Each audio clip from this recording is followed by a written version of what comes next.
Hi, welcome. Just getting some music ready while I see if anybody joins in.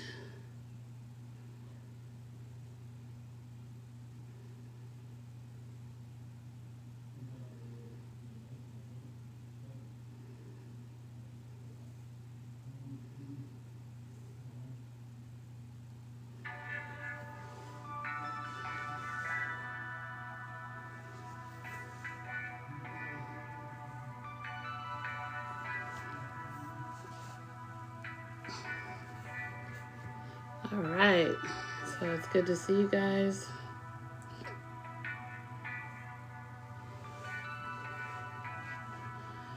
I'm back again, and we're talking about decentering men. Decentering men. What does that even mean, guys? What does decentering men mean? What does decentering men mean? Decentering men for me means nothing. Just kidding. So I had to go and do some study on this because I was a bit confused as what decentering men means. Because I've seen a lot of people talking about decentering men, and I'm trying to figure out what that is. Like, what does it mean to decenter a man? So I started doing all this research, watching different perspectives and videos about it, trying to figure out where it even came from. It's not even clear where the idea of decentering men came from, but I see it's becoming very, very popular. It's been a very popular buzzword in social media. So what's so great about decentering men? Decentering men, to me, and this is as a person who has dated plenty of people, am now in a steady relationship, have two daughters, and I've just been seeing so many perspectives on relationships, and it's just been really interesting. you know decentering men has Decentering men basically seems like something that is meant to help women focus on themselves. That's the idea that I got from decentering men. So from the research that I saw, it seems like a lot of women were saying that you need to stop making men the center of your universe. You need to make yourself the center of the universe. Pick up hobbies, do things that are important to you. Do things that are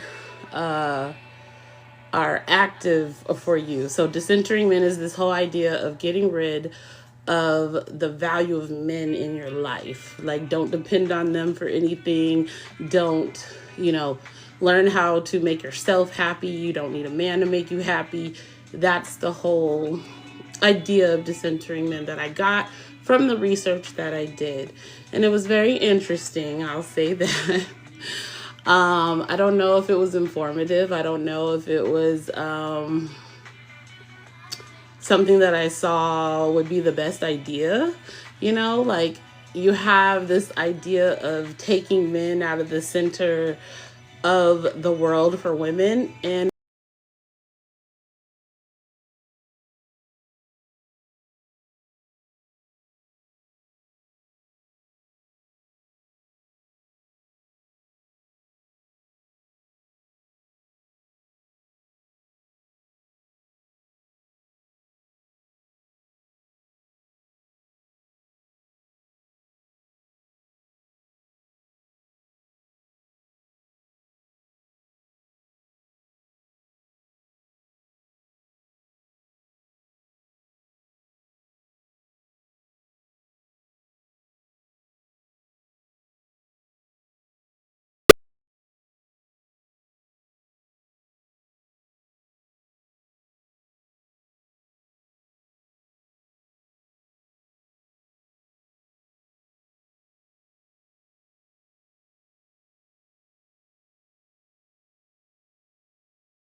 And you're seeing a lot of that ideology being spread all over TikTok.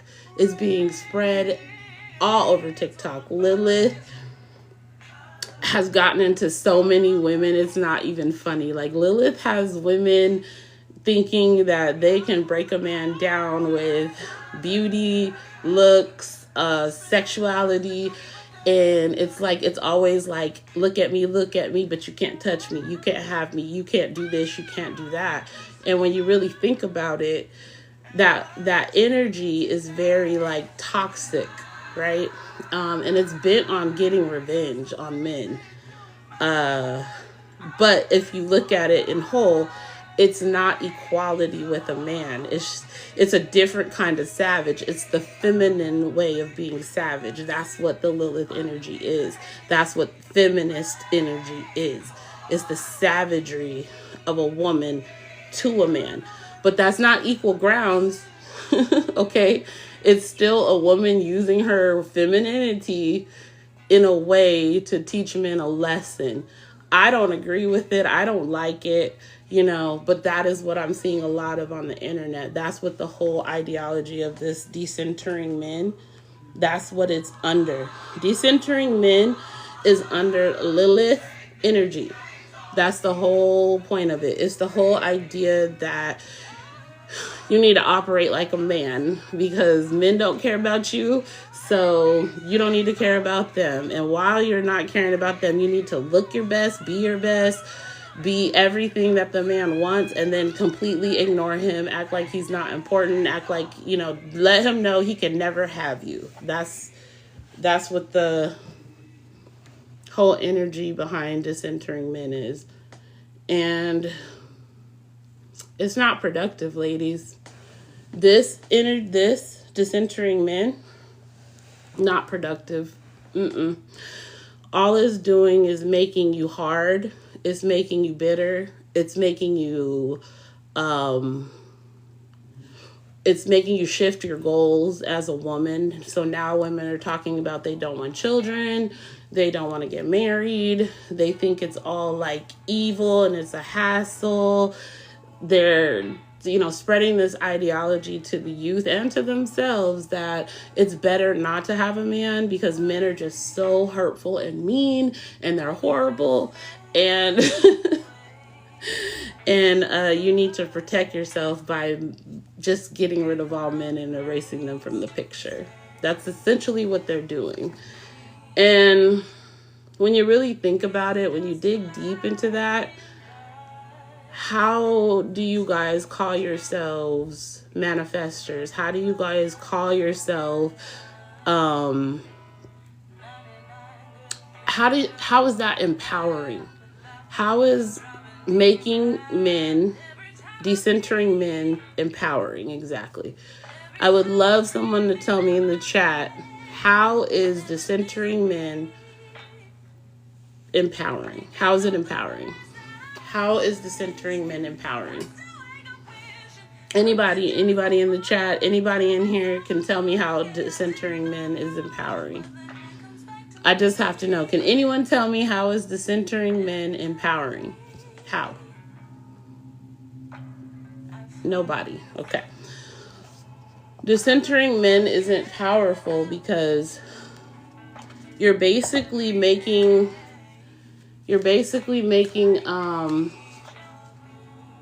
this protective wall. You're putting this protective wall up because you made bad decisions, basically.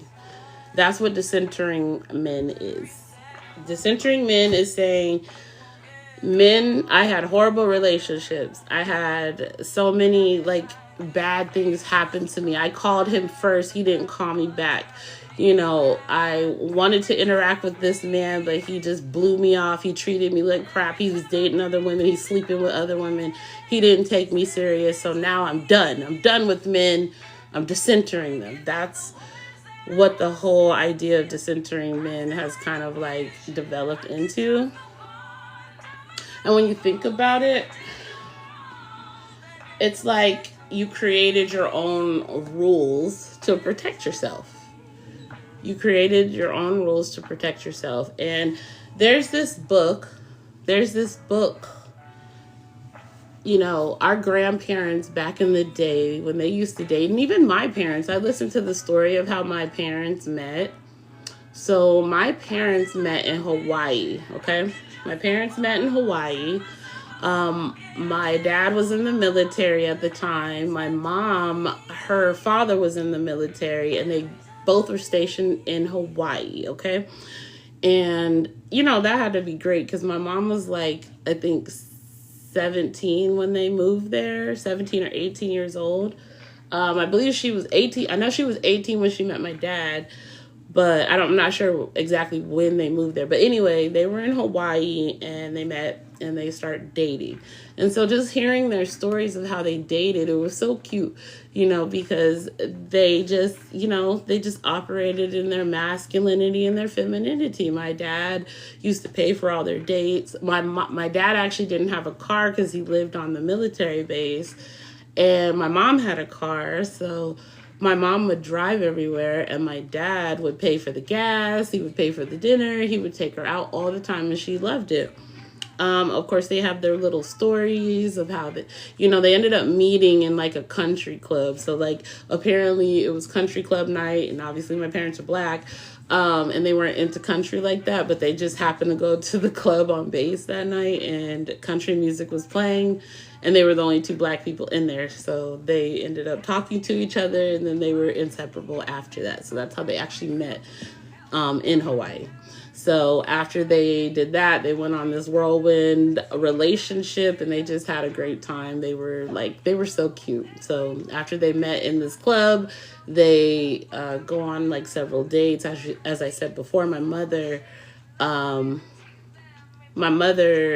had her car, and my dad would pay for everything, And so anyway, they ended up growing into this wonderful relationship. My parents are still married.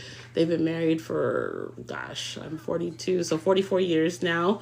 They've been together for a minute, and just watching how they dated and listening to the stories of how my mom explained how she had her certain standards. There were certain things that she wouldn't tolerate from men, and a lot of those things are pretty standard things back in the day because women were a lot more conservative.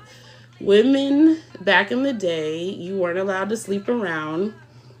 It was not a good look to sleep around with lots of different guys.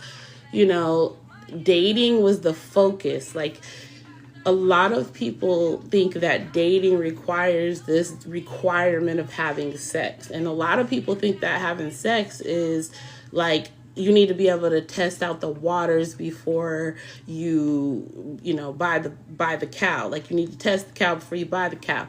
Well, not necessarily back in the day like that. They didn't do that as much. Of course, there are cases where some people did that, obviously.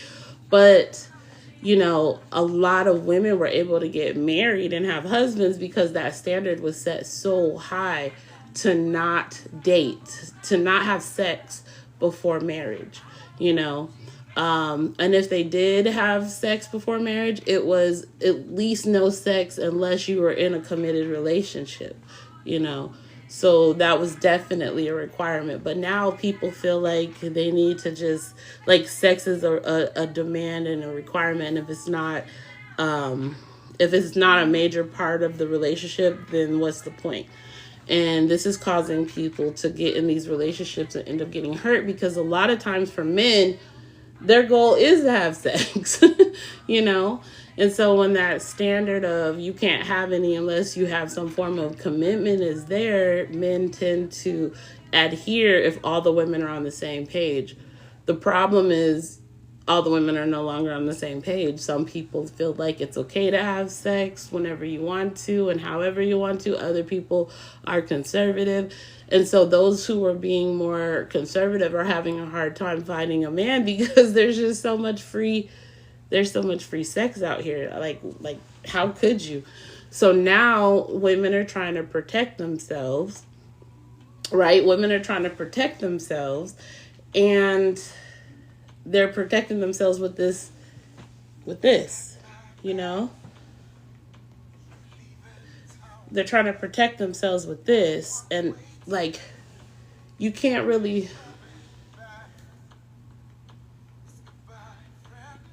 um, they try to protect themselves with this, and they just, it's not work. It's becoming across as more like defensive. They're coming across as more defensive, and they're coming across as more like just hurt and bitter. Decentering men isn't, it's not even a, it's not even a protective measure that's beneficial, because it's not allowing the woman to still be feminine. The whole idea between decentering men is trying to like act on the same level as a man, and that doesn't work well. That's not divine femininity, and that doesn't help get you to the point of getting in a relationship if that's something that you really want. You know, saying that I just don't care either way is a defense mechanism, if that makes sense. And it's just really sad. So this book here, love it. Love it, love it, love it, love it, love it. This book here. I love this book. This book is so important. See, the whole decentering men thing is funny because decentering men again is a defense mechanism. But if you had read this, all the rules, this, or really you don't need all the rules. I like the rules. Okay, that's the first book. There's two books in here. There's all the first book, the rules, and then the second book of the rules. They did an updated version. But if you had just read the rules and followed it, you would have found a husband or a man easier than the way that you're going about it now by doing this. Decentering men isn't leading you to your goal. It's not leading you to manifesting. Decentering men is not giving you what you want. Decentering men is giving you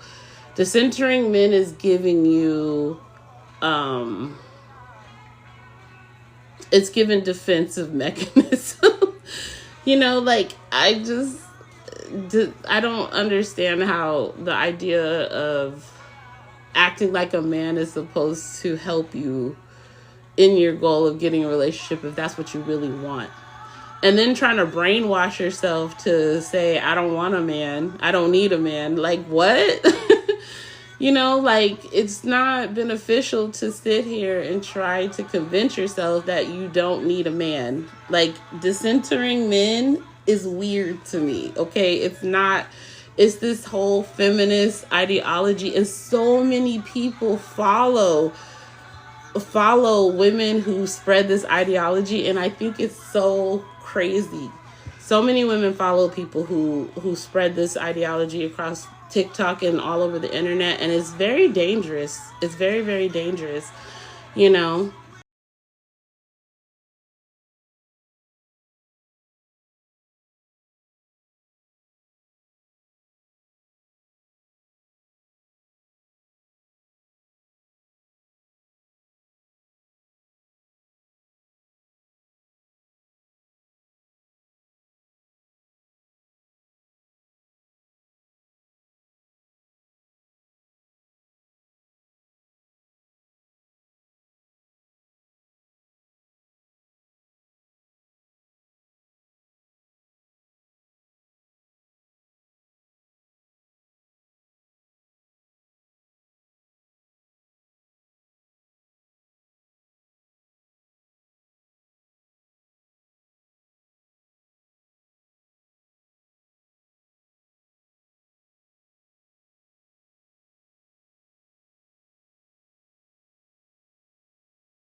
breaking the old rules, the old way of getting a husband or having a relationship.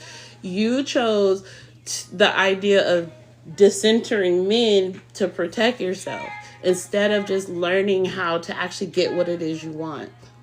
And that's what's crazy to me. Like, you want, like, if you actually wanted a husband, like, that's what you really want. You want a husband, you want to get married, you want to have a whole family.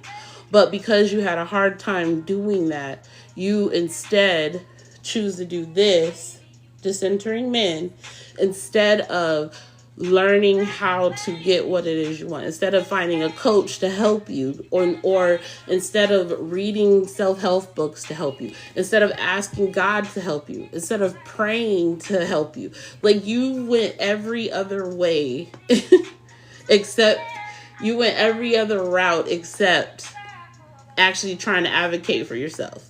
You made yourself a victim, and I call it I call them victimhood, because for you to say you're decentering men, you're basically saying somebody hurt you so bad you couldn't take it anymore. You had to go and act like men don't exist, they're not important, you don't need them to cope with life. And you have to brainwash yourself and convince yourself that if I just focus on me, that's it, that's all.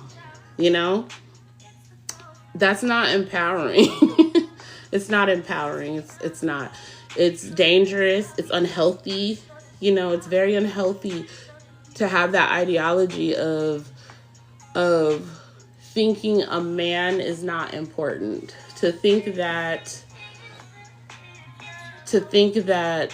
a man can hurt you so bad you can't find one at all. That you can't find one at all. And that really breaks my heart. And I'm here as a coach. I'm here as a woman to help other women get what they want. Being an attraction coach, being a person who is trying to teach people how to get what they want, I can't deal with this. I can't deal with the idea of convincing myself I don't need a man because I can't get one. I can't deal with the idea of saying I'd rather be alone and to focus on just myself when I have the need and the desire to have a family and to have a husband. And that doesn't make you a pick-me. That term kills me. That doesn't make you a pick-me for wanting that.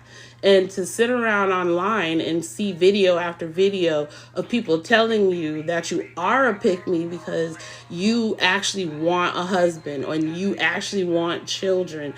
You got women telling other women that they're giving their bodies up for childbirthing, and that they're giving their...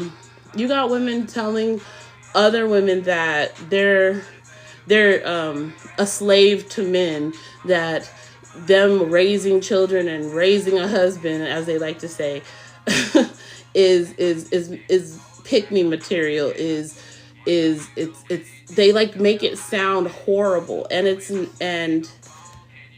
like a brainwashing tactic. You know, it's basically telling you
everywhere on the TV, in the news. You are being attacked all the time on this app.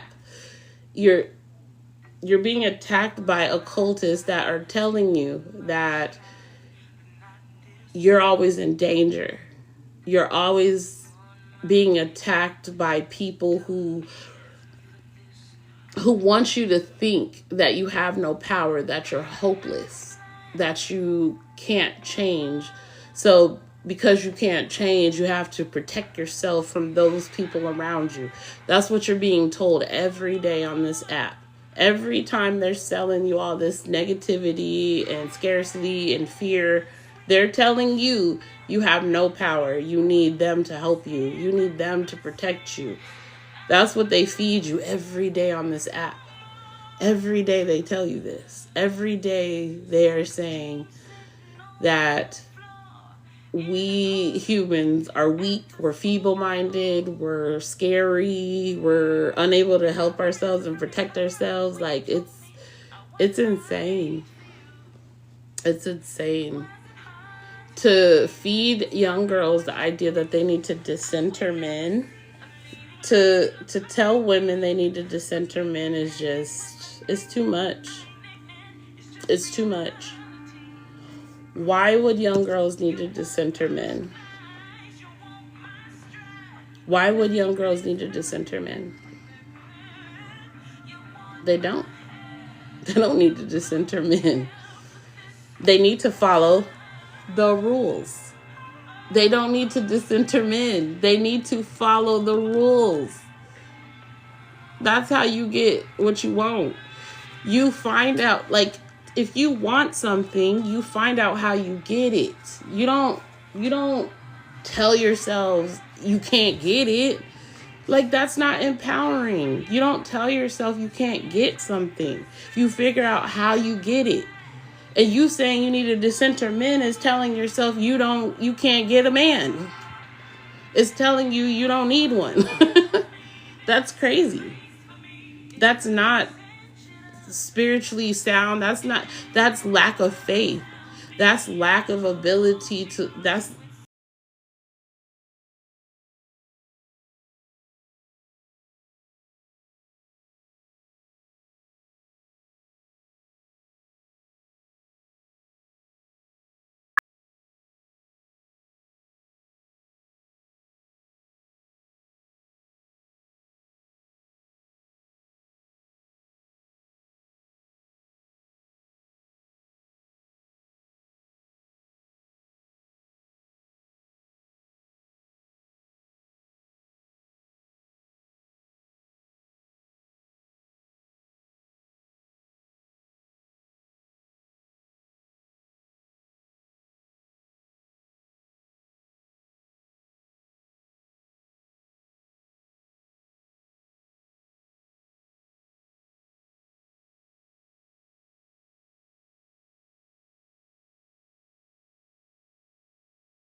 Your decentering men is about being like a man.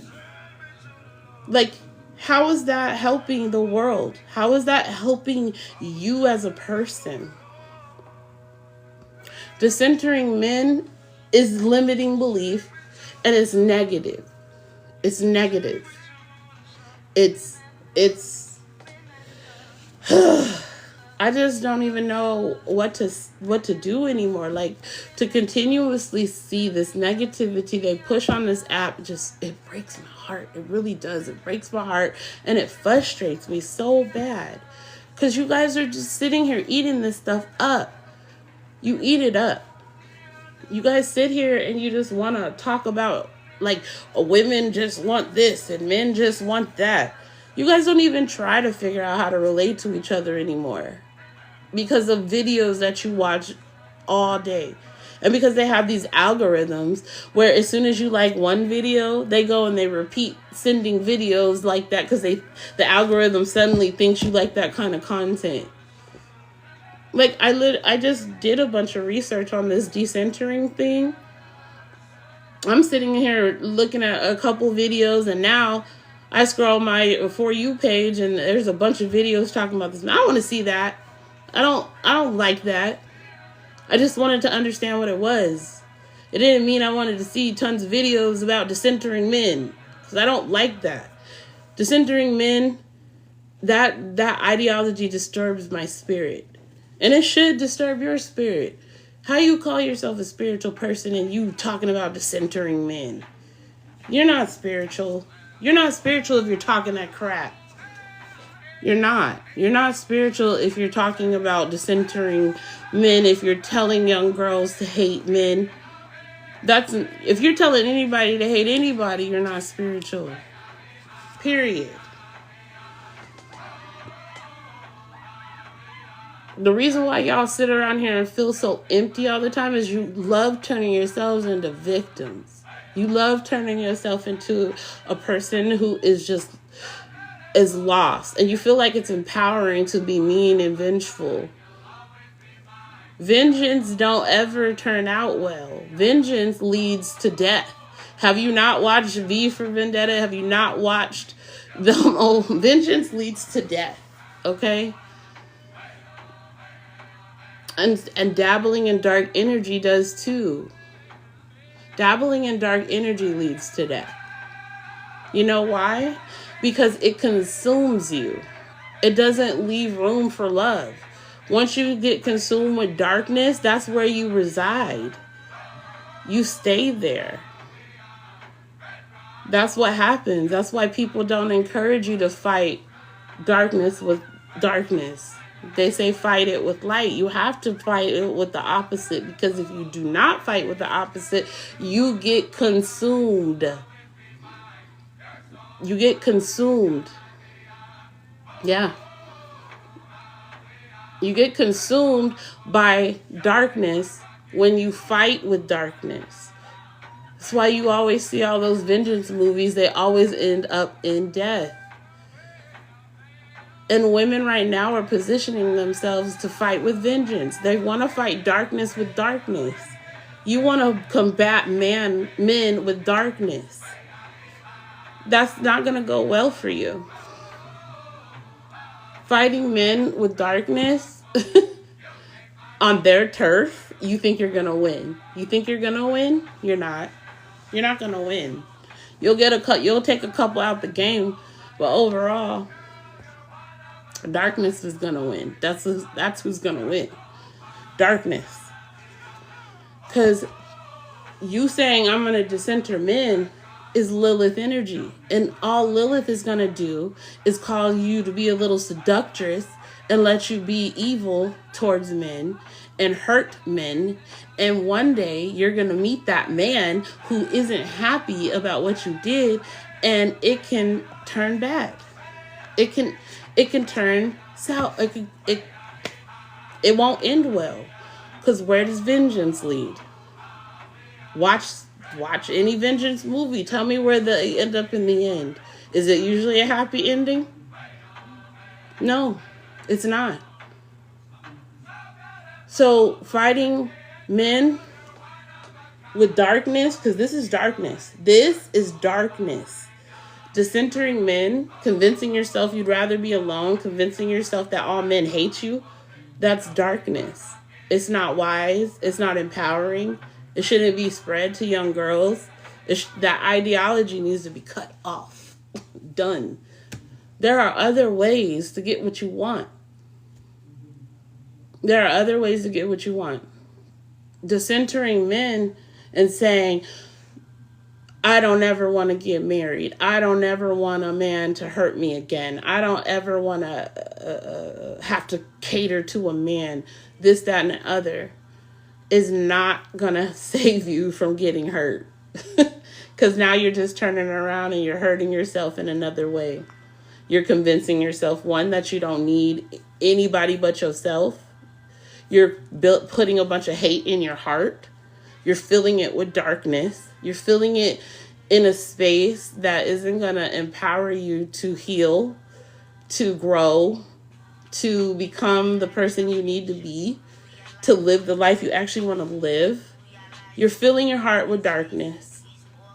And then eventually it's going to grow and fester so much, you're going to start being an evil person. And that's why you see these videos of these feminist-like women being very ugly online, telling women that they want to be birthing children. And then you start speaking negatively to women, making them feel like they're stupid and low for wanting what they want because you want to recruit them to your side. Because misery loves company. They don't want to be by themselves. So now they're going to make you feel bad and degrade you so you can go over to their side. So you can go be dark and hurt and full of hate yourself. All while calling yourself better than somebody. How are you better than somebody when you're full of hate? How? How are you better than somebody full of hate? You're, I guess, powerful. That's what you want. That's what you really want. You want to consider yourself powerful. You said, I don't care about the love. I don't care about that part. You know? It's very sad. It's very sad that people feel so helpless that they can't empower themselves to change their world, to change their life. It makes me sad. It makes me really sad. It really does. It breaks my heart because there are ways to help yourself than to adopt these ideologies. There's no need to go and listen to those so-called spiritual people who are telling you that men are out here to hurt you, men hate you, men aren't worthy, men this, men that. And sure, the red pill community, yeah, they're not the best. You know, they put a lot of crap out there. They make people uncomfortable and they're terrible. But the red pill community is a small community compared to the majority of men on the earth. They don't represent all men, but yet you guys have allowed these people to use negativity to represent the community. And Black people do that too much for me. You know, it's like right now, Black people allow the ghetto and the hood to represent us as a whole. And now nobody sees any value in us. The more you devalue something, the more negativity you put on something, you begin to devalue it. So you guys have severely devalued men right now. You guys are really making men unworthy. You're making them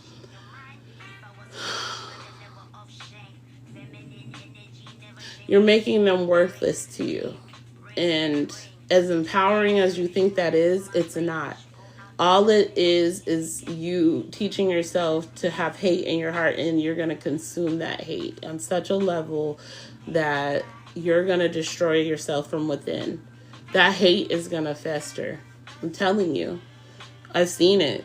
I've seen it so many times. I've watched women get to the point that they just become so hateful, and they do end up very lonely in the end. They tried to convince themselves they won't be lonely. They tried to convince themselves that they feel empowered and they love being, an auntie, a rich auntie, and all these things. But in the end, if it wasn't for social media, women who are single wouldn't have a voice. Because you know what? When you're out in the world and people are looking at you at face value, nobody can tell what your life is like just by seeing you off a glance. So if you're walking in the park, nobody's sitting there like, oh, she's really happy being single. You know why they're not doing that? Because they can't tell anything from your life of you sitting on a bench in the park. But if you're in a relationship and you have a family, people can see that see the results of your life. They can tell if you're happy or not, or they can make some type of assumption because they can see something. You have something to show in public eye. So you're going to see if people look happy because you see romance at the park. That's why people are even envious of those things or even desire it. Because you go to the park and you see couples kissing and holding hands and it's sweet and you kind of desire that, right? Without social media, nobody knows a single woman is happy. Nobody knows a single woman is happy. Nobody is looking at that woman saying, oh, I wish I was her. Without social media. Maybe if she's a boss chick, maybe they look at her and be like, oh, I wish I was the CEO of a company. Maybe some girls do that.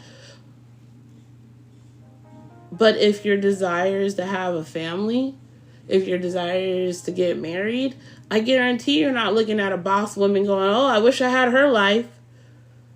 Or if you're already married, you're most likely, and you're happily married, you're not most likely looking at a boss chick saying, oh, I wish I had her life. I sure am jealous. But that's how they're selling the narrative. That's how they're pushing it on this here internet. You watch some of these videos where these young ladies are just... Matter of fact, I want to show you one right now. I want to show you one right now. Sweetness wants to come into your body. I want to show you right now. Not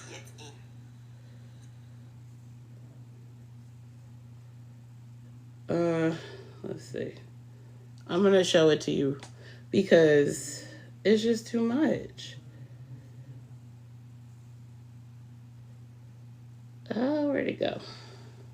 Where did it go? Oh, there it is. All right, so this lady here.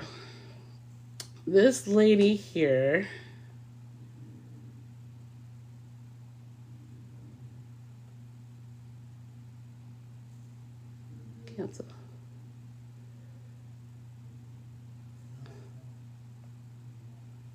See if I can find it. Okay. Here she go.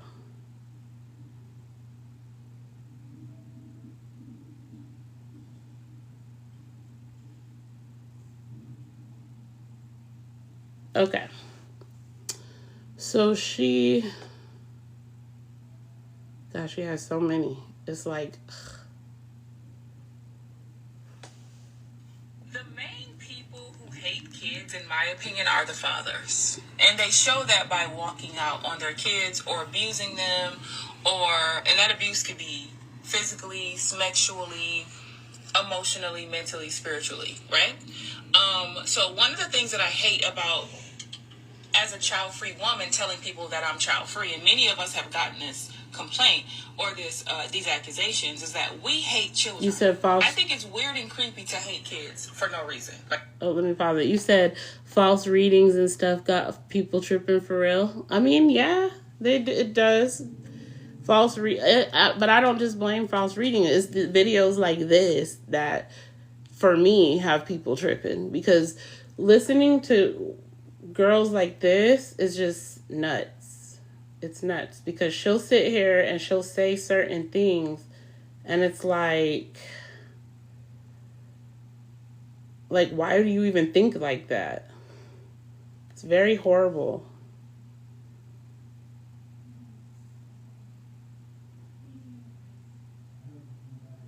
This one. So I get asked a lot how a woman can be married or be in a relationship and decenter men at the same time. So first I'm going to explain to you guys what decentering men really means, because there's a lot of definitions going around that are incorrect. And then also, I'm going to show you how you can be in a relationship with a man and not make him the center of your world. Now, the definition of decentering a man doesn't mean man hatred or misandry and all this other stuff. It just means that you're not making a man the center of your world. He's not the center of your world. You are the star of your own movie. And if you turn around and make a man the star of your own movie and you play the supporting actor role or actress role, that means you're kind of dumb. That's not smart. Men will never, ever choose anybody else over themselves. They won't do it. They'll pretend to, they'll make it seem like it, but men are always going to be selfish, and they are always going to pick themselves in almost any situation. It just is what it is, okay? So why would you do that? Now, when you make a man the center of your world, you put him in the forefront, you care about his feelings over yours, you give up hobbies, jobs, careers, you give up the things that matter to you, you give up your friends, your family, whatever he says he wants, that he wants from you, you're willing to forego it or give it up. That is centering a man. And like I said, only women with no life and no self-esteem, who are not very smart, who don't really know men, who don't really know stuff, they're naive to the game, those are the only types of women who would make men the center of their life. Point blank, period. Even if you did it before and you know better now, look back to the time when you did it. You're smarter now, aren't you? You're not as naive. I am Timothy. Exactly. She's putting pain of other people because of what she's been through. And the thing about it is she's talking to other women and basically calling them stupid and dumb because they desire to have a man. And that's like, why? How is that empowering? You're talking to women like they're stupid and they're dumb because they want what they want. If you don't want a man, that's your business. That's fine. But why does another woman have to be dumb and stupid because they want a husband or they want to be with someone? Like, that doesn't make any sense. It's giving, I want to recruit somebody on my side, you know? And this is the stuff that they be spreading online that drives me insane, because it's, like I said, it's very limiting beliefs. It's filling your heart with hate. There is a way to get, if what you desire is a husband in a stable relationship and you want to enjoy family life, there's a way to do it. But this kind of content is spreading like wildfire because people actually feel like they're hopeless. There's no option for them. They think that they cannot get what they want because they continuously have these failed relationships or failed, tries at getting what they want. Instead of trying to look, though, what kills me about people is that instead of trying to find the resources or relearning how to get what it is they want, they get tired and so full of hopelessness that they go and they follow people like this who just continue to fill their heart with hate and hate and hate and hate. And it's so disturbing. But this is why I'm doing the work that I'm doing now. This is why I have turned to wanting to coach my fellow sisters, because it's you. If you want what you want, you should be able to get it. There are solutions to get it. You should not feel so hopeless that you cannot get what it is you want. And you shouldn't listen to such negativity and limiting beliefs. Let's hear some more of what she has to say. As you used to be. That's all that means. You just don't know men. When you know men and you understand male nature, that's the most important thing, is to understand male nature. You're just not going to do this stuff. You're not going to do these things. You're going to keep your friends. You're separate from his. You're going to keep your own money. You're going to keep your own separate bank account. You're going to do all these things, right? Now, my boyfriend is not the center of my world. nor will he never be. First of all, I didn't even plan or even think that I was going to ever get back into another relationship. So for those of you who don't know, I've been in a relationship for about 5 months now, and we've been knowing each other much longer than that, but it just kind of happened, okay? He is not the center of my world, and he never will be, and I hope I'm not the center of his, because that's creepy. And anytime, from my experience, anytime a man makes a woman the center of his world, that man turns out to be dangerous, controlling, jealous, insecure, all of that. I don't need that. If he turns into any of that stuff, that ass is grass. Okay? What does she even mean by center of her universe? What does that even mean? Like, she's like, he's not the center of my universe. I'm not the center of his universe. Okay. Like what is everybody's relationship making each other the center of their universe? Is that how everybody runs their relationship? And if they do, why is that a problem? Because if it works for them, what's the problem? She's saying it don't work for her. She don't like it. And then she's calling people dumb that do it. But you don't know how their household runs. So why are they stupid? Why can't they have their focus on their family and the people in their family? Like, what is so bad about that? You said, but when they find someone who matched with him for real and he leaves, it's his fault. Exactly. Oh, in a minute, she's going to basically say she left the last guy she was with because she don't want him to propose because she don't want to get married. And my point is, why are you dating if you don't want to get married? You don't need to date. You're dating for what? Because the whole point of dating should be to get to the point of marriage. If you just want to have companionship, then you need to say that. She's not saying that, though. If she doesn't desire marriage, she needs to be upfront with the man and be like, I'm never going to desire marriage. I only want a companion. If you're cool with that, I'm cool with that. We can be cool. But what she does, because she's a seductress, she's in Lilith energy. What she does is she likes to attract men and let them know they can't have her. That's what she does, because she's a Lilith girl. And this is why I speak on Lilith energy as much as I do on my channel. Because Lilith energy is all about seduction. It's all about revenge. She is a Lilith girl. She gets guys attracted to her and always make sure that they know they can't have her. They cannot have her. They will not ever be able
absolutely be in a relationship with somebody, love them, care about them and all that, but still love yourself more. At the end of the day, I am never, ever going to love another human being on this planet more than I love myself. More than I love myself, she says.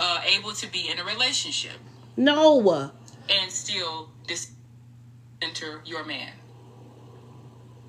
See? All defense mechanisms. She is funny. She also crazy. I'm sorry. She said, this is how you can love yourself and still dissent to your man. By making sure everything is separate but equal. Everything is... that is not a relationship. If you're not having... relationships are symbiotic. They're dependent on one another. So if you are separating everything along the lines and making everything separate but equal, that's not a relationship. You're living like roommates, parallel lives. You might as well just get a roommate. Don't bother getting married. You're not having children. You're not doing anything productive. You're not progressing your life. You're not preparing for a legacy, so you don't need to get married. Why can't they be honest about that?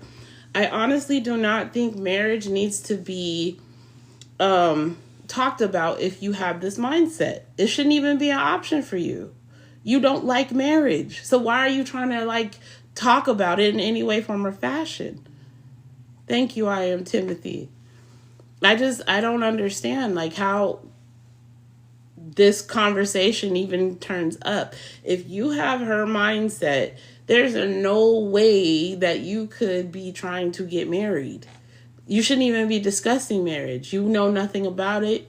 You want no involvement with it. Yet you have all this ideology on marriage. That's crazy. And then you're spreading it all over online.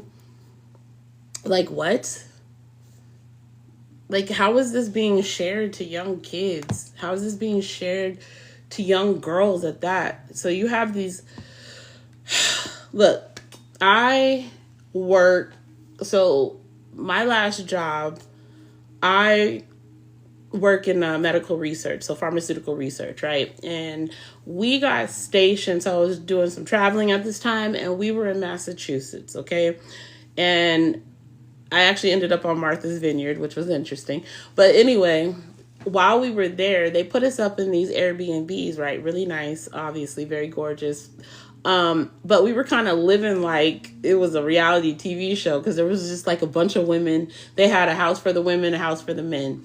So I'm in this house with all these young girls. I'm 42, okay? At the time, I'm about 40 years old. The girls that I'm with, though, they're there's a mixture of us. There's some 40, some 50, but there were a lot of young girls in their 20s, okay? Most of them were around the age of 24 to 26 years old, okay? And we would have these nights where we would just sit around and we'd eat and we'd talk. So as we're talking, these young girls began to confide in us older girls and share some of the things that they were doing on the island. So right away, these young girls are sleeping around, okay? They're sleeping around with all of these guys because, obviously there's men and women at this work. Lots of people were single. Some people were not single, but were off on an island, okay, and people were cutting up. So these young girls, and they had, we did rotations there. We would go 2 weeks there, come back for a week, go back for 2 weeks, right? So some people did rotations before I even got there. So upon my first rotation, these young girls are just sharing all this crazy stuff they're doing. But while they're talking, they're saying, I don't want children. I never want children. I don't want to get married. I like my freedom. I like this. And I'm like, what? You guys, so you're doing all this sleeping around, okay? We would go to the club. They'd meet someone. They'd sleep with them right away. But they had no qualms about doing this. But then they had all these reservations about having children, about getting married, because they felt like it leads to heartbreak or too much responsibility. Kids are too expensive, things like this. As if sleeping around is not expensive. As if sleeping around isn't dangerous. As if sleeping around still doesn't make you have feelings. And put you through certain things, It was just very disheartening to witness and talk to these young girls that felt this way. And I'm seeing so many people like talk about this stuff and go hardcore with it. It's just very concerning, very sad, very destructive, very destructive. But let's listen to another one of hers. Let's listen to another one.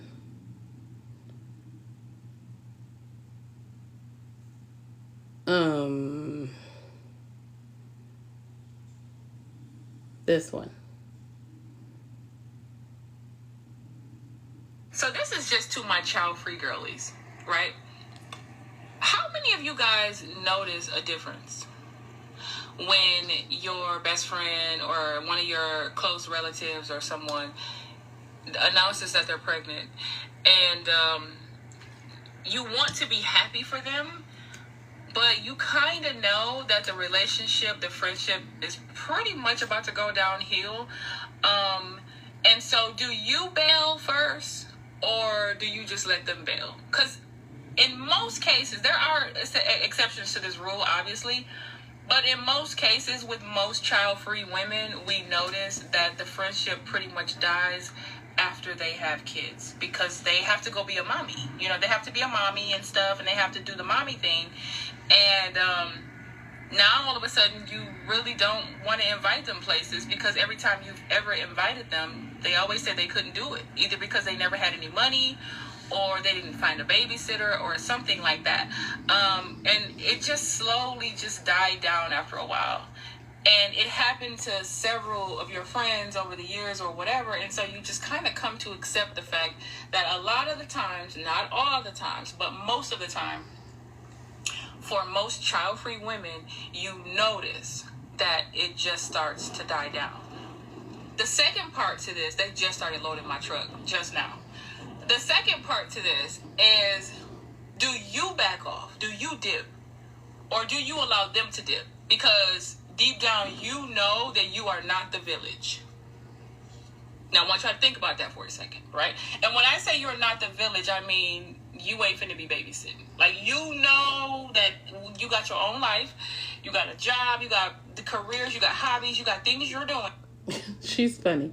So she talks like this a lot, and it's obviously one of the biggest things for her. She doesn't want any responsibilities of anything other than herself. So of course she's going to feel like that. Of course she does not think that it's cool to help her friends, babysit their children, which I understand. You're not required to do that. Nobody's forcing you to watch your children, your friends' kids,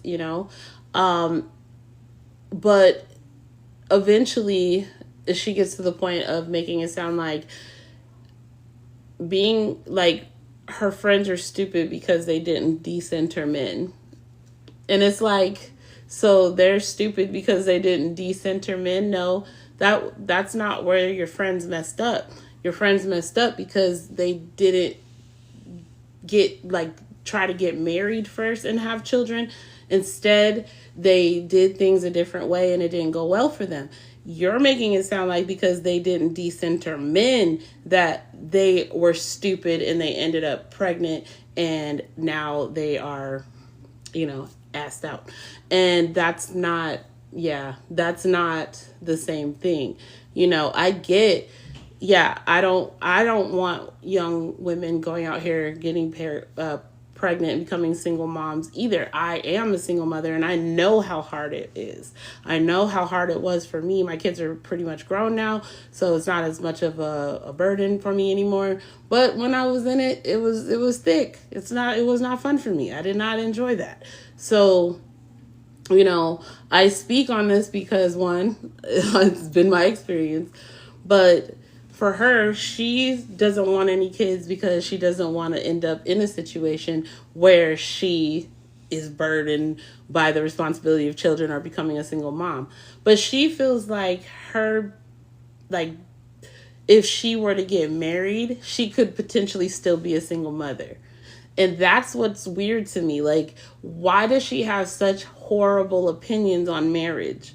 Why does she have such horrible opinion on all men? It's like she doesn't see any good in men. She doesn't see that marriage could lead to greatness and legacy and all these things. She just sees marriage as negativity. She just finds it like repulsive to her, and she just expects it to end badly. And me as a spiritual woman, you know, to me, that's lack of faith. That's lack of, it's limiting. It's a limiting belief to think that something is just going to end badly, because it surely is going to end bad. If you convince yourself of something, it is going to be so.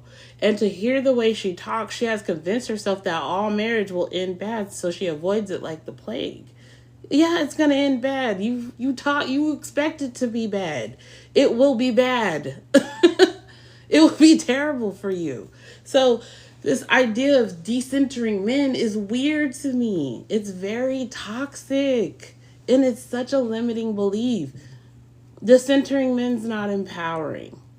It's Lilith energy. It needs to go away. It needs to be... like, who starts these terms? Who started decentering men? I was trying to figure out where it even came from in the first place. I can't find it. I cannot find where it comes from. I can't find where it comes from, but I don't like it. I don't encourage it. I do not.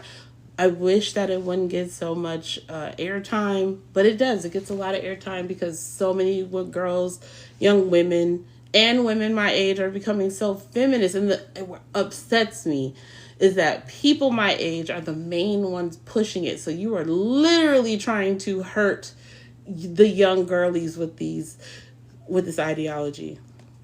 Decentering men, who made that up? I don't know. Rod DeGrio, I don't know. I really don't. I wish I knew. It irks my soul. It irks my soul. I'm just like, you're sitting here telling girls that that's my whole topic. What does it even mean? What does it even mean? Basically what it means is they're saying that we need to take men out of the center of our universe, which means that everything needs to be on equal grounds. Everything needs to be, that you need to keep yourself busy. You need to be focused on making yourself happy. You need to make sure that the man understands that you do everything for yourself. You don't need him. It's kind of like independent Black woman times 1,000. Yeah, that's what decentering men is. You're supposed to have your own hobbies. You're supposed to have your own, you're just supposed to be focused on yourself. You make sure that anything that you do, it's for you. So you don't have children because the man wants you to. You don't have, you don't get married because the man wants you to. If you do get married, you make sure you have your prenups. You make sure that everything on your end is good. That's what decentering men is. You're not allowed. It's a defense mechanism. That's what I learned. And if you'd like, I'd like you to hear, because I played this earlier, but I want you to hear this woman's perspective on decentering men. Please stay with me. Please. I get asked a lot how a woman can be married or be in a relationship and decenter men at the same time. So first I'm going to explain to you guys what decentering men really means, because there's a lot of definitions going around that are incorrect. And then also, I'm going to show you how you can be in a relationship with a man and not make him the center of your world. Now, the definition of decentering a man doesn't mean man hatred or misandry and all this other stuff. It just means that you're not making a man the center of your world. He's not the center of your world. You are the star of your own movie. And if you turn around and make a man the star of your own movie and you play the supporting actor role or actress role, that means you're kind of dumb. That's not smart. Men will never, ever choose anybody else over themselves. They won't do it. They'll pretend to. They'll make it seem like it. But men are always going to be selfish, and they are always going to pick themselves in almost any situation. It just is what it is, okay? So why would you do that? Now, when you make a man the center of your world, you put him in the forefront, you care about his feelings over yours, you give up hobbies, jobs, careers, you give up the things that matter to you, you give up your friends, your family. Exactly. rod to grill. But wait, it gets worse. Wait till you hear more. Whatever he says he wants, that he wants from you, you're willing to forego it or give it up. That is centering a man. And like I said, only women with no life and no self-esteem, who are not very smart, who don't really know men, who don't really know stuff, they're naive to the game, those are the only types of women who would make men the center of their life. Point blank, period. Even if you did it before and you know better now, look back to the time when you did it. You're smarter now, aren't you? You're not as naive as you used to be. That's all that means. You just don't know men. When you know men and you understand male nature, that's the most important thing, is to understand male nature. You're just not going to do this stuff. You're not going to do these things. You're going to keep your friends. You're separate from his. You're going to keep your own money. You're going to keep your own separate bank account. You're going to do all these things, right? Now, my boyfriend is not the center of my world, nor will he never be. First of all, I didn't even plan or even think that I was going to ever get back into another relationship. So for those of you who don't know, I've been in a relationship for about 5 months now, and we've been knowing each other much longer than that, but it just kind of happened, okay? He is not the center of my world, and he never will be, and I hope I'm not the center of his, because that's creepy. And anytime, from my experience, anytime a man makes a woman the center of his world, that man turns out to be dangerous, controlling, jealous, insecure, all of that. I don't need that. If he turns into any of that stuff, that ass is grass. Okay? And it's very important that when a man starts playing in your face, that you leave the first time. Don't collect red flags. Don't sit around like, oh, it's going to get better. It won't. It'll get worse, actually. So he's not the center of my life, and he never will be. She's definitely projecting, and then this is all defense mechanism. And that's why, and it's not just her, because there's other people sharing this type of content as well. When I had to look up decentering men, I just saw a bunch of women that were creating defense mechanisms because they got hurt in the past and they don't know how else to resolve this problem. And that's an issue. It's a huge issue because they have convinced themselves that it's easier to be alone, it's easier to be separate but equal, rather than being somebody who is full of faith, full of spirit, full of the ability to get what they want. That's what irks my soul about this. They call themselves spiritual. A lot of these girls will be spiritual girlies, right? And they will go around and tell women all this spiritual nonsense. But at the same time, you're saying this. How are you spiritual and you say this? You're not. You're not spiritual. If you think this way, you're not. You shouldn't be giving any spiritual advice. I'm sorry. You said she doesn't know who she is. She's still looking for herself in others. She's hurt. She's so damaged. She got hurt really bad. Maybe her father's not in her life. She's had some experiences in her life that hurt her so bad she just put up a wall of defense. She does not see the benefit of marriage. She thinks it's terrible. And so now Lilith energy has tapped into this girl, and Lilith is just running her wild because everything she said is Lilith energy. It's all like feminism. It's all, she is like, why are you even dating if you don't want to get married? If you don't want to get married,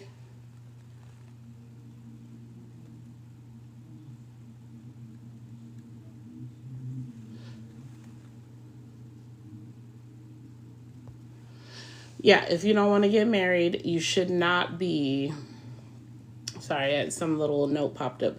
But if you don't want to get married, you shouldn't be dating, really, because she just wants a companion. She doesn't want a husband.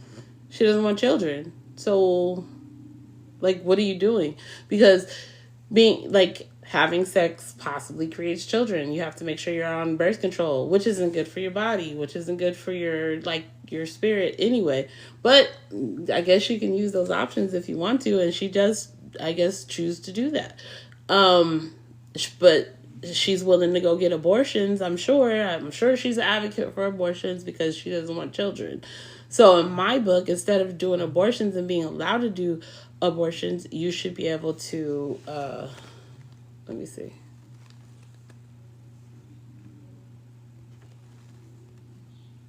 Why am I getting restricted? I think somebody's mad. They're reporting my live.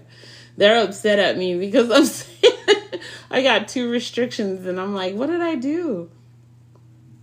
Yeah, you can join. Send me a request. Um, but yeah, she's something else. She's something else. This whole decentering men thing is just it's too much for me. It's too much for me. And that's why I'm here doing coaching. That's why I have turned my life to coaching. That is why I am wanting to see young girls get truth and wisdom. How do you do that? Okay, you hit. Let me see. I think I can send you an invite. There. All right, I sent you an invite.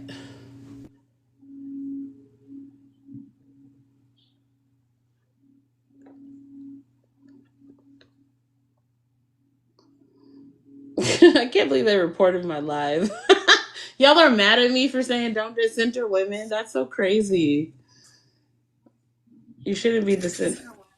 So crazy. That is wild. Yo, are you able to hear me? Yeah. Yep, I can hear you. Hello? Yep, I can hear you. Hello? Oh, okay, cool. Man, I rock with you, sis. I appreciate what you do. This is definitely a beautiful topic. It's wild though. But I'll just say real quick, there's so much I could say. To be fair, because I'm just like, what does that mean? Like, why you got to pull us into it? You could have made that whole point without even making it about men, but I get it. And to be fair, that I love my people. There's some brothers out there that's doing the same thing with these podcasts and platforms. Mm-hmm. And, it's funny. I've said this before. I'm really just getting a real kick out of how we most of the time are all saying the same things and we still find some kind of fucking way to argue. Like, it's crazy, but I get it because, I've done it myself. But everybody's saying the same thing. You can't start off. Most people start off looking for what they need to find first in themselves in the others. They looking for acceptance. They looking for unconditional love. They looking for stability. Right. They're looking for forgiveness. All of these things that you have to first really find in yourself. You have to first find all of these strengths that you already have within. But people, and it's kind of the way, because the way society is set up, we're looking from that, and because everything is so hyper sexualized, so hyper, these kids aren't even getting a chance to be kids anymore. They're just thrust all into all these adult subjects and themes. And so people are off the bat looking for stuff that they supposed to first discover within themselves. Yeah. Because no, you ain't supposed to. You already are the center of the universe. We all a part of what people want to call God. You already have that within. You have to find the best aspects of that to express in this human existence as you. Mm-hmm. Once you discover that, then you can find your, complementary energies, the people that you truly vibrate with, and can elevate with. And so in that regard, neither one is being a burden on the other, because what it sounds like what a lot of people do, and again, I get it, and the fellas the same thing, because we're taught as men, instinctually we're supposed to procreate, and then we're taught in this society, especially, this hypersexualized, lustful thing. So we automatically chasing lust first, and then looking for value afterwards.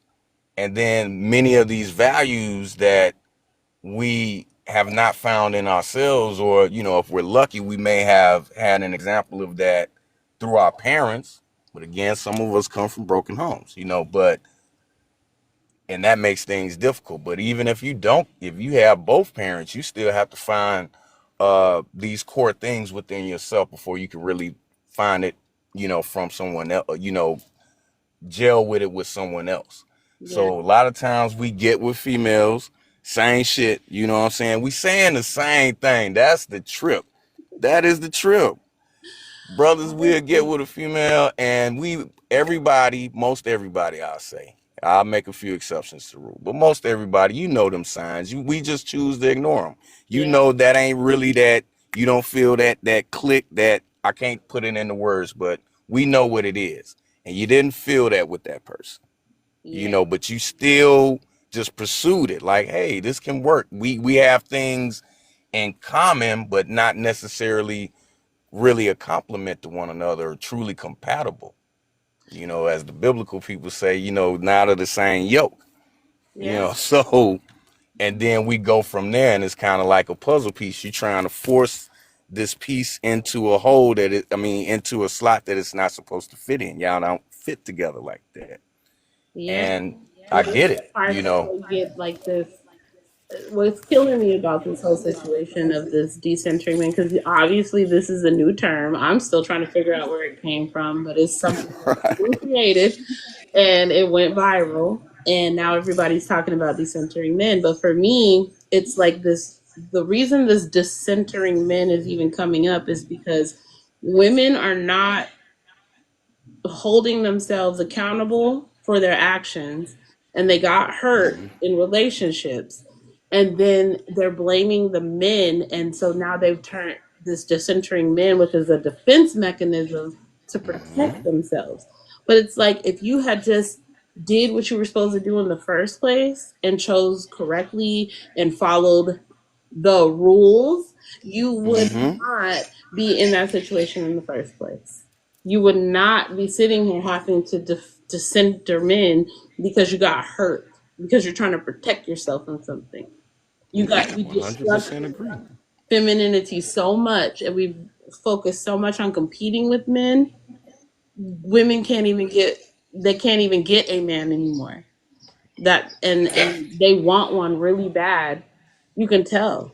But now other women who have been hurt are trying to convince other women they're stupid if they want a man, because Facts. this just leads to divorce.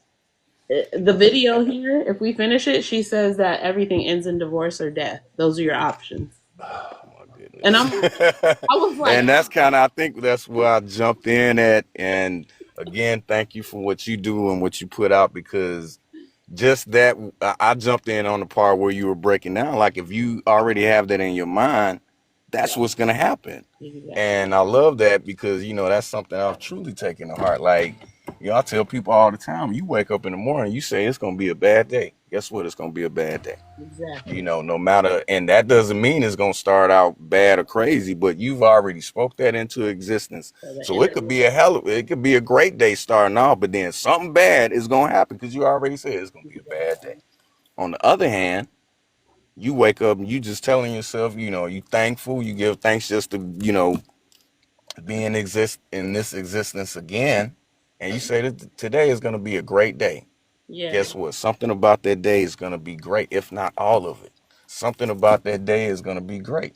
And it's the same with this relationship stuff. We both tell our men and women, you'll say something in the back of your head and then forget about it. Even starting off, people like, she don't look like the type that she face. There's a lot of dudes probably chasing her.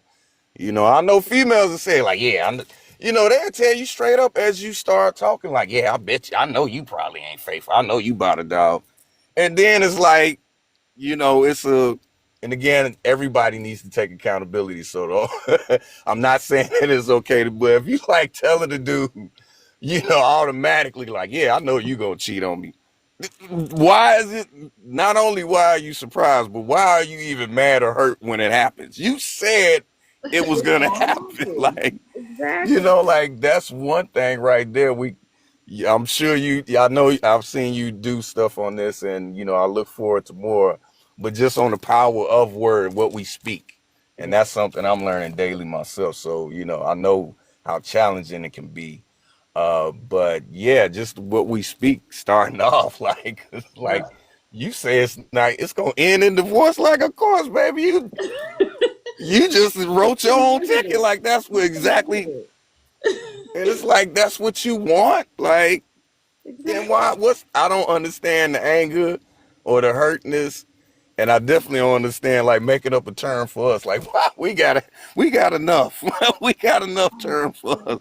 And And I'm like, I the get salty amount at the of brothers that's doing the same thing. Like, uh, I know it, well, now they say pick me or whatever, but I know it's still kind of piggybacked off of some of these brothers were saying, like, you gotta go somewhere else to find it. And I'm like, come on, man. Like, if that's, pick you me. don't Yeah, have to do those that. are the If words. that's what's meant to happen, that's what's gonna happen. But come on now. Yep. Like, for real, it's like, I don't get, well, I do get it, but like you say, I don't like it. when you're hurt, and I wish people would really learn. I know it's challenging. It took a while for me, and I'm still learning this myself daily.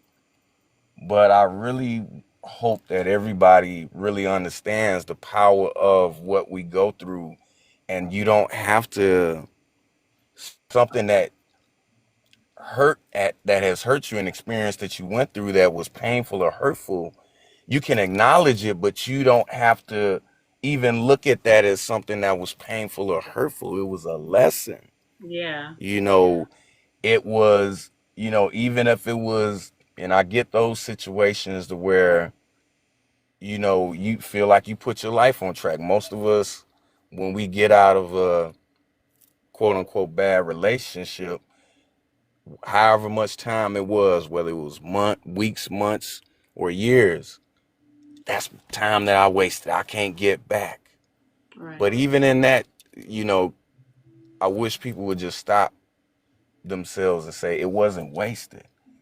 You know, that time still meant something, even if it wasn't enjoyable, even if it didn't turn out the way you planned or expected. It still wasn't a waste. Nothing is ever a waste, because how many people wish, not even people that ain't here no more, like how many people that can't move and things like that wish they could, you got people that wish they could just go through a bad relationship because they've never had one.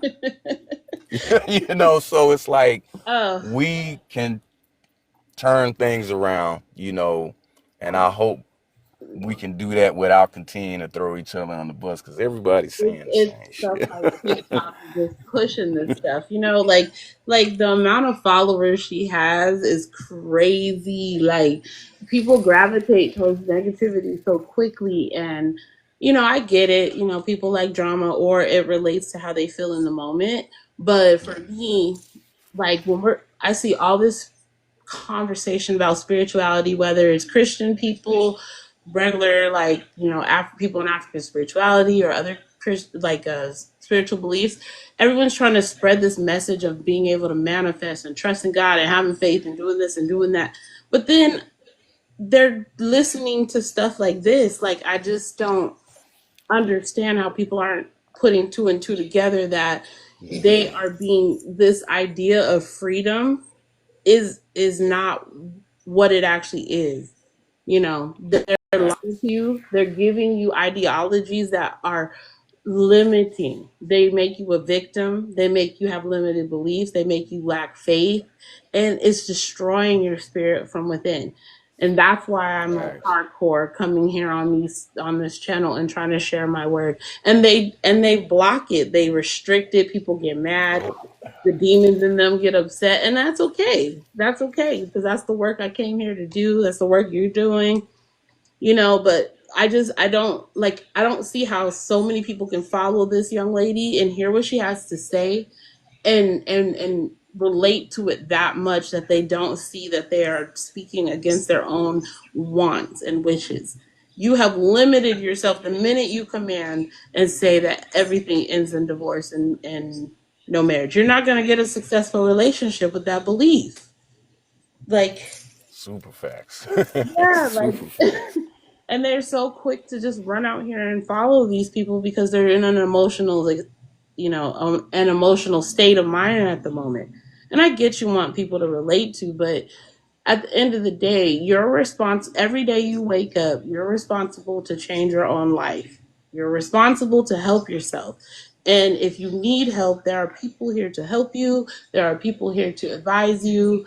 That's what I do. I'm a coach. So I'm coaching people the best way I know how to help themselves because I've been in your shoes. I'm not judging anybody. I'm not even doing this live to judge anybody. I'm just talking about this topic because I saw that it's a huge Facts. decentering men. Like what? What is the empowerment in these? What is the empowerment? Decentering men. Like why is men the center of your attention in the first place? Right. I was like, who?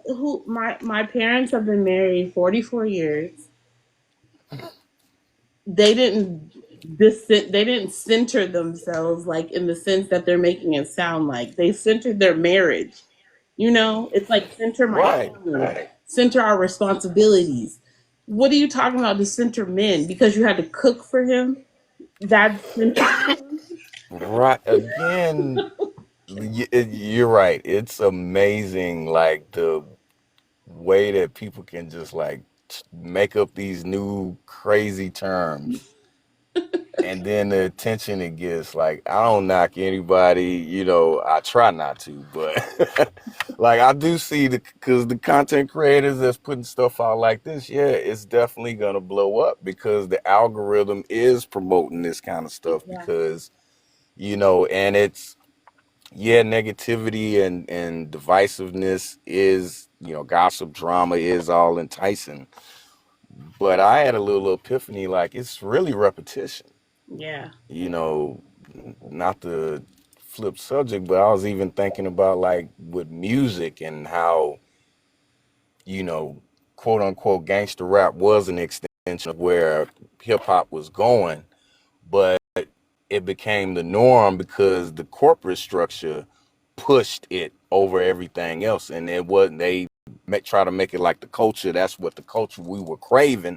Mhm. No, it was what was repeated to us. Anything that's repeated to you is what you're gonna start craving. Right. Uh, and it's the same with like this kind of stuff. Especially many of us are dealing with these types of situations, and then we have in these people that now can get these platforms from repeating this same so-called toxic because that would be just as toxic to me as any, well, I won't say everything because I do draw a line between verbal and physical abuse, although many times one, verbal can even be harsher in some cases than physical Yeah. because, words are power. So you can cut somebody to shreds With with a what? couple of words, Yep. but Yep. That's the why way that repeating this toxic behavior, like again, that's something that doesn't like neither side should be like throwing out a term like that to because it's like you putting it on the other side. No, yeah, the funny thing is much of what she's saying actually is on point a little bit. Yeah, you have to find out what you want, who you are, you know what I'm saying, your wants, goals, likes, desires, so on and so forth. If you the type of person, you know what I'm saying, not even in the sense of just, relationship shit, if you the type of person that don't like to cook, if you don't like to cater, it's the same for men, you know what I'm saying? Like some men we would like, if you know how to cook, you would like to cook for your woman. yeah. But others may not, that may not you not inclined for that.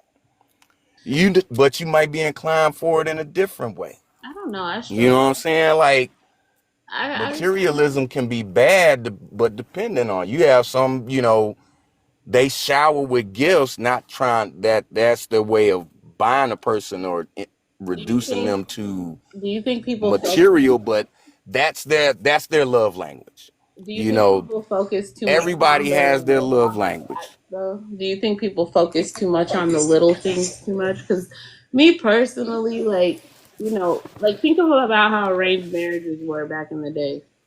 You didn't get to decide who, like, if y'all were compatible in the sense that, oh, I don't like to cook, maybe he does. It was Hmm. more so like they like your parents just know you or they studied like in India, they did the Vedic charts and stuff. So they knew by your star of your map of your stars if you two were compatible or not. And a lot of people were like they just learned how to adapt to each other. Like I feel like too much people focus on little bitty stuff and that's why they have a hard Hmm. time getting to the point of finding compatibility because they're too focused on like, oh, I don't want to cook. And he's like, I don't want to pay all her bills, stuff like that. If you find a person who's just energetically matched with you, the likelihood of those things even mattering is going to be low because it's going to shift the energy to where you guys work on making your relationship work no matter what. Even if you don't like to do certain things, you guys are going to do those things if it makes the other person happy and comfortable and gives you guys peace in your relationship. You know what I'm saying? Like that's how I 100%. view like relationship. It's not about someone adhering to what you like and don't like. That's not sensible. It's about can you adapt? Are you willing to be compatible with somebody? Are you willing to change yourself to bring peace to the relationship? If you're Yeah, not, you're not compatible. exactly. And I do feel that there is a sense of natural gelling, so to speak. Like it should never feel forced. Um, Now, granted, anything in this world, especially relationships, do take work. But I feel like it shouldn't, overall, it should never feel forced. And What would be an example of forced?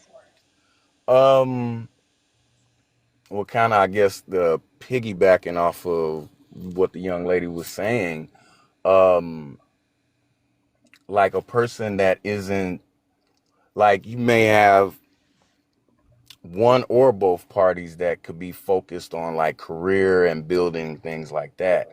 Um, and if the other isn't like, if it isn't, it doesn't have to be exactly the same, but if it isn't, if they're not meshed in a way to where it gels together, then it's going to be conflict. They're going to feel like they're forcing each other to make these compromises instead of it naturally flowing where it's a yin and yang. It's uh these compromises that are made are natural. It's not forced. Like it's just part of like you say, the building and the growing, and you even find an enjoyment of that.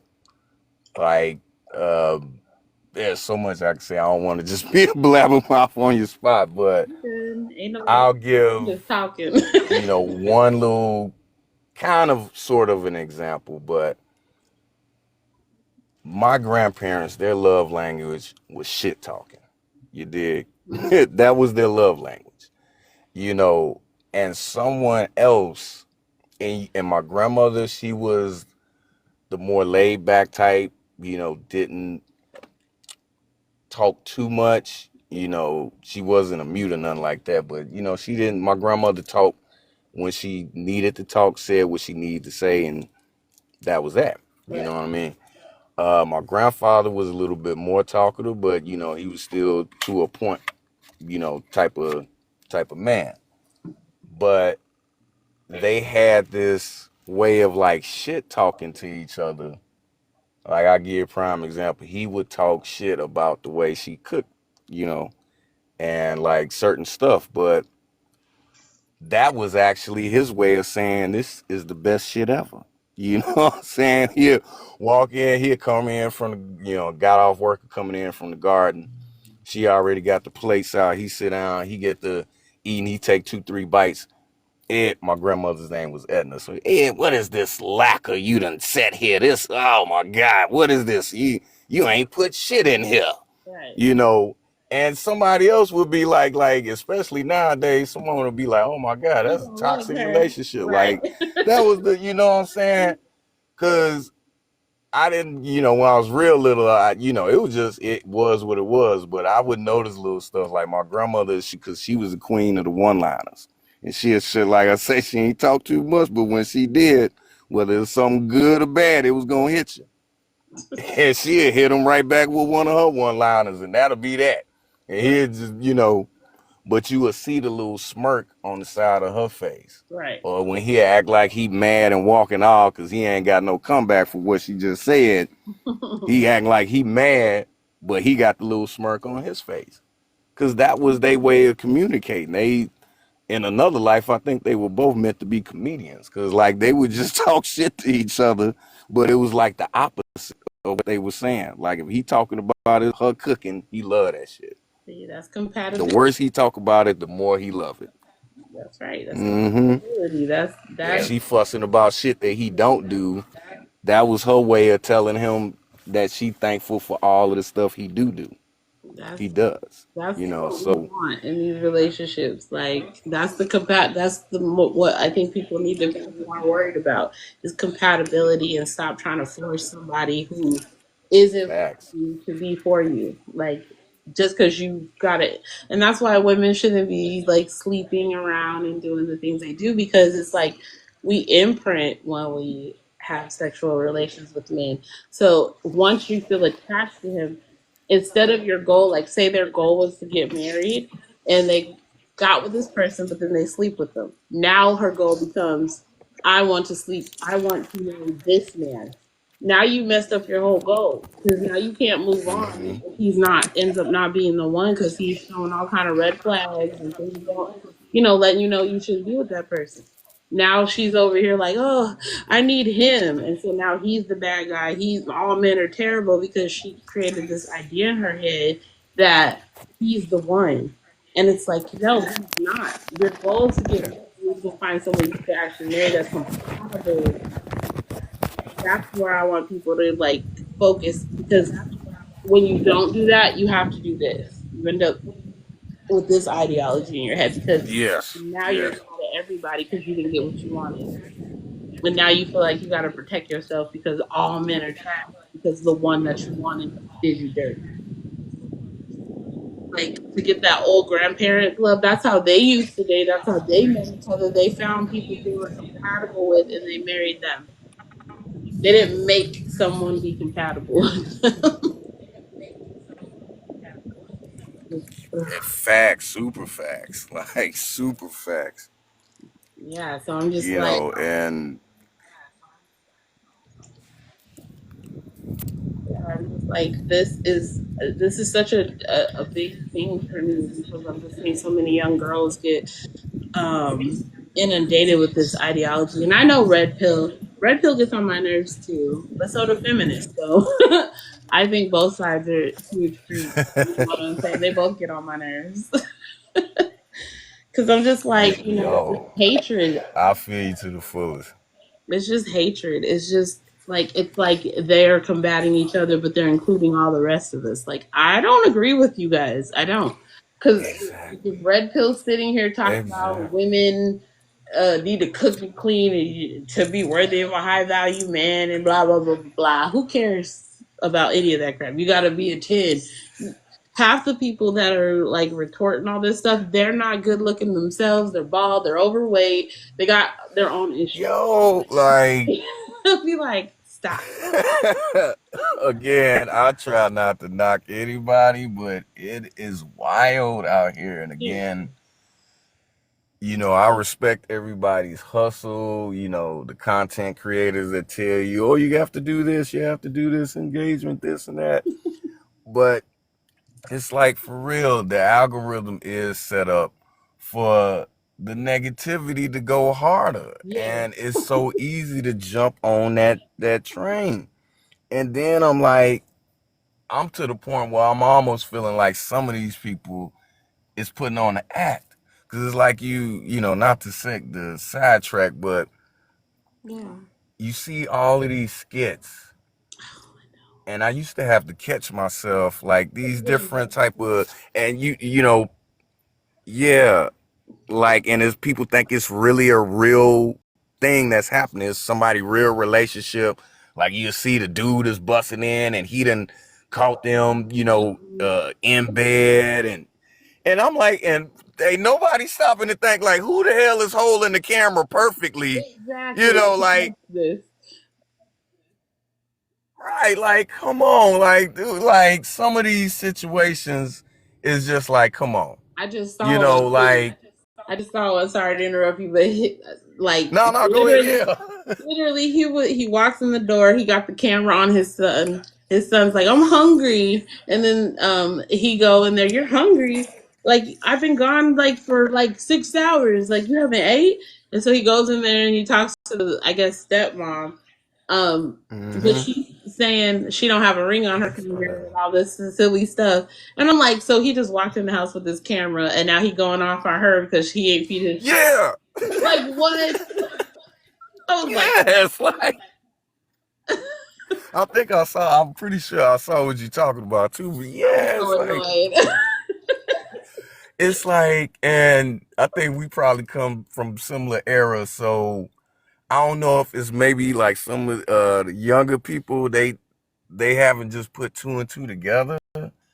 I think one of the things that first opened my eyes a while back, and I'm probably telling my age, but back when Maury was just like super popping, you know what I'm saying? And you are not the father, like the early heyday of that, right? Yeah. And I was in college at the time, I'm as my man Ali Sadiq, the comedian, says, at the time I was a street pharmaceutical rep. You know what I'm saying? Oh, An geez. herbalist street pharmaceutical rep, that was sometimes favored, but other times frowned upon. But one of the people that was one of my customers slash associates, um, one day I'm, preparing my medications that I serve to the public while watching Maury Povich. And I see them bring the next guest out. And well, the girl out at first, she does her talking, to set up. And then they bring the guy out. Mm-hmm. And I literally dropped what I had in my lap. Like, and my jaw hit the floor too. I'm looking at this dude that I know from downtown, like that I know that I'm like, what the fuck? Like, dude on Maury? Like, what the fuck with this whole, and they had this whole little story, like, he don't believe it's his and blah, blah, blah, and da, da, da, da, da, da, da, da. And then, yeah, the usual, you are not the father. And then she go, ah, I mean, the whole nine, yo, And you're the like, whole what I nine. do them? And it was probably maybe like 2, 3 days later, something like that. I'm downtown Chicago again, run right into this dude.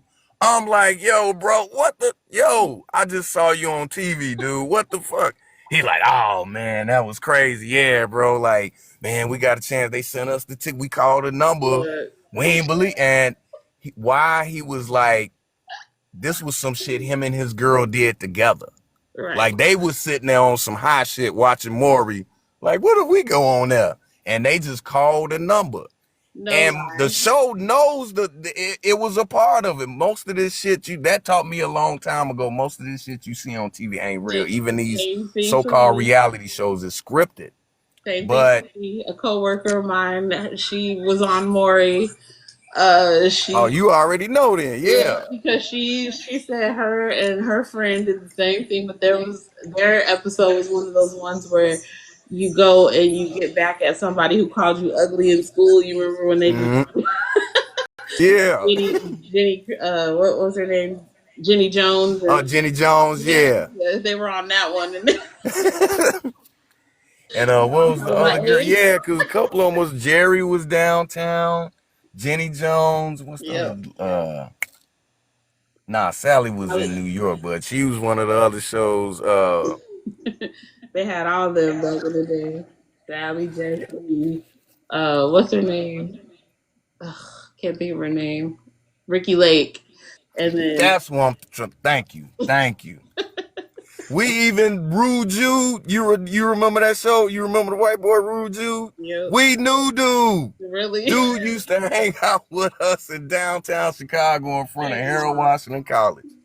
And anybody that hear that, you can go check the receipts on that. Dude used to hang out with us, like, and it was another big dude, light skinned dude that used to be on the show and do skits where he act like he was security. We used to call him Sugary Knight because he kind of looked like Suge Knight, but it's a long story, That but sounds we used like to call him Illegal Coast. Like, Yo, if they got like, the dairy, like what? They do, and then it goes to show you they just revamped the skit thing, because now instead of it being on talk shows, now you got regular everyday people making these skits. Yeah. That's kind of crazy. And people are soaking this shit up. And I think, not, I think I ain't trying to just blame people, but I think a lot of people are absorbing shit from what they seeing on TV, Yep. especially these so-called reality shows, Yep. what they absorb from the music, and then now these podcasts, and they actually going into shit, creating they own problems. Yep. Like the very shit that they go into the shit. Even Cause I these know, ladies and fellas, like I done seen dudes, you know what I'm saying? Some of the guys like you meet up, everybody finna go out and shit. You pull up on him, he watching some Kevin Samuel shit. You know what I'm saying? And we go to the yeah, like I done seen it. And like go to the club. Probably should have been the woman of his dreams. Straight blew it. Cause he still got all this bullshit in the back of his head. And it's like, nigga, you work for UPS, bro. I ain't kicking you in. But bro, like, come on. Like you just blew, you know.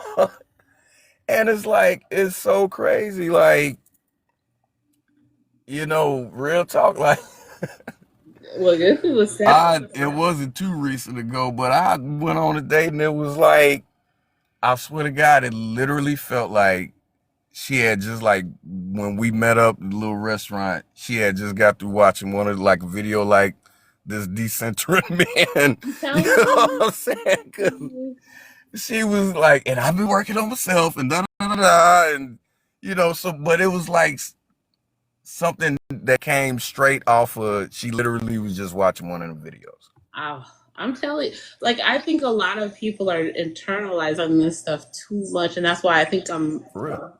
really trying to like speak against it because I'm like, even that video that was going viral about the couple that was going out to Cheesecake Factory.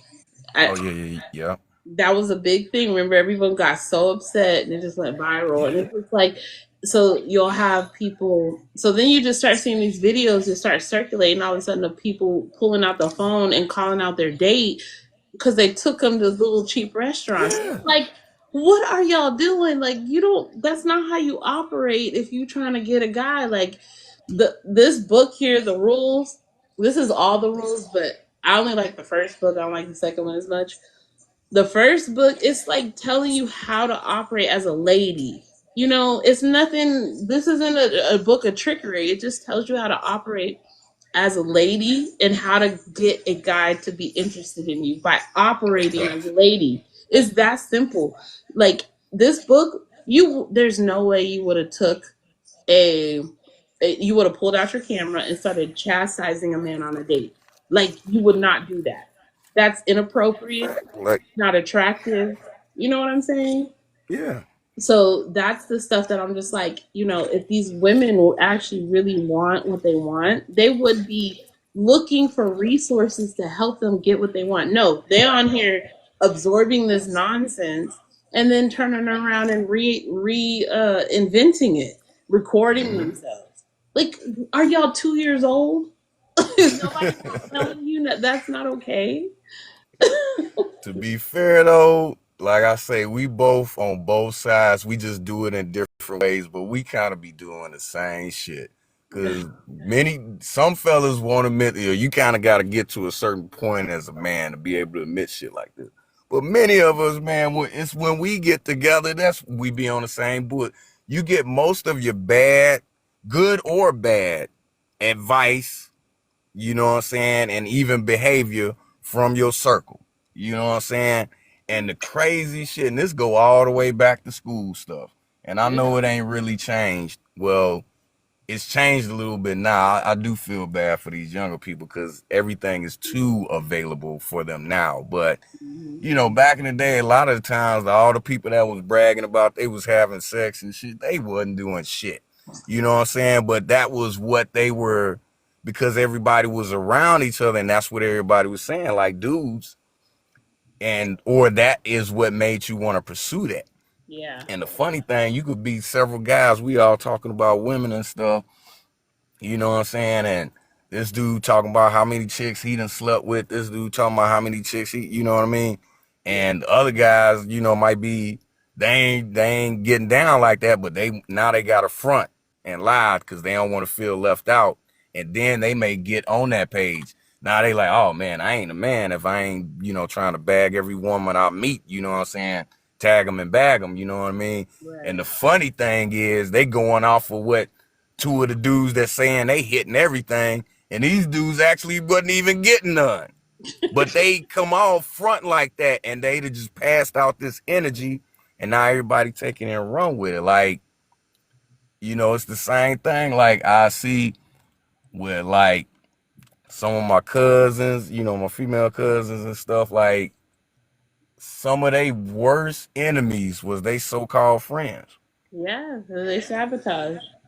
Yeah, like it's all good if both of them or all however many in the crew, is in a stable, happy, stable relationship. But it's like the minute one, go sour, They want now it's like, to with them. yeah. And it's so tricky sometimes because people can, it's so weird. The weirdest thing about people, and this is something that is a tough pill to swallow because it's easy to hold on to anger and hurt when anybody does anything, especially somebody that's close to you. Because Right. you like, oh, how could they do this to me? They intended to do this. And a lot of people are doing fucked up shit and they ain't actually intending it. Not letting them off the hook of accountability, but some people really don't even realize the shit that they be doing. They Yep. don't realize how it might be wrong for the next person, and even just in regards to giving it bad advice. Yeah. Some friends don't realize they project their toxic hurtness onto their friends. Now their friends absorb that shit and actually go sabotage a good thing that they had. Yep. Then and it's almost like a virus that spreads sometimes. And that's what I kind of see on both sides, especially in this. And again, thank you for what you're doing, just putting this out there. Like what we seeing with the podcasts and the content creators, it's like they both are like spreading relationship. Well, I forgot. I was about to say the C word. You know what I'm talking about?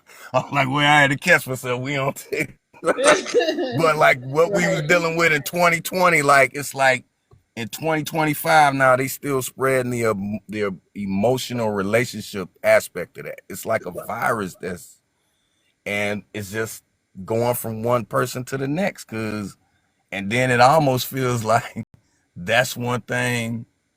Now you got something to make content over. You just deal with, what I'm saying? And that's You kind go on a bad date of even. Now you can jump on, what I'm saying? You can go live or you can make a post. Yeah, I just went on this date and this person didn't do this. They ain't do that, blah, blah, blah. And that shit just exactly. goes viral. Like it's crazy.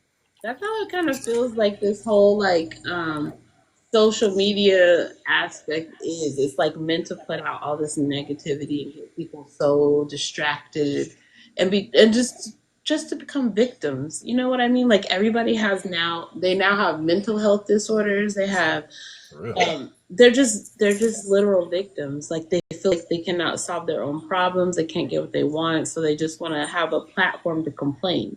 And a Mm-hmm. lot of people like to support complaining. But even before social media, you call your girlfriends, especially women. Women are really bad about this. We call our girlfriends, we complain, complain, complain, complain. Then when our girlfriends give us advice, yeah, okay, thanks for the advice, but I didn't really want it. I just wanted to Mm-hmm. complain. And it's like, I get it. That's a woman trait, but it's not helping you. It's not solving your problem. And now you got social media giving people this platform to just really highlight their toxicities and their traumas, and trauma bonding is like a thing now. And it's Oh yeah. bad. It's really bad. And I can't take it anymore. I'm just I try to be Well, quiet. I can't. I can't no, anymore. I feel you. And I do, again, appreciate what you're doing. I think things like this is helping to turn the tide, even if it may not seem like it sometimes, putting out that. that opposite positive energy and awareness and understanding of things to kind of help balance it out. But yeah, it is. It's draining. It's tiresome. It's draining. It's like I be feeling like I got blisters sometime on my thumb because I'm scroll. You have to just scroll fast as hell just to. You don't even want 1 second of it to enter into your head. And you just like, oh my god. Look, researching for the Decentering Men was so triggering for me. I was just like, oh, I can they are imagine. so toxic. Like it was so like I'm an empath, so it was even more like because I don't want to absorb that. So I had to Right. really put my blocks up because I'm just like they are so negative. They're sitting here making it sound like all men hate you. And you saw that post going around where 70,000 men supposedly were in a group chat talking about all the things they want to do to women, right? The women are just going to town with this. Oh my God, the men hate us. See, that's why you got to dissenter men. Blah. Oh my god! Wait, now I didn't see that. It was 70,000. Now these melanated men or It just didn't men in say they general? just said 70,000 men were in this group chat and they talked about about horrible things they wanted to do to women and children. And yes, that is terrible, awful. I condemn that 100%. But why are they taking that? Do you know how many 70,000 men is? We have 340 million Americans. 70,000 men is like 0.3% of the population, not even 0.3. It's still less than point 0.1. Like, it's a small amount of men, but they are making it so big as if to seem all men hate us. All men do not hate us, ladies. They do not. There are good men out here. And again, my folks, Facts. how are you out here wanting to manifest your best life? You want everything in the world. You want a provider, man. You want this, you want that. But your first thought is that all men hate me. All men want to kill me. All men hate my children. I need to censor them. How are you supposed to get what you want? How? Exactly. And Like, not to be a stickler, but I do have to throw this in. I would definitely love to know out of that 70,000, how many was supposedly melanated I men? want to Because know that too. Yeah, like, I'm not don't gonna throw lie. us all in that can. Don't get me wrong. I know it's probably it was we had a percentage up in there, but don't I throw us bet up it in was that less than one one. percent. I bet it was less Yeah, than one because percent. Because not to sound but prejudice or honestly, bias here, but not with the black statistically feminists. speaking, But with the black feminists, they swear up and down that the black men, that's all they do is kill black women. That's because they just need that knowledge. And I'm just like, yeah, that is not our culture. Why are you spreading that? Why are you making that a thing? Because you don't want others to, because you're something happened to you personally. Now you want to bring yeah, everybody down with you, and that's not healthy. Like I want people who went through these things to go get healing. I want them to visit a spiritualist or a therapist or somebody who can help them. But don't go make a channel and speak negatively of all men and encourage young girls to hate the idea of marriage and having children. You know what I'm saying? Like that's the part that's 100%. bothering me about this. Yeah, All and men it's do just not really hate women. closing the like closing the world around us all. It's the same with the fellas. Like I'm sick and tired of this narrative. Like, bro, if you having those types of issues, so to speak, you not finding the type of woman that you looking for, you ain't gotta just run to another country per se. But yeah, maybe change up your environment, homie. Like, first maybe take a look at yourself. Like you said something really key, couple few moments ago. That's a whole subject in itself, granted, but like how people vent. And again, I think we do the same things, men and women, just in different ways. Y'all call your girlfriends up and yada yada yada. We on the block with our homies, and it kind of go that way. But people still would do that, and it's okay when you got a good friend that you can vent to. But a lot of times we don't even realize we be projecting our hurt energy, our negative energy onto the friend. And Like yourself as an empath, just in general, it affects you especially, but just in general, how that affects people, how people can absorb stuff, Yes. because your friend can come vent to you for 2, 3 hours, and Yeah. then they can walk away feeling, lighter or feeling okay. Yeah, and you over here like, oh damn, like, Pushed out. so, and then when everybody's putting out this limited view, it's like really closing the world around us all. Like, no, you just have to branch out. Yeah, if you keep going to the same spots, if you on the block, if you going to the club, going to Yeah. the mall, going to Facebook, going to, you know what I'm saying? And that's where you're looking for people. 9 times out of 10, yeah, you're probably going to see some of the same thing over and over again. Yeah. Like, first before you go anywhere, go to the mirror. Like, go to the mirror, have a long conversation with self. Like, even when just any little thing set you off, before you even think to try to go vent to someone else, first go have a talk with you and the inner you in the mirror. You know what I'm saying? Get all of them things out. Yes. Because, sometimes we still need others that we need to talk with, but you will find, like, you get heated about any little thing. You go do that, you don't even need to talk to nobody after you and got it off your chest. Because mostly we getting stuff off of our chest. Exactly. And like you say, that girlfriend or that homie that'll call you and tell you all these damn problems, all these issues, and Mm. then you listen and you really try to be a good friend and give some wholesome advice, and they be like, oh, not they ain't you You are hear it? that person has already had their mind made up. So you Exactly. really just needed to listen to yourself for a second. Exactly. So a lot of this stuff, if people could just do that, and then especially, again, these content creators, because it's currently at the moment, I feel like the tide is changing. Again, shout out to people, yourself and everyone that's putting out the positive They're just trying vibe to get to money. challenge these things. But, there's still, right now going to be those that put out this type of negativity because it It sells, makes them so much or that's just a money. way to get it off their chest. But And it yeah, makes if we them money can because stop did you see the feeding post into that. on Fit and Fresh? What's that guy that just got in trouble? What's his name?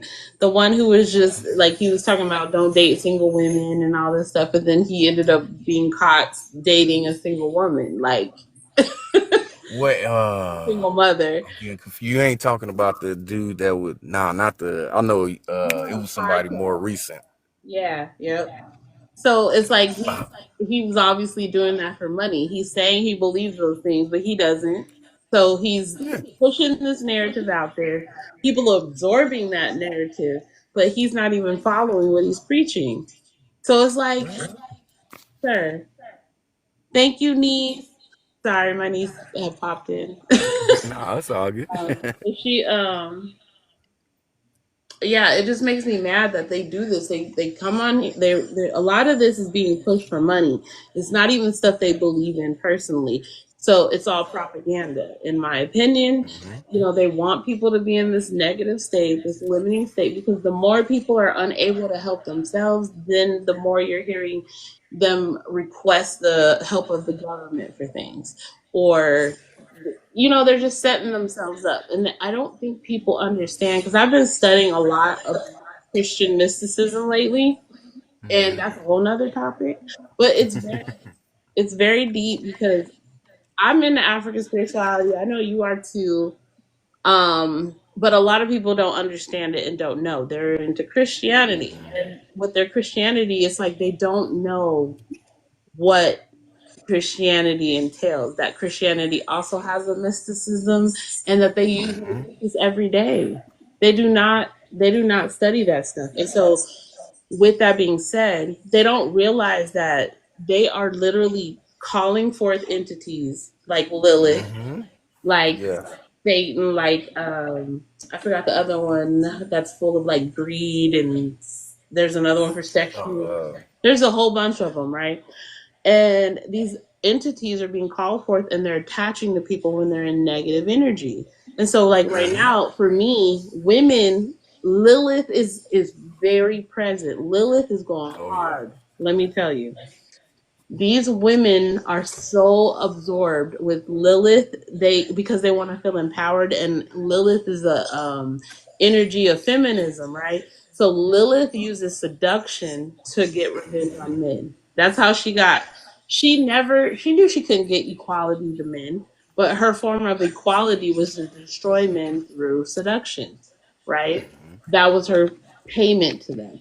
So, but they still talk about this illusion like they're equal to men. Lilith did that because of that whole situation with her and Adam. That's why she left and went and married Lucifer, right?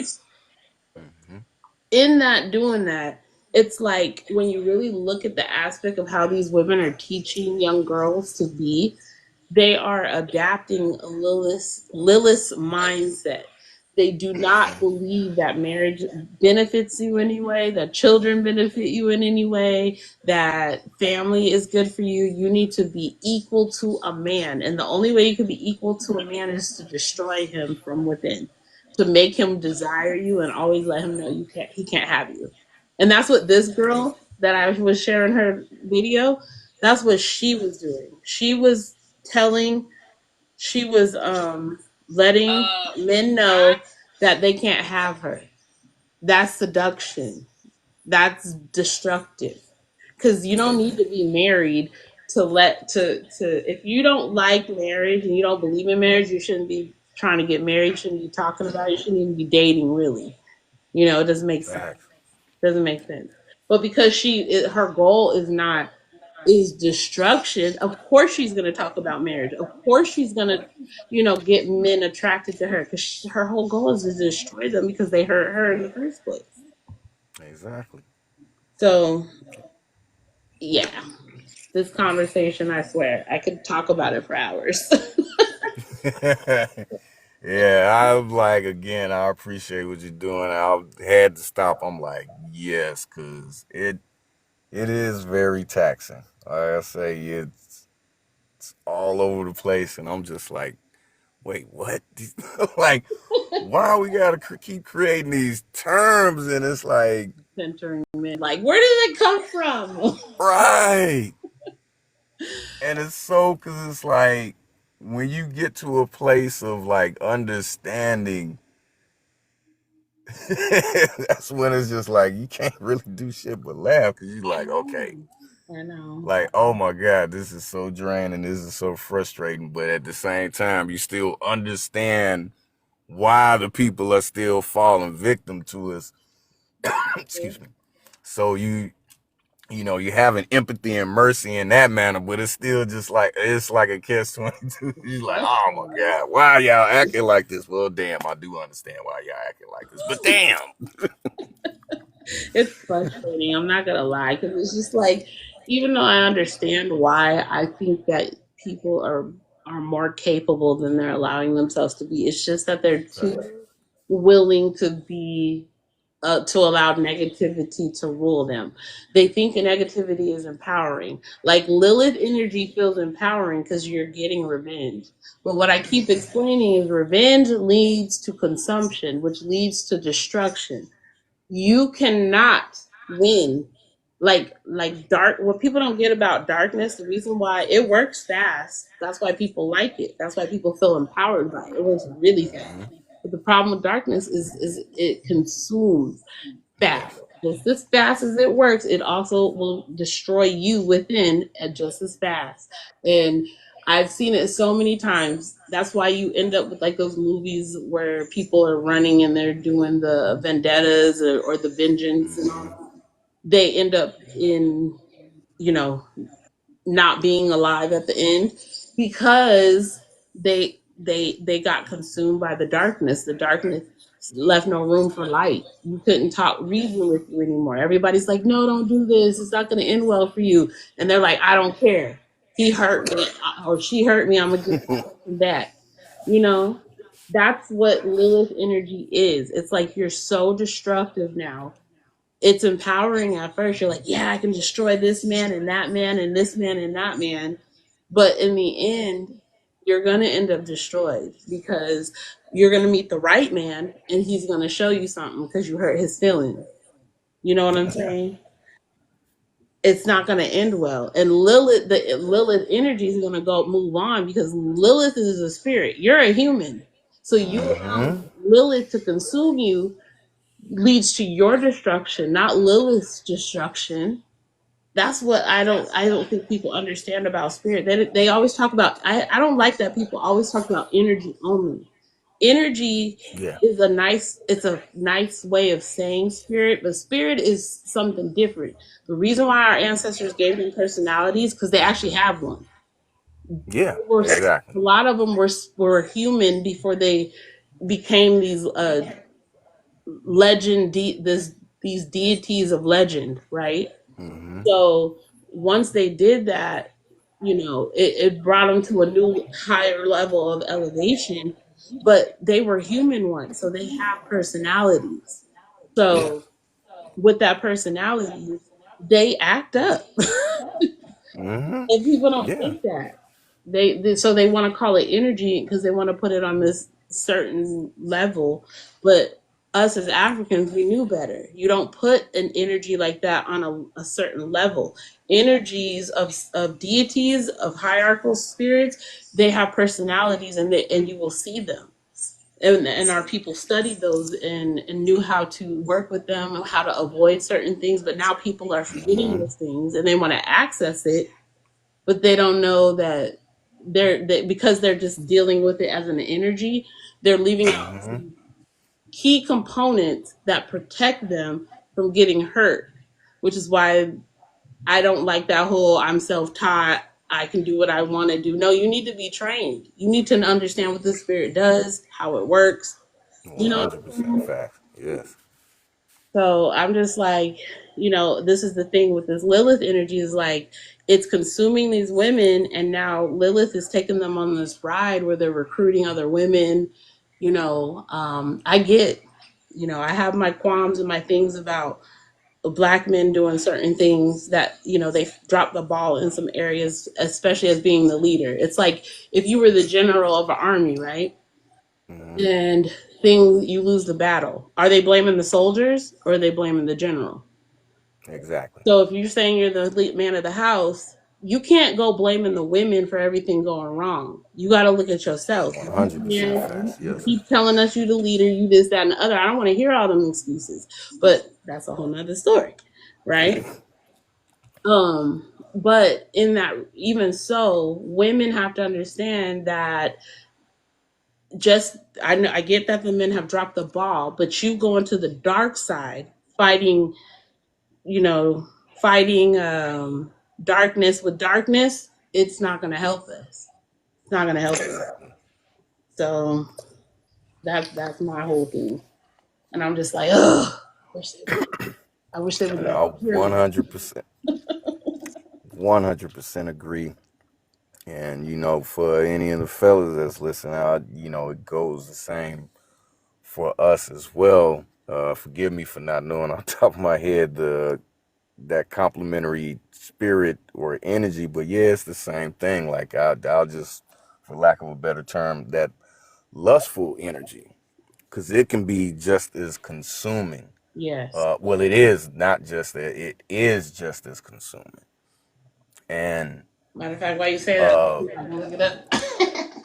yeah, because it again, the way that a lot of things are conditioned and set up. Um, like you were saying, these spirits, to put in the terms for religious people, they are real. Anything that everything already is in existence, and then we can create and call things into existence, or bring, attract these spirits, this energy to us.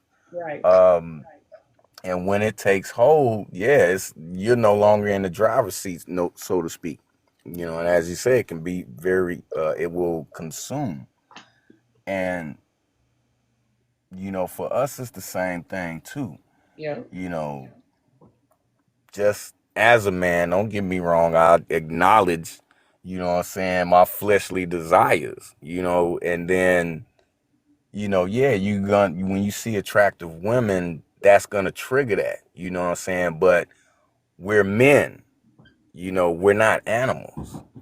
So, you know, we have the ability and the responsibility to be able to, you know, conduct, govern, and control ourselves, Right. you know, um, and especially in regards to, you know, again, going back to this whole tit for tat back and forth podcast thing, that so much toxic in, like the very stuff we ask for, like you say, we got to pick up the ball on a lot of things, you know, and it starts with um, first really being clear with yourself of what you want when you want it, Right. you know, because you can't complain when you, like, you know, just to keep it a full buck. I'm not advocating or condoning this per se, but you know, if you want to be a guy that, you know, if you still, you know, young, early, really, you need to be mindful of your energy, because people don't even realize that. Now, like you say, that's a huge subject.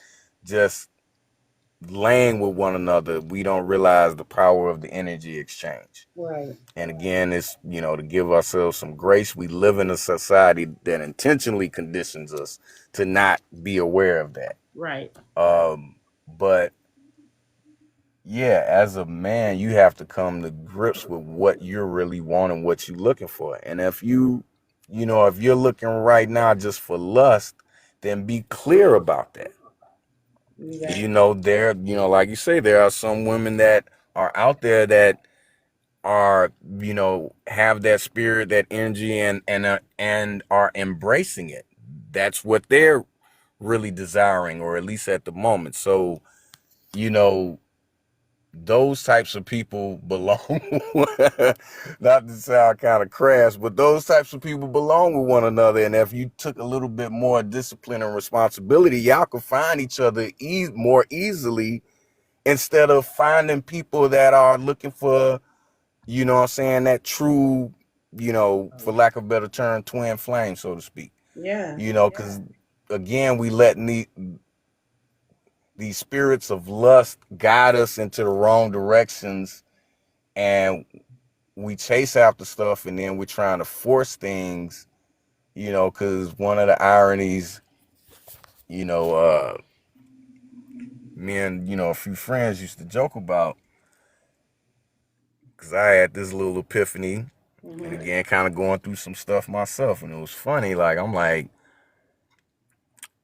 a lot of times in relationships, a man and a woman to come together, and the woman will immediately fall in love and be all in, 10 toes down, right? Right. And the man may feel that emotion too, but the lust is still more in control. Right. So as the time progresses, you know, like she started off at 100, you know, kind of just use a simple analogy. She started off at 100 and he started off at 0. Right. You know, and as time goes on, she's gonna decline from 100, is gonna go to 99, 98, 90, you know, all the way down. Right. And while his is building up, you know, comes a day where it's like, man, he got 70 different reasons why he love her. But she down to 30, she only got 30 reasons left while she just still head over heels in love with him. And so then they get to this point to where now he's ready, after however many years or however many times, he ready to settle down, ready to make you an honest woman, like the old folks used to say, and he ready to go all in. Right. But she's at the point she's had enough. She's spent. She's ready to move on. You know, and I'm like, that's kind of the irony sometimes that a lot of us have found ourselves in. You know, what you say you ultimately looking for men, sometimes we find that right away, but no, you still want to see what else is out there. And that's why we need culture back, because it's like, you know, I look at how, like I was talking about earlier in this live, how my parents met, you know, and their generation, you know, my parents were born in what, 56 and 60, right? They're 4 years apart. So that era, their dating phase was in the 70s, obviously. Mm-hmm. So they got married in 1980. I'm born 82. So during the time they're dating, that generation had a lot more expectations. They had a lot more culture about them. You know, Mm-hmm. our parents, my grandparents were very conservative. Most families in that time were still conservative. But now you get this new generation where we're more liberal minded, right? Mm-hmm. So now the culture has been broken down where sex has been, you know, it's more tolerated before marriage. It's, you know, it's allowed for lust to dominate on both sides, men and women. Mm-hmm. So now the issue with that, and this is why I feel like this decentering men thing is becoming an issue, because decentering men is basically women now they deconstructed all the protections that were there to protect them previously, you know, Mm-hmm. uh, in tradition. They wanted to get rid of tradition and spirit and spirituality and all that stuff. So now they had all this freedom and liberal. I can do what I want. I can dress how I want. I can do what I want. Now you're seeing the results of that. You're getting Mm-hmm. raped. You're getting, I'm sorry, can't say that word. Sorry, TikTok. Grapes, Right? You're grapes, getting raped. grapefruits. You're getting, you know, alive. You're getting all kind of crazy stuff's going on, you know, and the women are getting hurt left and right. They're becoming single parents. They don't like that, and you shouldn't like that. But it's Mm-hmm. like you deconstructed things, all your protections to get here. Now you want to do this. This isn't logical to me, because like if you had just followed this the traditional ways, you wouldn't be here. You deconstructed it because of people spreading, like Satanists and occultists, that Mm-hmm. want to take away your freedom and your free will, convince you that it was more empowering to be liberal and free minded than protecting traditionalism. You didn't even Yeah. understand traditionalism protected you as a woman. All those things that you call patriarchy protected you as a woman, because once a man has options, he does not have to provide for you. Why would I provide for you when I can get sex when I want to? When a woman can just come cook for me and I don't have to marry her. You know what I'm saying? Like, women set themselves up. Listening to And it's a deep, deep subject, and we have a great accountability on both sides both for us, because the culture just in is general, but then us as a people, and I'm speaking directly to, Black women. melanated guys and goddesses out there. Yeah. Um, and, no disrespect to any other quote so-called race or nationality, but, one of the things we have to understand about what these traditions, we through uh, the quote unquote air, slave trade and global colonialism, um, we've picked up values, or rather, we've had our values corrupted by others, and we've picked up their toxic values. And so, even with we'll just use our country for example, the shift in things that you spoke on moment earlier, how we kind of try to toss traditions out the door. That was still more or less the dominant or oppressive society that was in control, that was kind of having that war, or that whole thing, and it spilled over into us. Mm-hmm. Because even with us, not to just go off on a historical tangent, but we can trace some of our problems that we're currently having today back to civil rights, because that was such a powerful movement for us, because we were still more or less unified, not only as a people in this country, but specifically the black man, the black woman. We were unified in that fight. Don't even want to use the word struggle, in that fight, in that what we were facing. And you know, again, with the whole imbalance between man and woman, Mm-hmm. not to say that melanated, our people, our ancestors weren't sometimes in some of our civilizations guilty of sometimes the balance going off. But that was more or less a problem that started with this other group of people. They Right. were imbalanced and had been for thousands of years. Right. That's why many of their societies had, you just look at Rome and Greece, for example, to where I love all the people that was putting out the info just about the holidays and Saturnalia and all of that kind of stuff. And it's real. Like that shows you where, uh, a lot of the imbalance and this so-called chauvinism, it started with another group of people. Yeah. Not to say that, throughout our infinite existence here, we didn't falter sometimes, but Right. more or less the most toxic aspects of this behavior comes from a different group of people that have been in control. And Yep.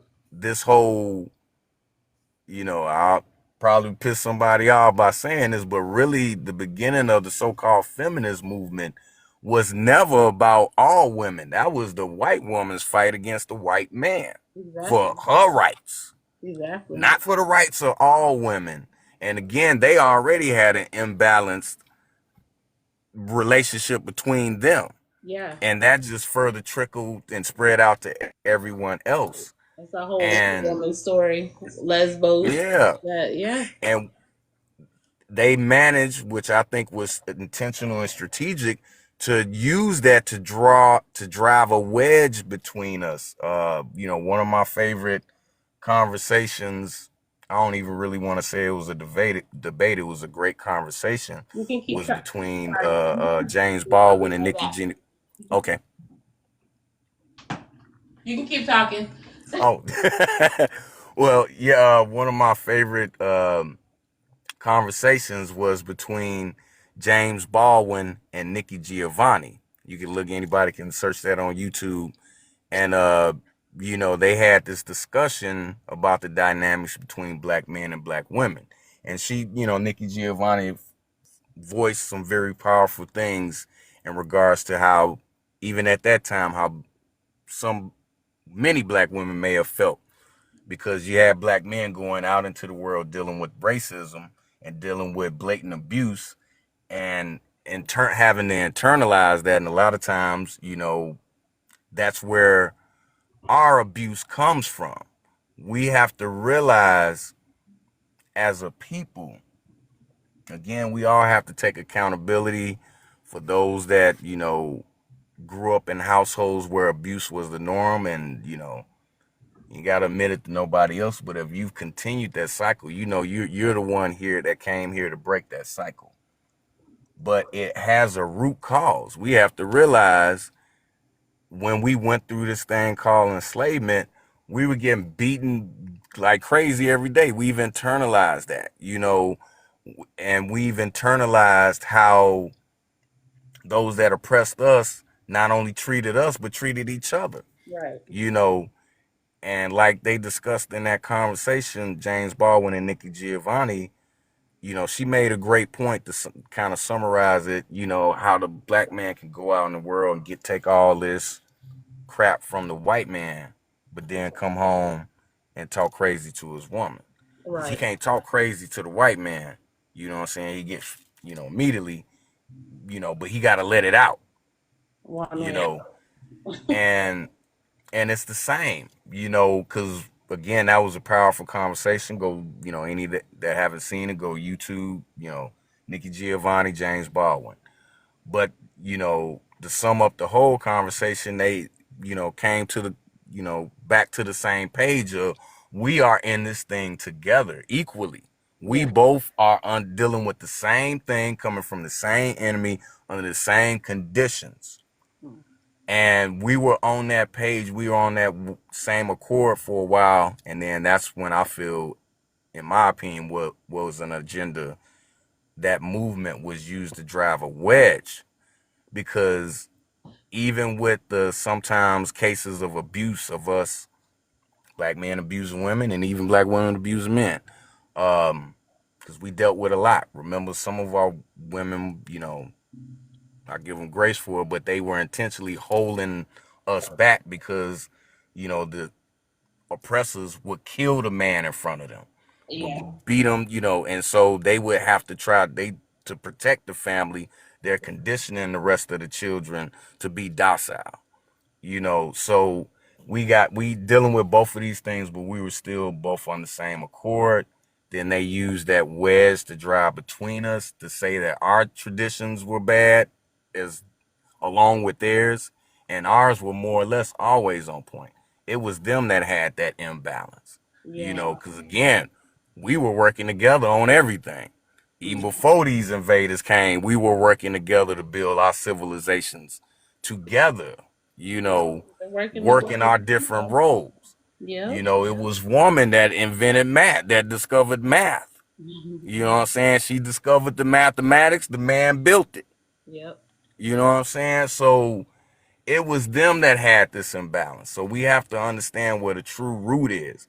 And we still got to take accountability of where we went wrong ourselves and we've absorbed and internalized a lot of this behavior so Yes. we can undo it, because again, much of the stuff that we basing aren't even our same values. Like, And they because a haven't lot of this, been. kind of going back, if I might be off base with what, because she said a lot in that video. And I You didn't still even don't know finish what it. That's the decentering a sad man part. means, but You didn't even finish it it. seems like a lot of stuff that's almost based in materialism and capitalism, which is like you say, we getting fed this stuff from these Satanists, from these occultists, from these people that are trying to keep control of this globe or this country and other lands, and they keep putting out. They don't even live like this though. That's the crazy shit. I They know. got us out here telling me, yeah, don't get married, hate the woman, hate the But they man, still married. and meanwhile they so tight knit. They damn near sleeping with family members just to keep keep it all in the family. You know That's what I that's mean? another thing. It's like they come and they indoctrinate us with their ideals to destroy what our values. And what I tell Exactly. people a lot, I tell my kids this too, is like people don't understand why they don't get punished for what they do. And I know I'm saying this on live, but they are the children of those people, that entity. And you know what I mean? Mm-hmm. And because of that, that entity is not going to punish its own. That entity is meant to destroy God's people, correct? So Yeah, it's correct. going to 100%. affect us 100% more than it was going to affect their own. You know what I'm saying? That's Mm-hmm. why you see a lot of times we're talking about these. I'm sick of all these buzzwords, but things like narcissism, sociopath, all these things. These are things they are naturally. When you debate these people online, you'll notice they exhibit all the traits of the narcissist. Everything goes like if you work. I'm from Washington State. Okay, that's where my dad retired once he got out the military. When I was 12, we moved there. He retired when I was about 16, and I lived there for another like 20 years. Okay, so that's like my home pretty much. And living around liberal white people taught me Oh wow. that that's how they are. This is who they are. This is why I don't like people don't understand why I can relate and be more comfortable around conservative white people or racists because they're straightforward. Liberals are different. Mm-hmm. Okay? They're very Oh yeah. different and they're very manipulative. And so like they always pretend like they're helping you, but they always do things that are very like passive aggressive and very like narcissistic. Like they Mm-hmm. gaslight you a lot, and it's very frustrating because you think they're your friend, but they're constantly changing, raising the bar, changing things, blaming you Mm-hmm.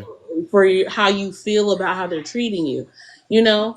And it's like when I started to get into my spirituality, and I realized how the devil operates or Satan operates, that energy is associated with that deity. I was like, wow, it's starting to make a lot of sense why they act that way. because Mm-hmm. a lot of that is a culture. They're very like narcissism. Like people will sit here and try to explain Satanism to me, right? But if you look at Satanism, like they'll be like, "Yeah, it's just like any other tradition." Blah blah. I'm like, "Oh, okay, okay, I get you." Like, but you see how they don't want you to judge Satanism, right? Like they'll put all this onus on Mm-hmm. you and gaslight you, like it's another religion. Why are you judging it? But then when you look at the principles of Satanism, it's narcissistic. They're literally saying, Yeah. I gotta be I'm nice to you unless you're mean to me, then I get to destroy you. No, that is not Right. how every other spirituality works, sir. Right. Like it's so narcissistic. And I was like, but that's the energy behind Satan. When you look up the characteristics of Satan, if you look up the characteristics of each demon, you're gonna see they exhibit a lot of those traits. Oh, Mm-hmm. Osmotus is the one of lust. That's the compatible one you're talking about. So Okay. Osmotus, Yeah. Thank you. he's the the demon of lust, and it's like if you look at his traits, they exhibit a lot of that stuff. That's why they created porn and all these things. You know what I'm saying? Yeah. Like they are meant Oh. to do what they do, and it's supposed to affect us because it takes us off our journey, disconnects us from our God, and when the more our gods are forgotten, the more theirs is uplifted and becomes more powerful. And it's just, Facts. ugh, it's just a whole thing. And I'm just been like, "Ugh, I just want to get us free of all this so that we can go do what we need to do and become the people we need to be. But we're so stuck in this realm with them, it's hard to get us there. The more black women I see become feminists, and the more black women I see talk like this, centering men and using all these buzzwords and this feminology, I don't feel hopeful because even though the men are responding to the women's treatment, and I get that women are responding to the way men drop the ball. My issue is that the women are always supposed to be the voice of reason. We are the ones who call you Yeah. guys back to Yeah. the center when you get out of pocket. The reason we're not able Right. to do that is because we're listening to feminist manipulators. And I'm like, that's why you're not able to get your men in line. It's not just the men's fault, it's your fault too, because you can't be the voice of reason because you're over here sounding crazy. Who's It, listening to you? right. Like, who's your voice of reason? Like, so you can be out. I'm just like, I want that message to get to my sisters, but it's so hard now because so many of my sisters have adopted feminism into their ideology and their psyche. They cannot hear. They can't hear. They don't reason. They don't want voice of reason. They just want revenge. So Lilith has completely consumed them now. They got more black women channeled, and the reason like you're seeing this whole black women are silent over Trump getting elected and stuff is so frustrating to me. I'm happy they're quiet because they need to be quiet. I'm tired of black. I'm a black woman and I'm tired of them. I am because I'm tired of them because they are so out of pocket right now. They are so Right. out of their femininity is disturbs me. I don't know how else. Nah, I feel you. I feel you 100%. And I will tell you and anyone else is the same thing I tell my goddaughter. I'm like, baby, sometimes it's okay to hit that mute button. You ain't got, it's sometimes you gotta tune it out, because yeah, it's great. And again, I hope the other thing that people can understand, it is on both sides. It is on both sides. And ladies, sisters, you know, you need to also know, just like, yeah, we have accountability on our side to take, but you got to realize we dealing with the same shit. Yeah. We got the same amount of broken, hurt, you know uh fellas in our circles that are giving us bad, advice and information, like y'all have the ladies in y'all circles. You know what I'm saying? We have to realize many of us, we went through the same things just at different times. Yeah. You know, I ain't justifying it at all, but you have to realize you take 10 dudes that are dogs, that are, just sleep around. He a dog, he a dog. You know, I guarantee you at least 5 of them dudes early on, probably when they was a teenager, early teenager, got their little heart broke. Yep. And they vowed from that point on, ain't no chick, ain't no woman gonna make me feel like that. Right. You know what I'm saying? So I'm gonna just go around and, slang my Johnson like, you know what I'm saying, there's no tomorrow, because I don't want to feel like that. Just the same way as some of y'all For that have late dealt with night. someone that hurt you, and then now it makes you like, ain't no man gonna, or you were put in a situation where you were supposed to be, protected and helped and strengthened and empowered, but instead it was the opposite. So now you empower you. I'm strong one. I don't need nothing and nobody. Right. So we all coming from the same places. Like it's just I've been saying this on social media for a long while, and it's got me into quite many debates. But I'm still keep saying, like, I came to a point where I realized, like, I no longer, it's 50-50. We all 50-50 equally guilty of every damn thing. Yeah. It's just as many black women that abuse black men as it is black men that abuse black women. Um, it's just as, I would dare even say, sexual abuse. Brother, I can't remember his name. He a rapper, something smart. But he had a beautiful breakdown, and it made me even realize, like, man, a lot of us fellas, we don't even talk about, like, bro, probably one of your first few sexual experiences, you were actually being molested, but you ain't think so because it was a woman, it was an older girl. You Yeah. know what I'm saying? You 15, she 21, and you thought it was something to brag on. You Yeah. thought it was something to be proud of. You didn't realize you was molested. You know, just as many of us ladies, again, this is something that most of us rarely talk about, or we don't talk about in public at all. We maybe have one or two friends, cousins, brothers, or something that know this shit, but we don't talk about this stuff. Like, for some of us, I would never, justify the things that R. Kelly did. I'm from Chicago. I was raised in Mississippi, but I was born in Chicago and then went back there and lived for, a nice amount of time. And what's going on, brother? And I hate to say it because I will forever love that man's music, and I give him a little bit of grace, never justifying any of the wrong he did. But I understand, so to speak, because I know it's real. Yeah. I know it's real. Way before way before the first video that Dave Chappelle made a joke on peeing on your boot. I knew it was real. You know what I mean? Like, I knew I dated one girl and was friends with two other girls. All three of them didn't know each other from Adam, but had similar R. Kelly stories. And this was in the early 2000s. Mm-hmm. Before anybody even saw that video, and way before the surviving R. Kelly. So I know it's real, but at the same time, like when he did that interview with Gayle King, Yeah. and he went into it, again, I'm not saying this as no justification whatsoever, but he was molested by his sister, Yeah. you know. So I just said all that, In that sorry, but the community. point is oh, I'm sorry, go ahead.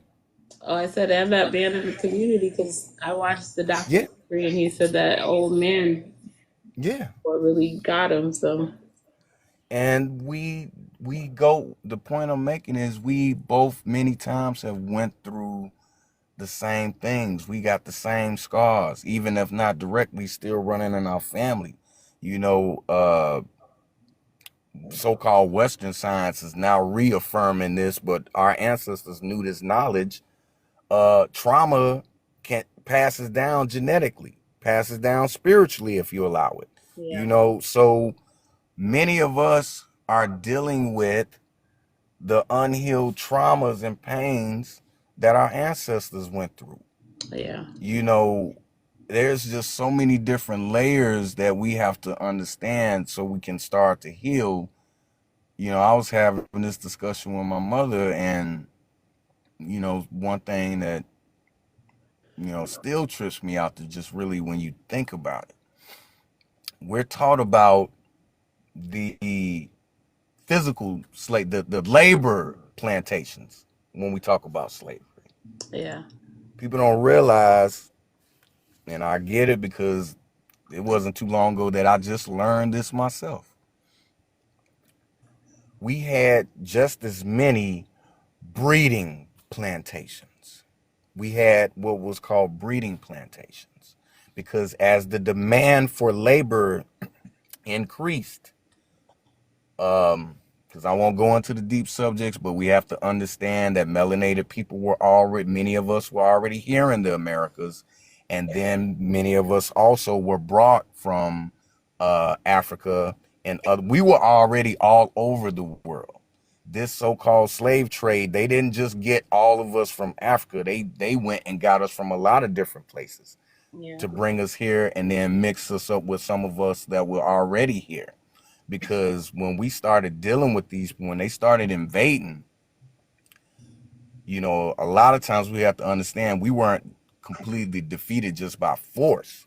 A lot of times it was disease and other things. They were coming over here with things and exposing us to stuff, and as well as in Africa that we didn't deal with because they were living a different way.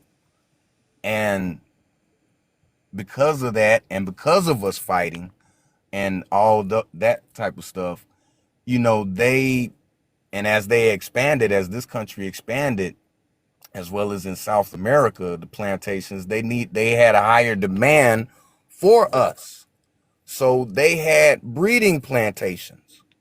Yeah. You know what I'm saying? To create more. They would ship as many and capture as many, but they also had to produce us.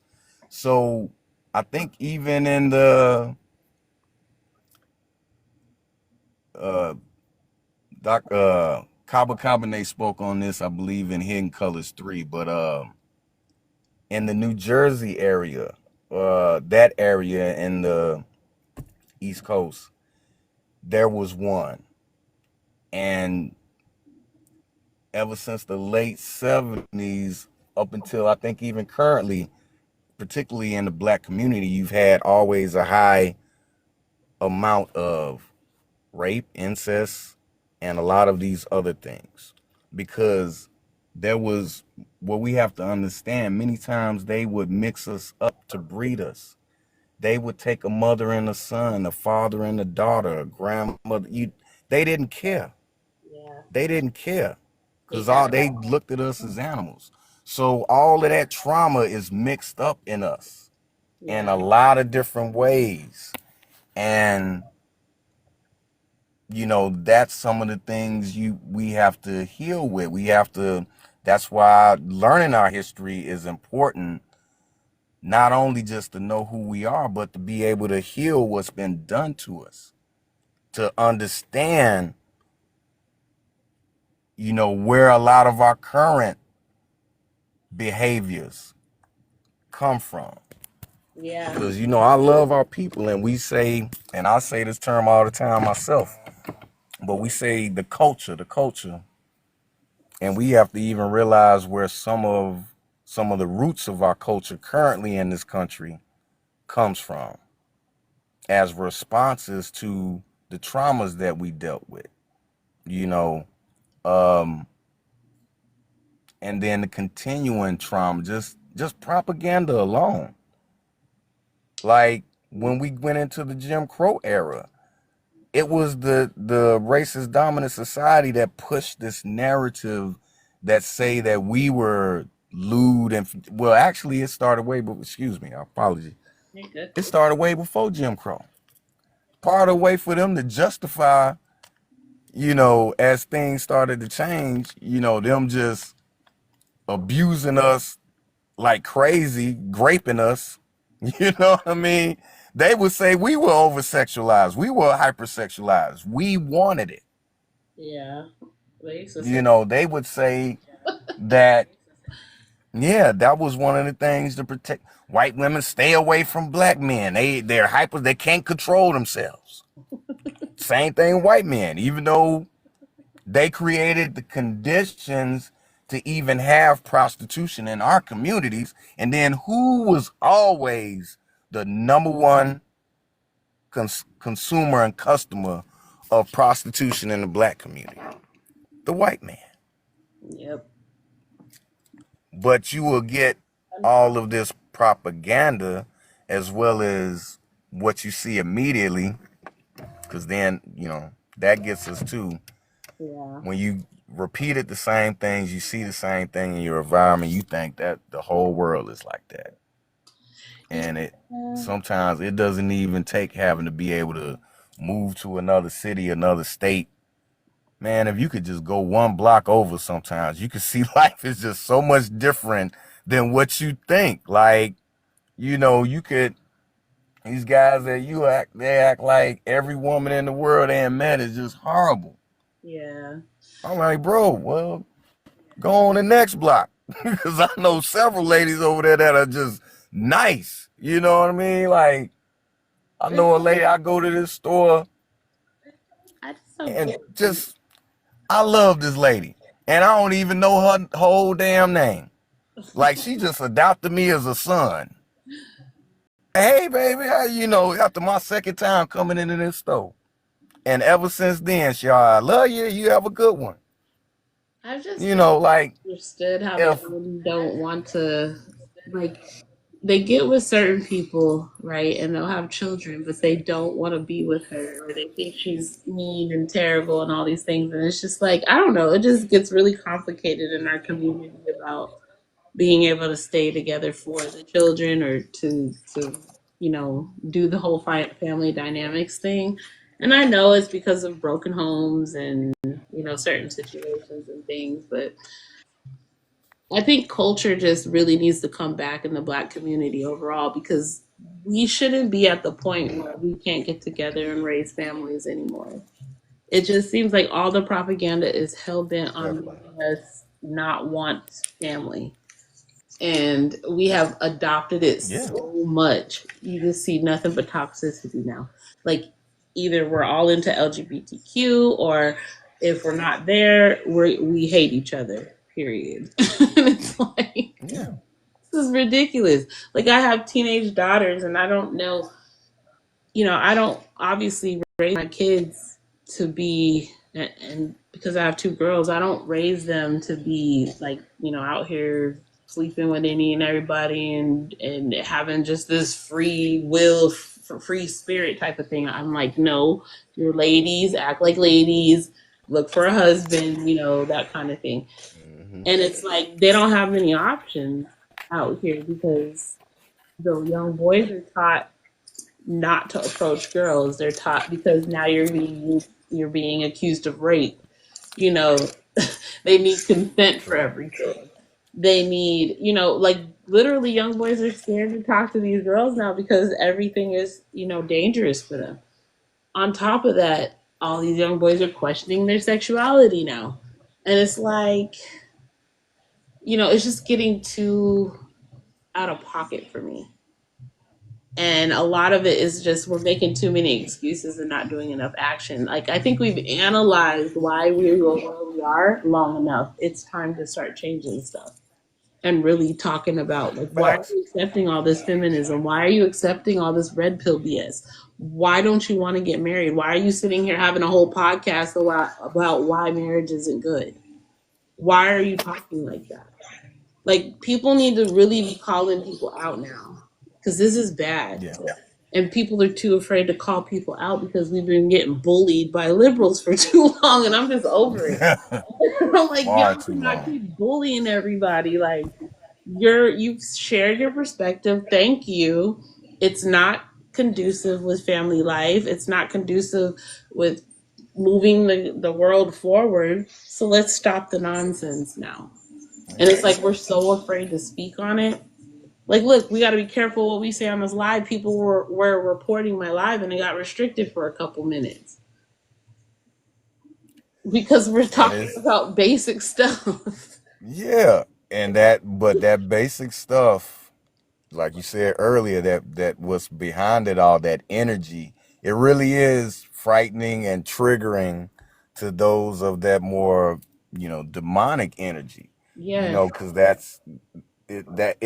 it's going against all that, because that's the biggest threat. Like us being together, being family, cohesive units, that is the most frightening thing to them. to the establishment, Yeah, and to this order that they're trying to establish.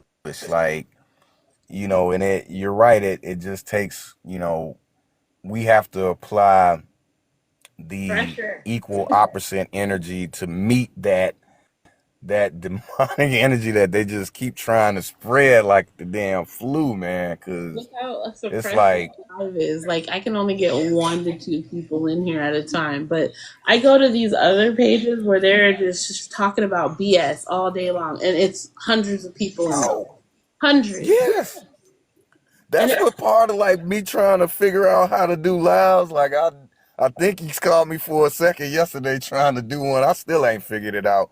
But I follow a couple of people, and nothing against them, what I'm saying? I don't knock what you're doing, but I'm just like every time and I get the notification, I'm like, no.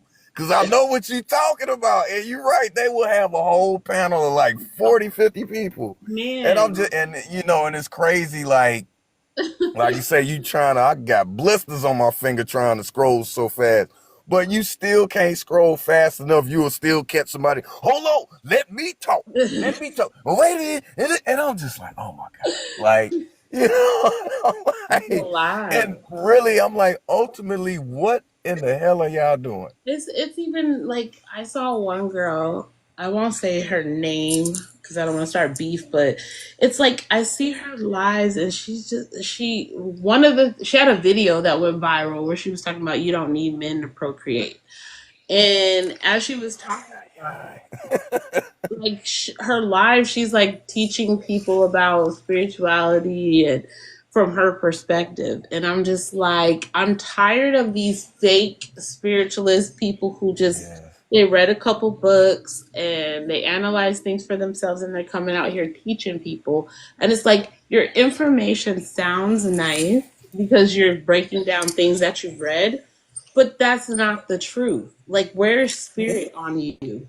I don't see spirit on you because you're just doing this for ego, pretty much. It's like you're giving false information and you're hurting people.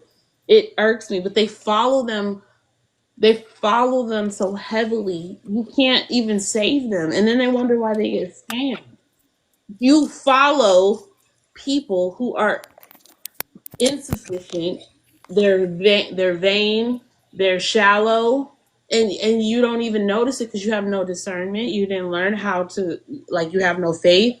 It's just the way they have made society is just it's too much. And I'm tired of all the fakeness. I'm tired of all these fake spiritualists on this app teaching people all this fake spirituality. It's irking my soul.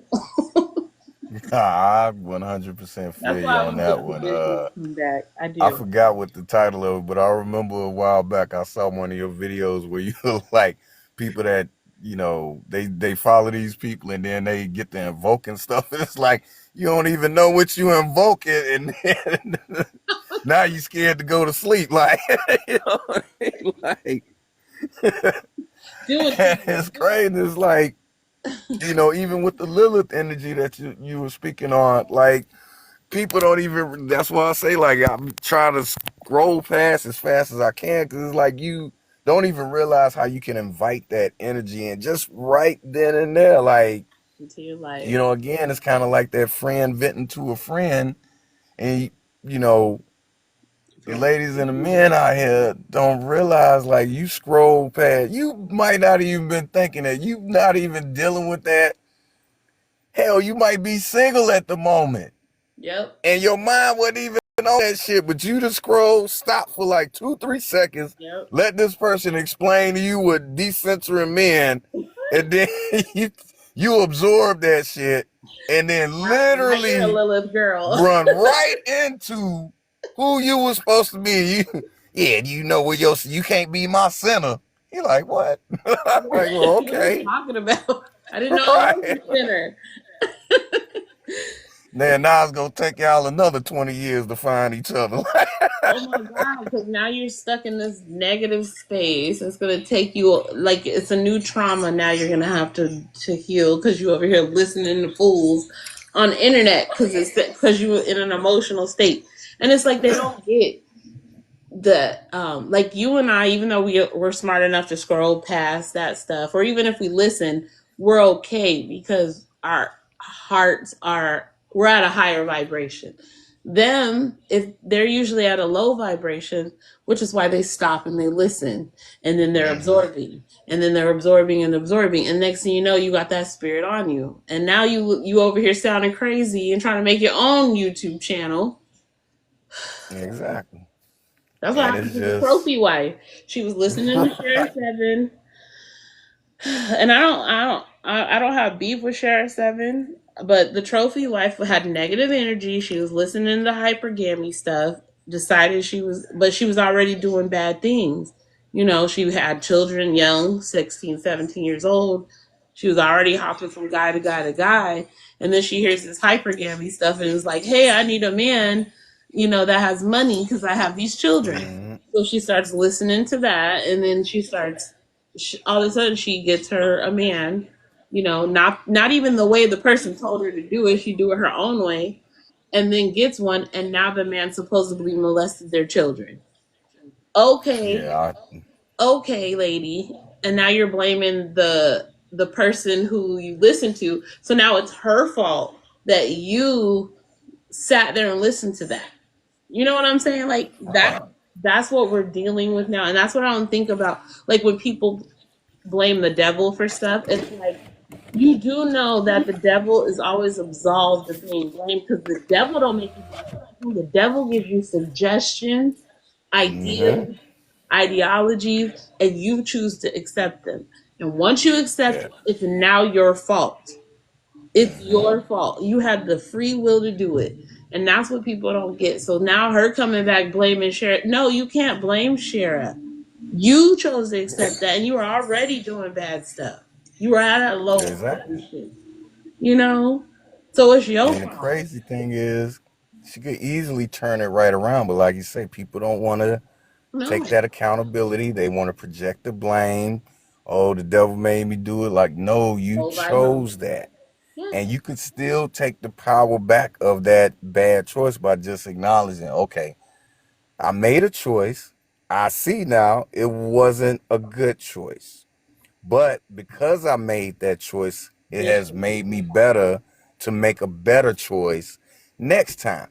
And the crazy thing to me is, and I get it because I've had to wrestle with this, but it's the easiest thing in the world that we make hardest or nearly impossible to do.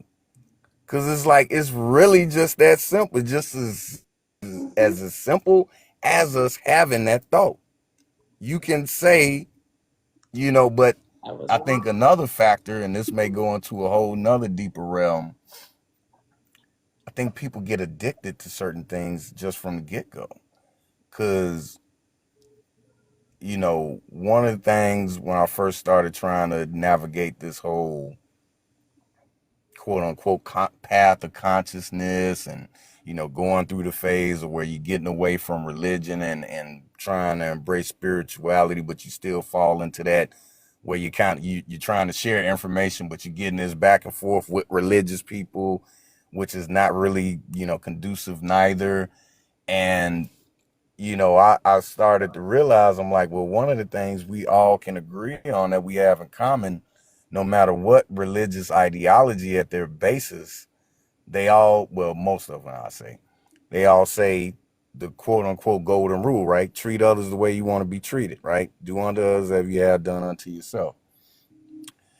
But I see the catch in that, Yeah. especially nowadays, especially under this system that we've all been living for a while.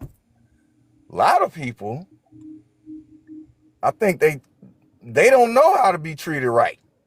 They don't know how, they haven't learned yet even how to treat themselves right in a right, healthy, and positive way. So it's like, not making an excuse for them, but in a sense, when they treat others, sometimes they are treating people the way they want because they don't know how to treat themselves right. They only Right. know how to be treated bad. And so they, you know, attract and connect with people.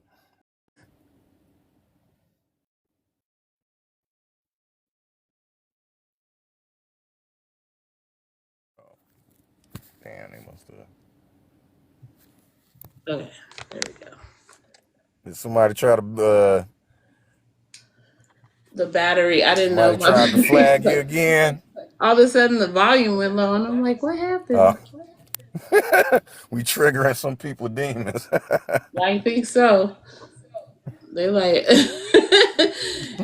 good. I want to trigger them. Yeah, I want to because they doing too much. yeah. Because if you like pay attention, we try not to, but you just listen to some of the jargon coming from all these podcasts.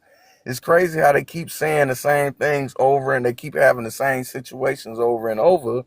And like we say, it's like a lot of times you say one thing, but if that ain't your real intention, you really attracting what deep down, so you may say that you want this type of a man or this type of a woman, and then you get frustrated because you keep attracting the bad ones or Yeah. what you say is bad, but you haven't went in and did some internal stuff. Like, one of the craziest things just about that is,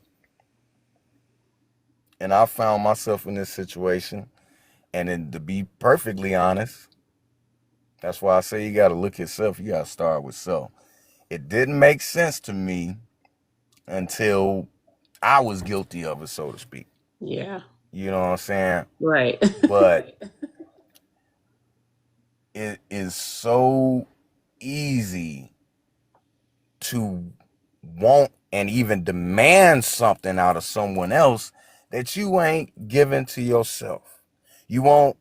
It's very easy, and most of us do this because we all want to be accepted and connected, and don't even realize that we already are. We all are a part of the same source. We all children of God, the Most High, whatever word people feel comfortable with. You know what I'm saying? We all are one already. Mm-hmm. We all are connected, but in this realm, we have to rediscover that. But it's so crazy. Like, we will demand or we will expect and get hurt if we don't feel like we're receiving it in the way that we want it, but we will expect out of someone else that unconditional love, that unconditional acceptance. Right. But yet we're not even giving ourselves that 24/7, you know, Yeah. because, I'm a firm advocate for accountability, but the the extreme of accountability is that self-defeating. Oh, I'm terrible. Oh, I'm bad. I'm da da da da. You know what I'm saying? So if you start self-depreciating, then how can you expect to be drawn to someone that will accept you for who you are fully Right. when you don't accept who you are fully? If you don't unconditionally love yourself, not meaning that you never say you're wrong about anything or anything like that, or you're vain or anything like that, but you should love yourself unconditionally. Right. Love yourself enough to know when I stumble, it's not bad. I still love myself. I'm even happy I stumble because it teaches me not to stumble in that way again. So when you can learn to have that, then you're not demanding or expecting it from someone else, and you'll end up actually receiving it receiving it in the way that you were supposed to receive it. You Right. already have it within, and then you meet the person that already has that within themselves, and then it meshes together in the right way. Right. But yeah, we looking, you know, it's even funny the street level shit. You know what I'm saying? And these clicks that we make, we Yeah. always looking for others to accept us. And Oh. because it first starts with you gotta accept yourself. You accept yourself, your tribe is gonna find you, so to speak. You know, you ain't gotta go looking out and try to get with this person, get that, hang with, to find that acceptance. Your tribe is gonna come to you if you accept yourself. And it's the same with this relationship stuff. Like, again, I learned it the hard way. I, used to be in relationships would always feel like, the woman was being so demanding, she's not getting certain things from me. And I'm like, I'm not supposed to be the one to give you that. Like, you know, I can tell you, from sun up to sundown, how beautiful and, precious and fine you are to me. But you got to first feel like that. You know what I'm saying? Like, and, typical relationship shit. You know what I'm saying? You had them days of time, your mate wants you to validate them. You know, babe, how I look in this, or da, da, da, da, da, or just ask you those random crazy questions. Yeah, if I was in a car accident, I had one arm and no legs, would you still up? You'd be like, but I realized it when I found myself on the flip side of that. You know what I'm saying? And found myself going off in a tangent like, yeah, you don't really love me, you don't accept me, and da da da da. I call myself like, oh damn, yeah. Cause you know what I'm saying? Are your parents married and together? Well, now that in itself also is a whole nother hill of beans. So my birth parents, no. I my birth mother, well, my parents, they were together. I love my pops, but he was the stereotypical dude in a lot of ways, trying to, you know, plant his seed everywhere he could, and at the same time, my mother, she was looking for the wrong things and, kind of looking for things in others that she should have been looking for in herself, because she came from, my family comes from Mississippi, small town Natchez, Mississippi. So she came from a kind of sheltered, so when she went to Chicago, she was, focused on school and work, but she was kind of ready to get out there and have some fun, and met an older guy, and and so, and then on top of that, like I say, lesson that I had to learn, and through them, I guess I learned in some ways. There's a difference between things in common and true compatibility. Yeah. So they had quite a few things in common, and they, even to this day, are very similar in a lot of ways, but they were never actually compatible. So, because of that, it's like a long story, but my mom got away from, broke up with my dad. She was still trying to go to school and work and stuff, and my Yeah. other aunts in Chicago, she didn't have any options to really watch me, so she ended up taking me to my grandparents in Mississippi, and it's a whole big story from that. But I Mhm. ended up being raised by my grandparents, and But you still got. but both of them claim that they tried to get me back. It didn't quite work out like that, and it's they're both still in my life. Both love them. I mean, love them both, and like I say, even though in a sense I went through that whole, and I still to this day, trying to heal from abandonment issues, trust issues, etc., etc. Um, but I've come to understand, just even in my relationship with them, and feeling like there was so much that I never got the experience. Yeah, a lot of people got the experience having a mother and father in their life, in this quote unquote nuclear family. Yeah. And just being nurtured by that, being taught by that. But my grandparents fulfilled that role. Yeah. But still, my both of my birth parents have taught me in different ways through bad and even good behavior lessons that they didn't teach me directly. Yeah. Like my father, I could, if I wanted to talk negative about him, I could be here forever and a day. But one of the positive things I could say about that dude, he was the one that taught me that even before I started to learn all this deep stuff, that your thought creates your reality, and how you think is really what determines stuff. Because my father type, you can't tell him nothing. I get my talkativeness from him. He's a talker. He gonna say what the hell he gonna say, and that's what it is. You know what I'm saying? And whatever he got in his head is how his reality functions. Right. Now, I ain't saying the way that he does it is a completely healthy way, because it isn't. I'll be here forever and a day try to explain that. But the gist of that lesson I learned from him. Like my pops is like that meme you've probably seen on the internet, where it's like the little cartoon dog in the house on fire, and the cartoon dog just sitting in the house on fire, and he like, oh, this is fine. Like that's my dad in a nutshell. It don't matter what happened. Oh, this cool. You know what I'm saying?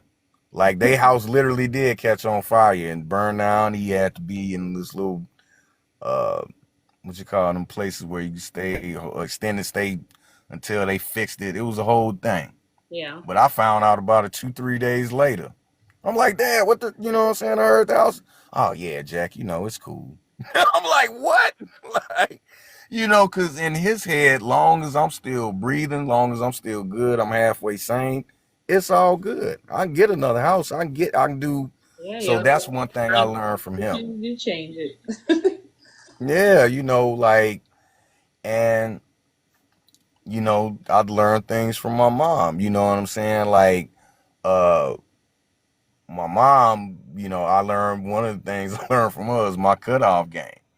Because my mom ain't gonna waste time with nothing and no one that, not she's no type of user in whatever sense, but if you aren't beneficial to her, even in just conversation wise, like, she ain't got time for it. You know what I'm saying? And also, I learned from her, take your time. You know what I'm saying? Like, it's okay to be punctual, but the family joke is my mom don't be on time for shit. But at the same time, my mom get to wherever the fuck she going Did whenever your she good and ready. did your And her grandparents whole motto is, it'll be there when I get there. And if it ain't, oh well. did your grandparents give you a healthy view of marriage? Yeah, definitely. Like I say, it's a lot of that and it's huge self. That's where I base most of my foundation.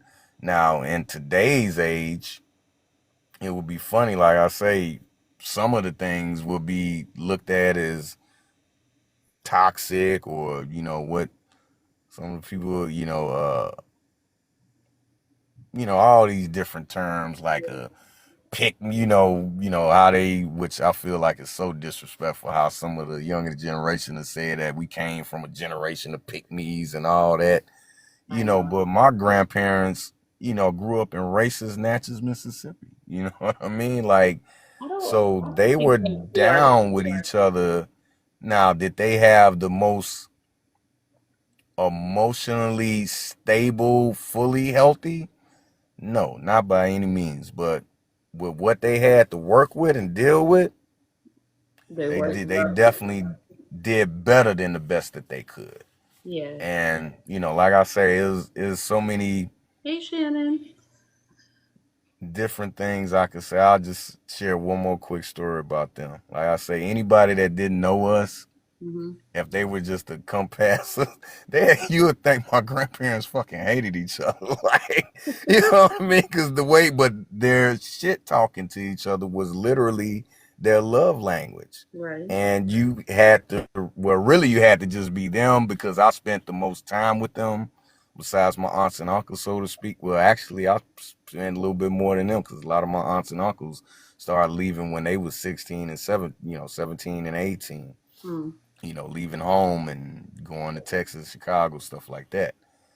But I saw what their love language and understood it, you know. And one of the things I will never ever forget, my grandfather, this was like months he had a stroke or whatever, and hospital had to do all that. This was like a few months after that. Mhm. And thing about me and my grandmother, two things we did faithfully. Every Saturday we went to, pretty much every Saturday except for maybe less than a handful I can count on one hand. We always went to the grocery store on Saturdays. Mhm. And on Sundays we always at least went to Sunday school. Our churches, we had what's called Communion Sunday was first Sunday, Right. and and pre whatever what was called prayer rehearsal was fourth Sunday, but in every Sunday was Sunday school.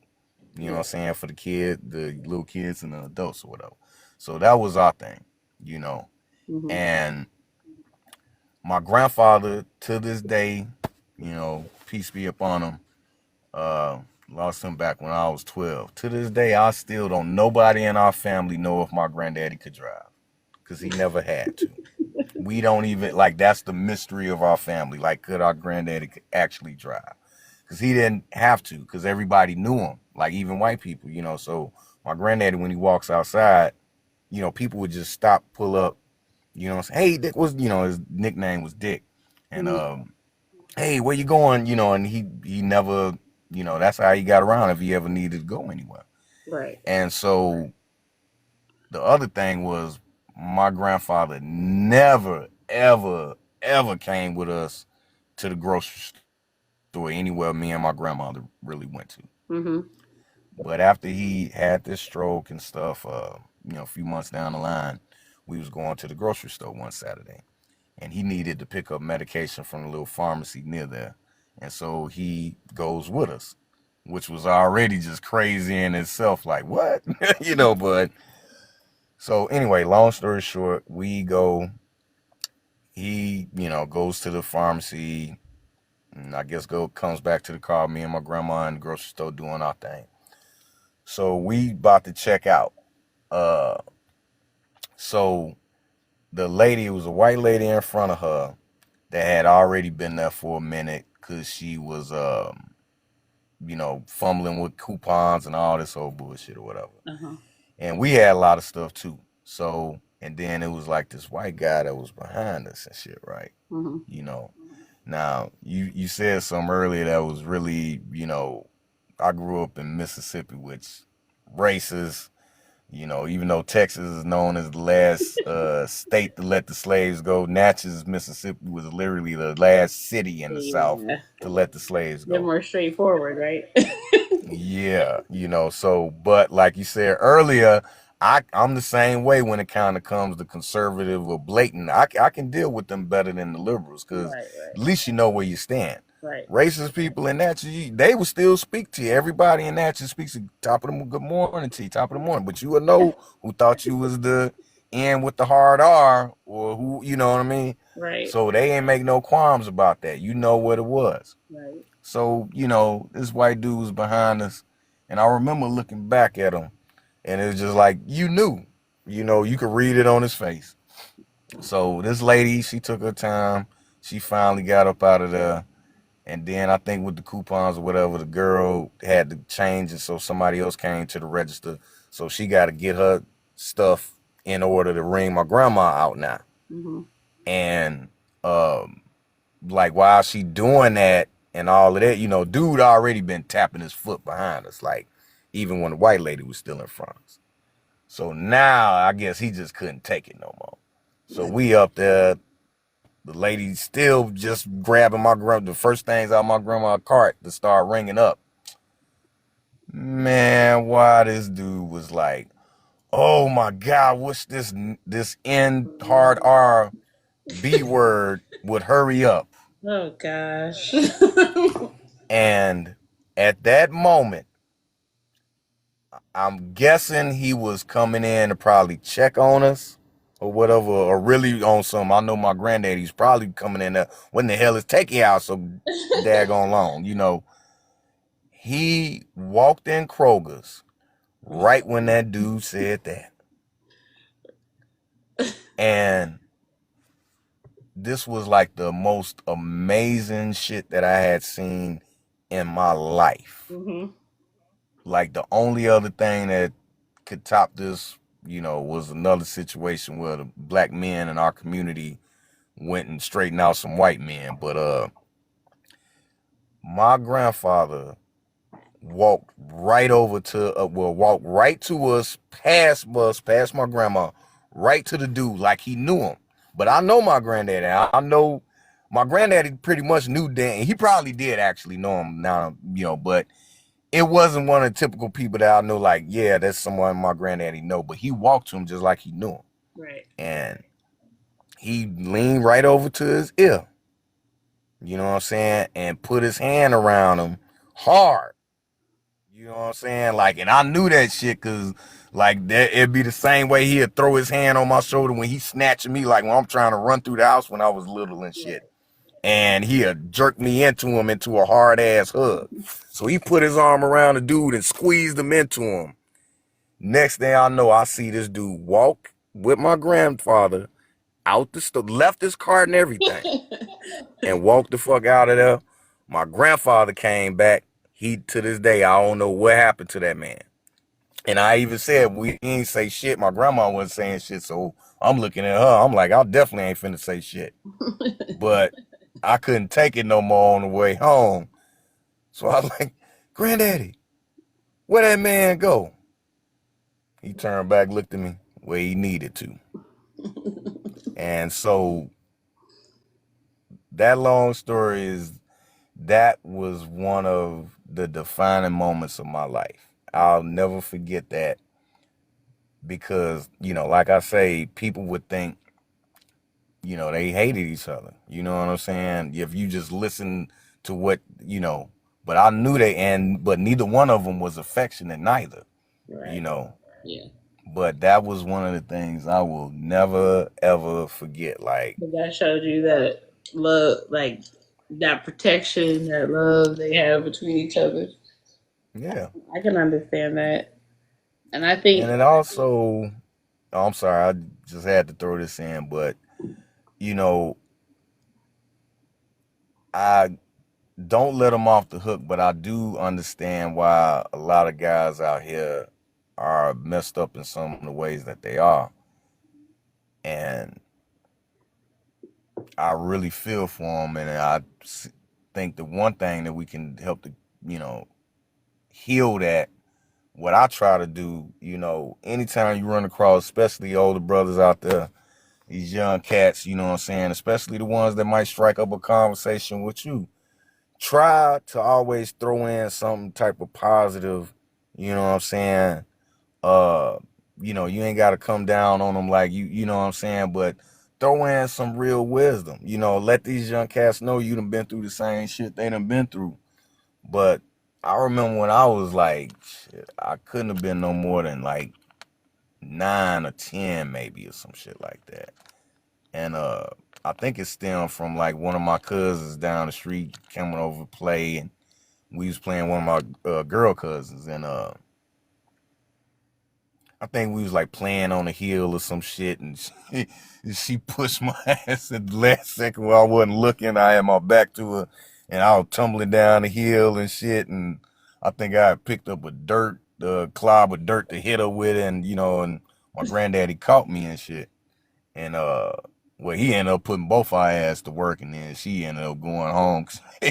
But long story short, we was working for a minute in the garden, and I remember he just set me down, and he just started talking. You know what I'm saying? It's like, yeah, boy, you probably be too young to know what I'm saying here, but you need to know what it is to be a man. And he just went through this whole checklist of like what it means to be a man. A man does this, a man does that. You know, when I get your butt out, I ain't getting you out just to be hard on you. I'm teaching you what it is to be a man. A man gets up with the sun, and a lot of other stuff. And, a man always protects the women of his family and his woman. And a Yeah. man never lays his hand on a woman for any reason. And if anybody, he's like, anybody, if any man put his hands on you, you put your hands back on him. But Yeah. if a woman put their hands on you, you walk away. Or you call your grandma. And so, I just had to throw it. So that was the two powerful things that stuck with me. But I do realize like we have so much generational trauma stemming from slavery. We have the system itself that has done everything in its power You to keep know, us screwed up, divided. I, And then on top of that, I really many appreciate of you. us don't have healthy I'm, structures that we come out of. I'm sorry, I'm gonna interrupt You know, you. You're right. You're right. We don't. Well, I don't know. And I asked you the question about your parents and then your grandparents because, like, my lifestyle is different, because I did grow up with both my parents, and everybody in my family is married except for me, which is weird. But I didn't understand my situation was more spiritual than anything. Being right? the calling of a priestess. Not all priestesses don't get married, but there are a lot that don't because of their ability to be, have that more masculine side of them. So, and plus your spirit guide could be messing up your relationships and stuff like that for you to get into your calling, which was my situation. But Yes, we prior understand. but a lot of people don't know stuff like that. So they don't even know that maybe they're single because they have a calling, or they're struggling with relationships because they have a calling. But outside of that, I did have both my parents. I told in the beginning of this live how my parents met in Hawaii. My parents were they're like 4 years apart. I think my mom was like 18. So my dad was in his early 20s when they met. And, they did their little whirlwind romance and all that stuff. But they got married in 80. I was born in 82. They ended up like, you know, I saw them just, I don't know, be so, they were just really good. Like my dad, I didn't know because I ended up being such a liberal child and I don't even understand how that really happened. I was so like from the family I came out of, I shouldn't have been the way I was, but I guess I had to go through it for my journey. But Hmm. overall, my dad is a super provider man. My mom didn't have to work if unless she wanted to, and she did. So she worked, and her money was for our care. We were spoiled rotten. We weren't rich, but we didn't want for nothing either. So I can't complain Yeah, about my yeah. childhood, right? It's just me and my brother. They only had two kids. And mind you, my mom did stuff like she got her tubes tied while my dad was in Korea because he was in the Oh military. wow. Yeah, like, and my dad didn't trip. Maybe they talked about it. I don't know, but I just thought that was crazy because my dad wanted a big family. My mom was like, "No, Mm, that's it." But he didn't like, my dad is a super alpha male though. Like my dad, he don't play. Like he's yeah. No, I feel you. super alpha male. But and my grandparents on both sides, both sides were married. They never got divorced. But my dad's side is more volatile. Like my granddad was abusive to my grandmother on his side. So when I hear these young people like, "Oh, our grandmother stayed in abusive relationships," blah blah blah, I hate when they say that, even though some of it's true, but I don't think they understood the dynamics then. You know what I mean? Like they Yeah, make it sound like our grandmothers were stupid and docile and weak, and I don't like that because they were not. yeah, It's not like they had an option to be able to leave. One, two, they knew what was best. They're not trying to destroy their families. They had children they cared for and took care of and things like that. And they didn't have certain rights either. So and the dynamics were different, like their husbands right. were going through it, they just understood. And then to turn around and then call them all these names just makes me angry. But anyways, my mom's parents, they were very like affectionate, good together. They, they're still alive actually. My dad's parents both passed, but my mom's parents are still alive. And It's a blessing. I know it really is, but it's crazy because I still get to see them be together. And mind you, some stuff happened on my grandfather's side. He has children out of wedlock, you know, cheated or whatever, and those things have come to light. But them at old age, you can just really like it helps you understand love and tolerance and how to make a marriage work through strife and things like that. Just seeing all these different levels, like I can understand why like people will try to have this finite definition of how to handle a marriage if a man cheats or a woman cheats or whatever goes on. But when you see people go through it and like really adhere to their vows, really have like a traditional life, it's just different. And I think that's what I think we're missing. We just want to have this like explanation of how to do relationships, but we're not really talking about how much traditionalism, values, expectations are important, faith, things like that. Yeah. Because without it, how do you have an ability to work through your marriage and get to the point of doing what's important, what's responsible, what's best for the legacy or the children? You know what I mean? It's like Yeah. everybody, like that girl that we were listening to. Her whole point was she doesn't want children. She doesn't want any responsibility. She doesn't want a legacy after her. And so she does, because she doesn't think those are important. She like completely devalues children. She can't stand the idea of children. And it's like listening to a woman like that, why would you even think that was marriage material? You know what I mean? Yeah. And as more women adopt this, so if they're saying I want to dissenter men, how are they going to get to the point of being able to be marriage material if a man knows that having or getting married it should lead to children and lead to a legacy? How can he build something with you knowing that you're like, it's my right to choose if I have a child, it's my body, you're not important, I'm decentering you, I'm most important, and I don't want to put Yeah. my body up for birthing, I don't want to do this and I don't want to do that. Like, I don't think women look at how toxic that is and how it's not making them eligible to be a wife, you know and yet they think they have the right to have the option to be a wife. You know what I mean?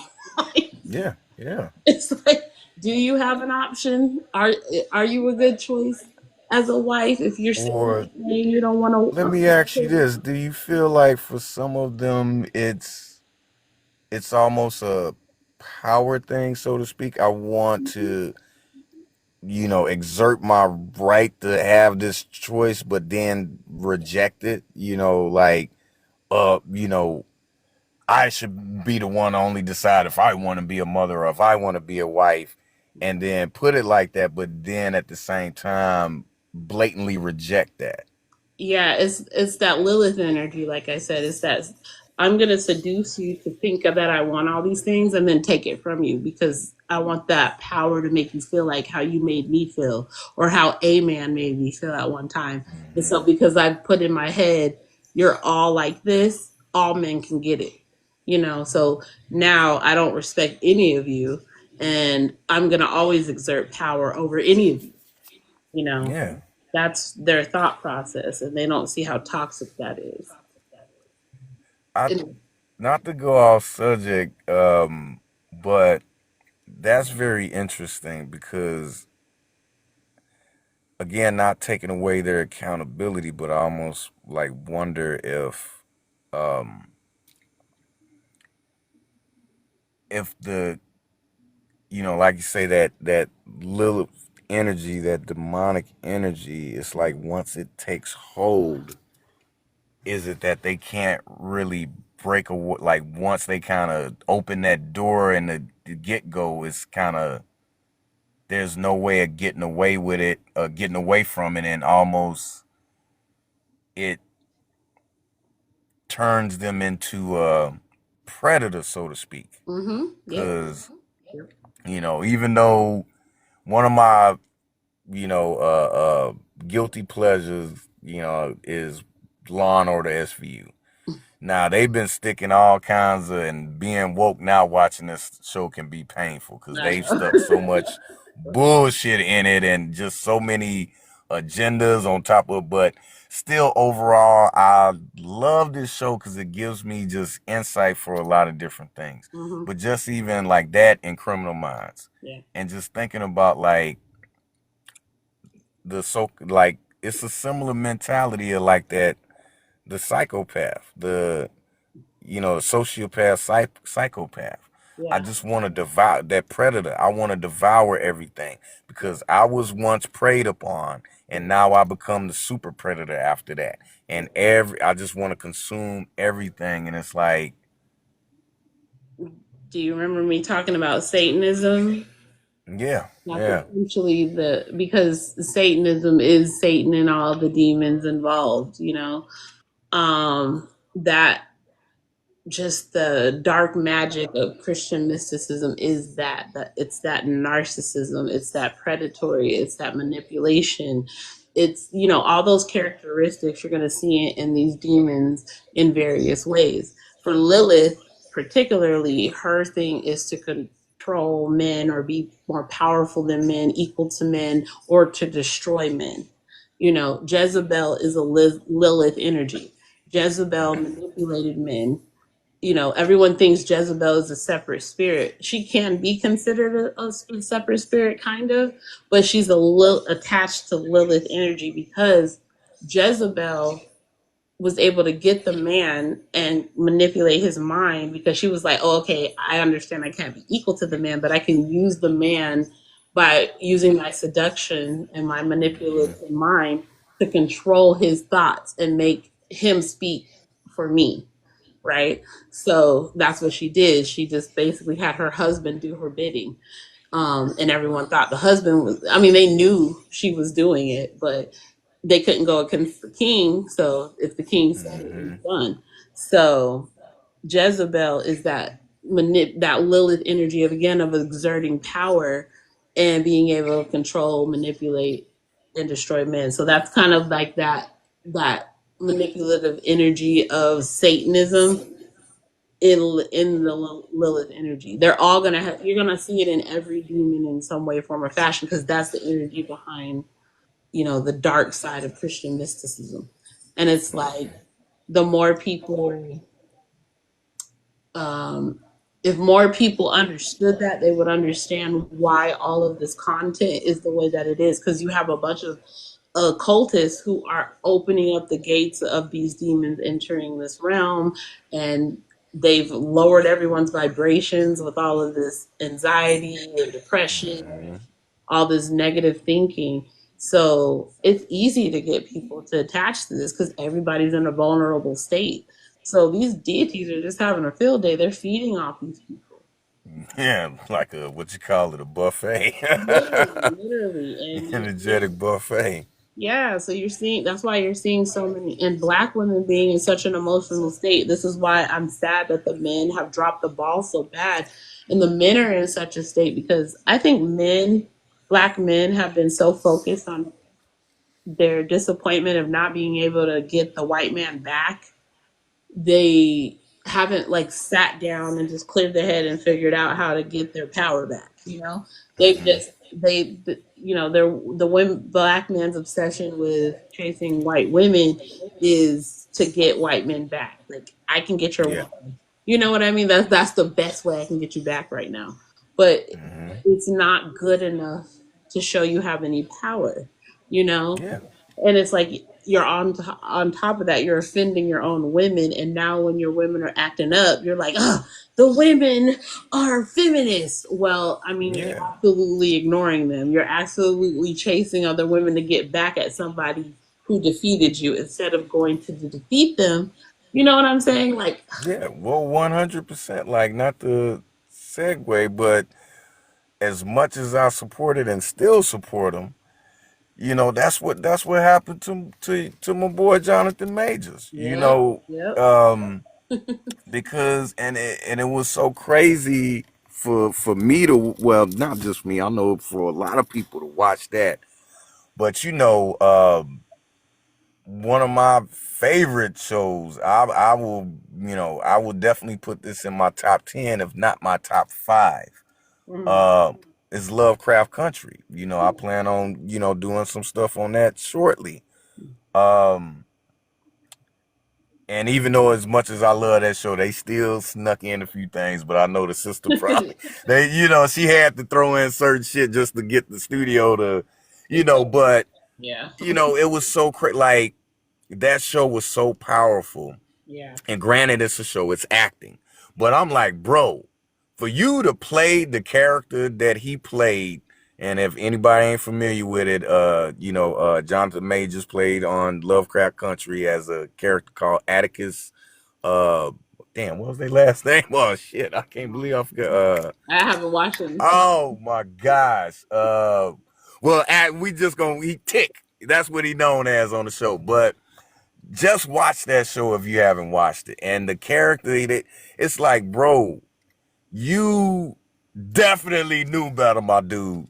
Bro, you knew better. Like, bro, like, but again, kind of going back to our circles that we have to take accountability for. You gotta make sure you got a tight circle, man. Cause I'm like, bro, didn't have too many good homies in his corner. Cause I'm like, man, I wish I could have been a cat that knew him, was close to him. Like, bro, what is you doing? Like, he it shouldn't be about this material shit, but but you it was getting with a white chick. yeah. Like, first of all, she is like a reject in the white world. Yeah. She was, and this chick that he dated was, whatchamacallit, a makeup artist, Yeah. set makeup artist. So she got jobs as working on movie You're talking about sets and his real TV life sets now. doing makeup. You're talking about his real life now. Yeah. It's real life. That because anybody don't know Jonathan Majors, he's dating this white woman. Basically, it was going downhill, and he was getting ready to, cut ties with her, but they were together, and she attacked him. Like, she throughout the relationship, she was verbally and physically abusive. Yeah. But she attacked him to the point where he jumped out the damn car, ran away, which is on video.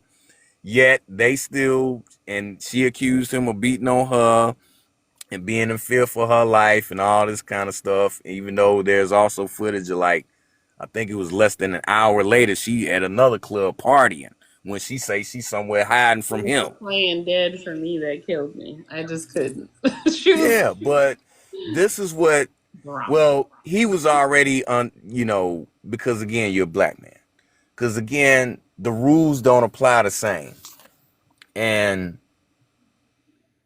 you know, part of me, the most spiritual What I part of me heard. does believe in love beyond all limits per se. But the me in this reality though, and the me that loves my people, I know what it is. And it's like, come on, bro. You knew better. You played a character that dealt with shit like this. One of the most serious episodes was y'all showing how black people across this nation dealt with the aftermath of Emmett Till. But And see, then that's you why go get this I white believe in the chick. love and all beyond reality because it's like again, you're if we just focus on the point that black men have abandoned their women because they were too busy trying to get back at white men. Yeah. It's like it has nothing to even do like the reason you're even chasing these women is has nothing to do with love beyond reality. You're just Nah, it is lust. it's less and it's payback. It's Yeah. payback mostly. So it's like And then, I don't it's like to say this wrong. too often because we're in the age of us rediscovering all of the history from us that has been hidden, buried, tried to be buried, or outright just stolen and plagiarized by others. But, us as men, and no disrespect to anybody that might hear this, my Morris brothers, my Nation of Islam brothers, my Kemetic brothers, But especially to my Moor, anybody that's rocking with, you're a Moor, you identify as a Moor. But we got to take accountability, fellas. Men, we go back and look at our ancestral history. One of the first ways we messed up is when we went up into Europe, the Moors, that is, you know what I'm saying, in 711 AD. Because that's where it kind of started. Well, it started even before that, you know what I'm saying? But this lust and copulating with them, and then uh with them, even though we didn't impose, like, it was an Arab/European construct that's called chattel slavery. Yeah. But the Moors, brought in a lot of innovation back into Europe. We actually saved the Europeans from, they were about to be killed off by the bubonic plague. Mm. But well, we really messed up. We taught them too much of our knowledge, and we messed around with just to put it plain and simple, to the point we messed around too many of their women. Because some of them, they would be indebted to us, Yeah. For a variety of different reasons, helping them out, providing them resources, etc. And so in their culture, because they didn't have the same reverence for their women that we collectively had as melanated people on a global scale. Yeah. So many of them, when you hear white people talk about, oh, they went through slavery and stuff too, they didn't never go through chattel slavery, Yeah. what we were They subjected can to. serve it But too. they experienced different things, because even when you kind of, they would give their women as offering a payment. That's how you would have these Moors in Europe, with these different harems of women, Yep. and that, I think, in the, just to kind of put it plain and simple, in the white war, that stuck with them. I think part of, not making excuses, but part of just the sheer brutality they inflicted on, it was part of get back from that. That's why they just ran crazy on our women. You know what I'm saying? To try to do the most horrendous things. And then that energy then in turn got internalized by us. So like you say, now we went through this era of, that was our way of paying them back, but still falling for the same trick. Cause like dude was just a prime example of that. This chick, again, like, why would you try to get with somebody like that except for lust? What else could you have possibly saw? But on top of that, you get with this person and you have all these expectations, which got highlighted in that footage, in that audio And footage that they Coretta released Scott. during his trial. And that's what really, he was already shot in the foot just by being a black man accused of anything by somebody white, especially a white woman. But on top of that, you actually, there's a recording of you going on a tangent, talk about how you want this woman, the woman, to be what you got to be, a Coretta Scott King type. Dog. Coretta was light. She wasn't white, bro. Like, you know what I'm saying? Like, come on. Dr. King still had a sister. You talking about you want a Coretta Scott King type of a woman, and you went away from your Corettas. You Exactly. went straight over to Margaret. Like, you know what I'm saying? And then you, like they say, stupidity, dumb is doing something that you don't know any better. Stupid is doing something that you know better, and you do it anyway. And insanity is doing something that you know better and continuing to do it, yet still expecting a different result. So it was insane what he did, because it's like, the track record. Not only just in general, but especially brothers with money. You just literally lived through and watched what happened to Bill Cosby and other people. You know what I'm saying? And you still didn't think it was like It's because Maybe I should y'all get away are. from this person. That's because You y'all know, stuck on the payback. That's the problem. Because you don't even have to go back as far as the Moorish thing. If you just look at, like, okay, we went through chattel slavery here in America, we get free, we're doing well, we have all these black towns that are successful and doing well. White people get jealous, they put in Jim Crow and black codes and all that mess, and then it starts hindering black men from being able to provide yet again. Because mind you, we were already, like, people like to highlight the whole, like, oh, the black woman saw her man get abused and all that stuff, which is true.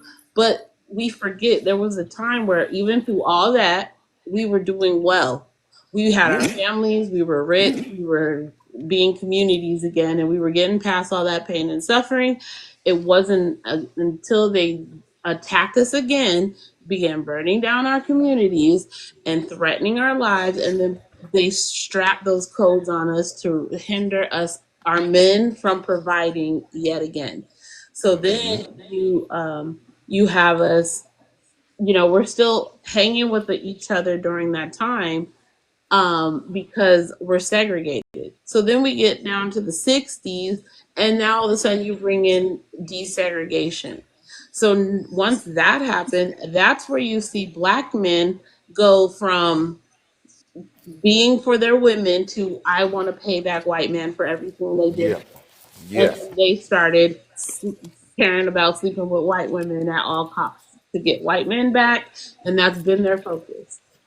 It happened again in the 80s because even with that, black men began to sleep with, we still had nuclear families in the 70s.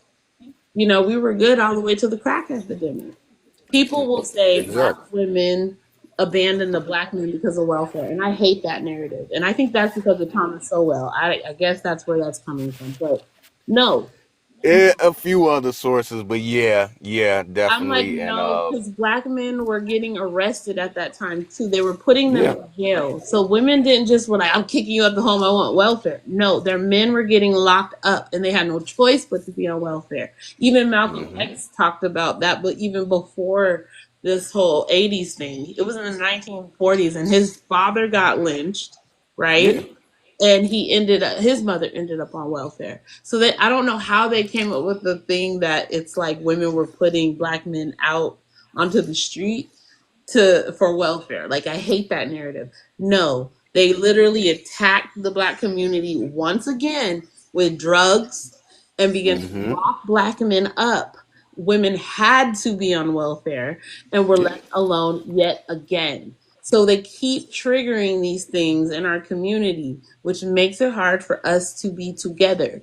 And yeah, then we're ending up blaming one another. And then when black men get out of it, they're so mad they weren't able to defend their women yet again. They go back trying to combat white men by sleeping with their women. yeah, That's the best and that's the thing where I'm like, black men have dropped the ball. I'm like, when are they gonna be like, we need to get past trying to defeat them through sleeping with their women. We need a better plan. yeah. I think that's Well, what hurts black women. yeah, and it does, and I really hope that my sisters out there know that there are men like myself and plenty, plenty others besides myself that truly do see and understand, and we're even trying to combat this wave, you know, in any small or large step that we can. Uh, you know, a lot of times if I can't do nothing else, if I do come across one of these, if it's just something blatant that just catches my attention, and I see one of these cats, men just going on a tangent, I'll jump in with my little rebuttal, you know what I'm saying? Because it's like I just can't let it, I gotta say something because again, I think that's one of the biggest things, repetition with us, and too often we're around too many people that give it a pass or don't say nothing. Right. Cause I guarantee any brother that's out there that's listening to this, if you're a good-hearted dude, I bet you probably done been in this type of situation though that made you feel absolutely bad on the inside.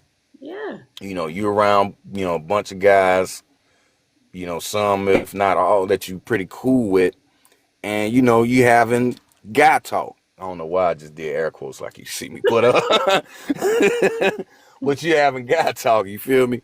And you know, you will hear guys talk about slash brag on being abusive or just being dogs, you know. Now the dog stuff, we kind of just, you know, because again, we conditioned to think that that's the way it's supposed to be. Even though a lot of us deep down, you know, whether we admit it or not, we know we ain't really built like that. Like you really ain't no, just lust animal at heart. You know, that ain't in your physical, that ain't in your spiritual nature, nor even actually in your spirit, in your physical nature. You know, but we've been conditioned to think that that's how it is. You know, but when you be in these groups of guys, one of the worst things to deal with, you know, and I just keep it 100. You know, I told you how my granddaddy, what he instilled in me. And I prided, you know, not on no ego shit, but I prided myself like, yeah, you know what I'm saying? My granddaddy schooled me on what it means to be, what it means to be a man, to be a good guy. And Your but spirituality. then I would be around dudes that, you know, would be talking the opposite. And you know, at first I'll try to speak up like my granddaddy taught you when I was a little younger. You know, but you would feel like you shut down, and so you'd get embarrassed. Oh, you a punk ass, you pussy. You know, dudes just, you know, beat you down, so to speak. Like, oh, you talking that old hoe ass, you know, that type of shit. And that's where, you know, that's another area that we do kind of drop the ball on. We gotta start having courage. First of all, courage of your convictions. You know what I'm saying? If you know you built a certain way, you've been raised and reared a certain way, hold on to that. Don't let who you hang around with change you. My Now I know dad that's was easier said that. than done, because that would Look, suck most of us into this street stuff. But like I you told you, gotta, my dad was raised like my dad's father was abusive to my grandmother, right? My dad saw how my grandmother treated his mother and he chose not to be that way. But my dad was exactly. also very into faith. And that's why I'm asking, like, did your faith help you guide you along with your grandfather's words? Because I think a lot of black men law don't have anything that leads them on a moral standard, and that's why they sit around in these man groups and talk the way they talk. Because if you're a man of faith, it's easier to be led to be more moralistic and righteous and better thinking. And I don't see men operating like that no more. They think to sit around and talk about being abusive to a woman as okay shows you have no faith. You have nothing that you believe in that holds you to a higher standard. You know what I'm saying? Like I don't 100%. I don't like that. I And I'm tired of men like men are the least spiritual out of all of us. Women can get to a point of spirituality and it can help them. I do not see a lot of men in our spiritual community anymore. They're not going to church, and I'm not, Christian anymore. But so I don't see them running well, to African ones either. you know. yeah, I think that has its layers as well. I 100% agree with you. Just to answer the question, for me, I think that in combination with what my grandfather taught me definitely is what helped make it stick. Although to be just fully transparent, like my my grandmother was the religious one of the family. My grandfather was not. You Yeah. know, he went to church and stuff like that a handful of times I can count on my hand, but he wasn't the religious type. He believed in the higher power and all of that, you know, but he wasn't the religious type. My grandmother was. You Mm. know, so I got much of my spiritual moral code from her, but also I did get some things because my grandfather was just more practical.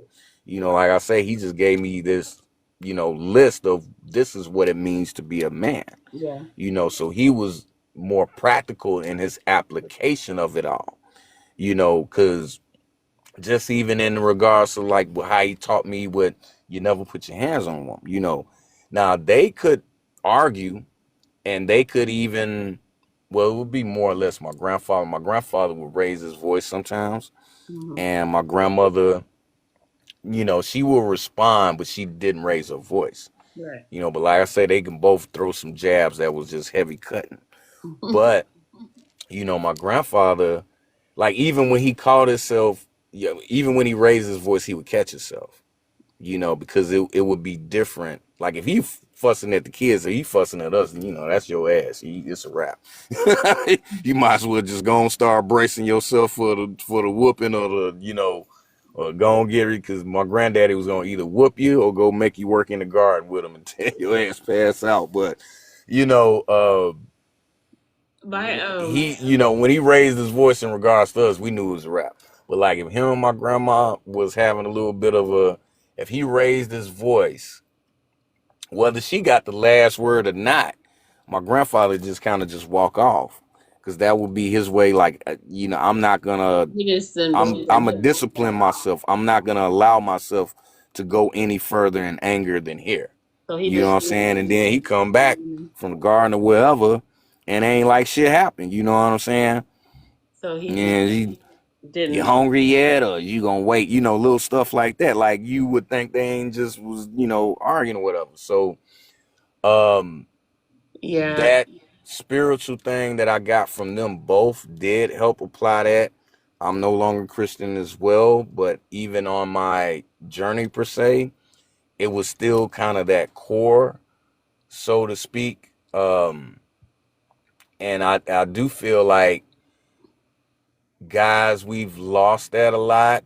We also get around one another and we reinforce negative behavior and thoughts, and Right. even a lot of times shit we don't actually believe in, but we'll start to believe in because we allow peer pressure to make us to choose to open ourselves up to that shit. And So do men need spiritual faith? And I asked that I again. think so, but we also need Well, let we me need finish to start my peeling back a lot of layers, because well, one second. um So my granddad, mind you, I said used to abuse my on my dad's side used to abuse my grandmother, but he was also not spiritual. Okay. My mhm. mother's father is spiritual and never laid a hand on my grandmother because of his core values, like you said, and his faith. So even though he did infidelity, which goes against his tradition, but he did not, uh, believe in abuse. So do you think spirituality will help men not focus on negativity in that way that causes them to be so, I don't know, destructive? And I don't mean just towards women, I just mean in general. Yeah, definitely. Because with spirituality, whatever course you follow, whatever path you're following per se, if you genuinely in your heart is trying to follow it the right way, it's gonna guide you right, and it's still gonna take you to where you need to go. Like even before I got on this whole conscious tip, one of the dopest things I picked up from a teacher, I think it was a world history class, a world sociology class, but we were discussing the world religions, and he used a quote from a Buddhist philosopher, because Buddhism, supposedly kind of different from the others, because it doesn't, like the others say, it's the one and only true version of anything. It's accepting of the other, perspectives or whatever. But long story short, this saying was, religion or spirituality is like a mountain. Mountain has one peak, but multiple sides that you can take. Hmm. But as long as, no matter which side of the mountain you choose to start your path on, as long as you're heading up, you're all going to reach the same peak, Right. the same one peak. So as long as, because I think the big thing that has threw a lot of men off of course, myself included, is the hypocrisies. It's definitely prevalent in religion itself. That's one of the huge layers we have to peel back. It goes into a deeper subject of separating. I no longer subscribe to this continual division of, just because I'm no longer, you know, describe myself as a Christian doesn't mean I have to not get along with the Christian, because to me it's like, yeah, you say these words or whatever, but to me you're still saying the same thing that I've studied about the cosmic origins, what I'm saying, of all this stuff. So it's like you're saying the same thing, you just saying it in your own language or whatever. Exactly. So the core gist of these perspectives is good. It's just the BS that's been added because of this system of oppression and control that has corrupted it. Right. But if we can bring back that general Core. spiritual core Yeah. to us, and particularly to the men, yeah, it would definitely make a difference, and if we can start to erase, if we can start to point out, acknowledge, and then be able to undo a lot of these hypocrisies, because just in religion, Yeah. some dudes that, were grown, raised or reared in the church, they saw things in the church that first started to, make them think otherwise. Yeah.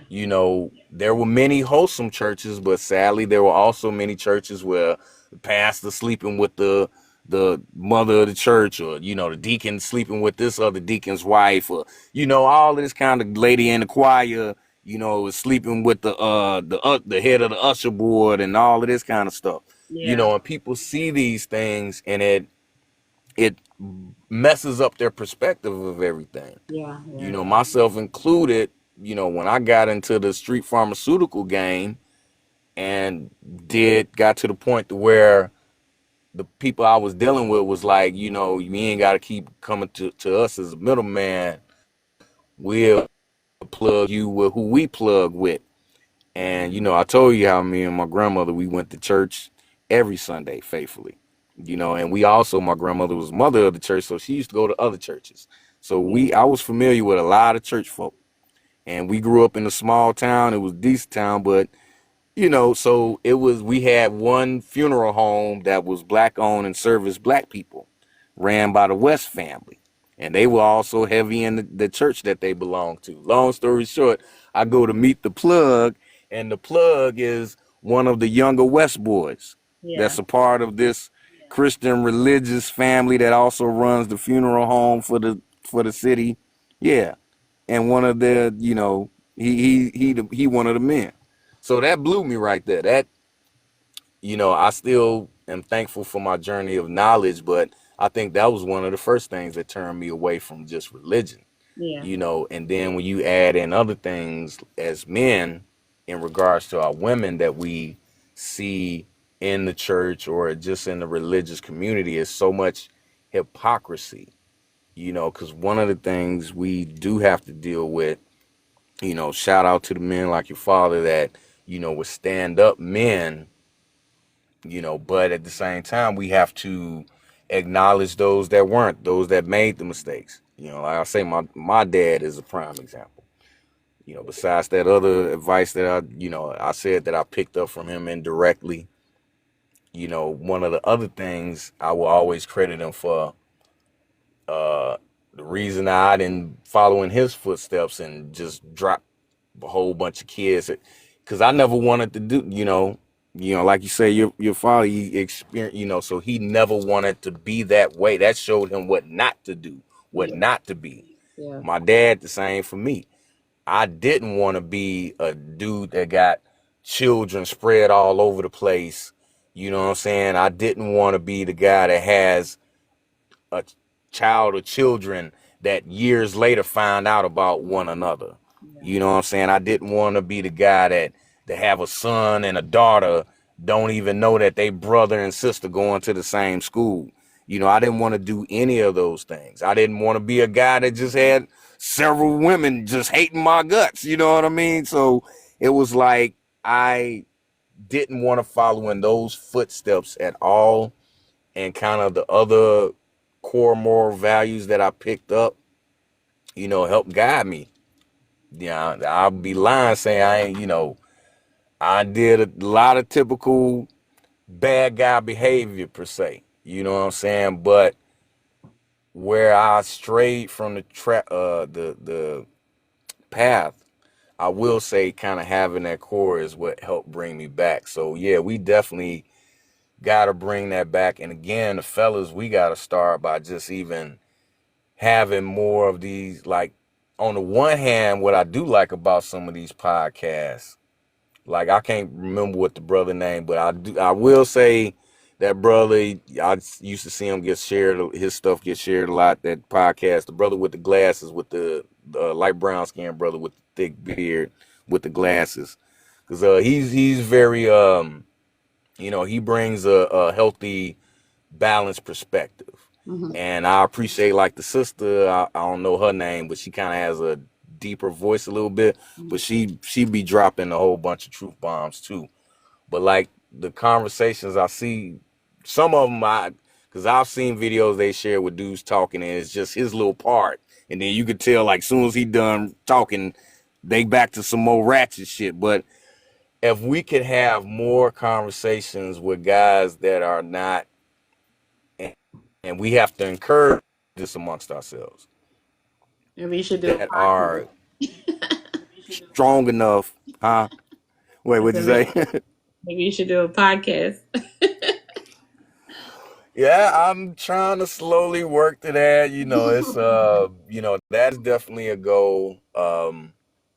Because yeah, I want to be able to, do my own little part to kind of help undo this stuff. Because just having these conversations, like I say, like, man, there's so much different stuff. Like, again, have that morals, and I don't want to say that is, we have to have a spiritual moral core, Yeah. because religion ain't for everybody, but if it's followed the right way, because I know some brothers, like, just use an example, Nation of Islam. I know plenty of outright out stand up, outright good hearted guys, Yeah.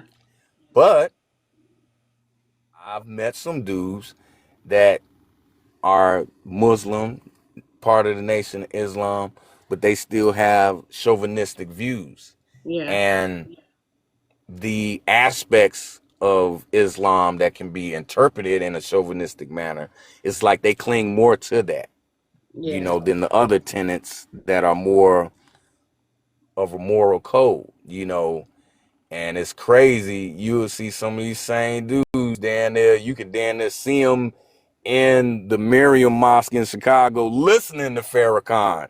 You can see them in the audience, and then you could talk with this same dude, and you like, why you even got the bow tie on, homie? Like, you know what I'm saying? Like, you sound like you just graduated from chauvinism school. Like, bro, like, are you following the same thing Farrakhan was just speaking about? Because I don't think that you are. Look, this is why they Even, got to bring back shame, because I'm like, they got yeah, to oh shame you. yeah, Because in a it's still in a healthy way, but definitely, like, because, and again, some of these things, I know I'm jumping all over the place. Forgive me, I'm a Gemini, so that's the air in me. But I know you probably can feel me on this one. So I was a huge, huge fan, like plenty of people, of A Different World. I grew up with that show. You know what yeah, I'm saying? yeah, So I love Different World for so many reasons, and especially the character Dwayne Wayne, because I think a lot of dudes like me, even if you did dabble in the streets, like, a lot of us was a Dwayne Wayne at heart. You know what I'm saying? We just couldn't express that inner nerd that way, and it wasn't made to be cool, to be smart, and that's one of the first things we got to bring back, which I think we're doing, but we just got to put more effort into it. Like, we got to make that what's cool, what's manly, what's strong. We got to move away from all these things we ascribe to being a thug and all of that. That yeah, ain't cool. You know what exactly. I'm saying? Going out getting yourself killed ain't cool. You Yeah. know what I'm saying? And then the other stuff, sleep around with a bunch of women, that ain't cool. Like, I remember when they did that episode on A Different World. Um, it was when this was when I think like Dwayne and them, they was kind of like postgraduate, but Dwayne was still teaching. And no, this was before him, right before him and Whitley got married. But when he was professor and all of that, and they had that episode with a girl. Oh my God, what's that girl name? But anyway, the girl that Tisha Campbell. Tisha Campbell played the character. Tisha Campbell was on the episode, and she she did this poem, and their assignment was to like to write your own obituary. So she did the thing, and basically that's how she revealed that she had AIDS, HIV. Oh yeah. So that so remember that episode, that was the main theme of it, right? And that got all over campus, people were talking. And so there's one scene that I will never forget that stuck out to me. Because at this time in the show, like Ron Johnson, who was Dwayne Wayne's best friend, like they both started off as like real nerdy in the beginning of the show when the first season, but as like the second and third seasons came along, like Dwayne was more the responsible, smart guy, blah blah blah. Ron was more the ladies' man dude, you know what I'm saying, and venturing to try to get into music and stuff. So Ron was the ladies' man, he was player, you know what I'm saying, tagging and bagging everything he come across. Right. And so when this episode, when old girl revealed, and everybody started talking to, about just HIV in general, Ron came in, was kind of bugging about it, and he caught Dwayne writing, and Dwayne was writing down like his list. You know what I'm saying? And so, long story short, like Ron made this little joke, like kind of, taking a dig at Dwayne, like, oh, I see you ain't got that many people on the list. And Dwayne was like, yeah, shorter the list, shorter the risk. And Ron just lost it because he realized, like, I just been, you know what I'm saying? So, yeah, I might die. Like, and that, I never forgot that because that was the first time, I fell victim to peer pressure after that. I ain't gonna lie. But that was the first time I really heard another black man say that. And, you know what I'm saying? Like, no, it ain't, it's cool to not just be around here like, you know what I'm saying? Because too many of us, wherever, especially, I speak for the average to below average brothers, you know what I'm saying? Like, you can still have your self-worth, but be aware of your assets and your faults. So, but for many of us growing up around these types of dudes, you always felt like lame or left out if you weren't around here hitting everything like these other guys are talking like they doing. And like I say, sometimes you don't even realize they be lying.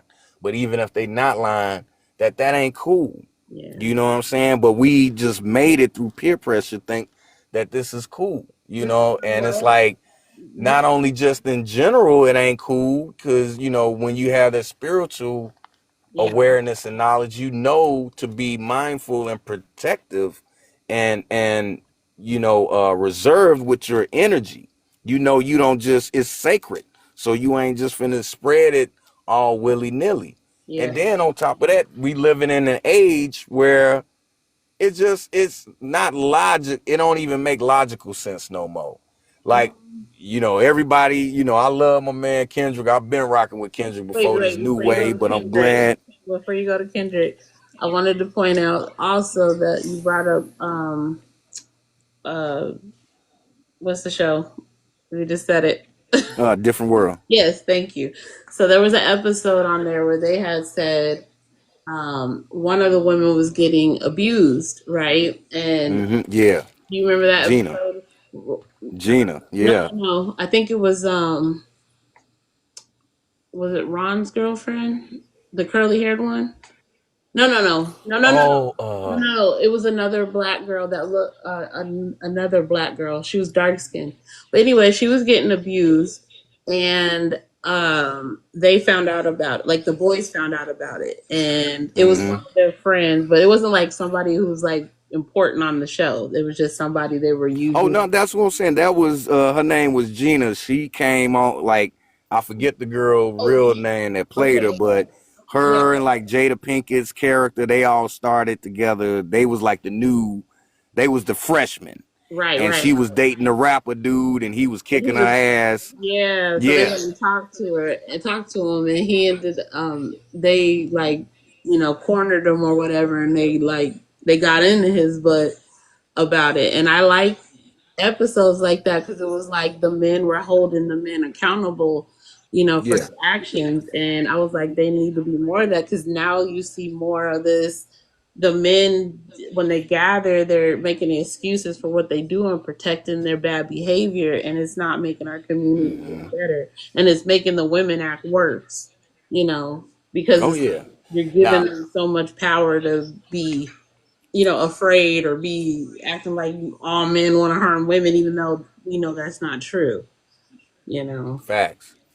I will say that, you know, ladies, please all don't just take, and fellas as well, don't let us all not just take what we see on social media though as an absolute. Don't get me wrong, it is a blatant and prevalent problem, but Oh yeah.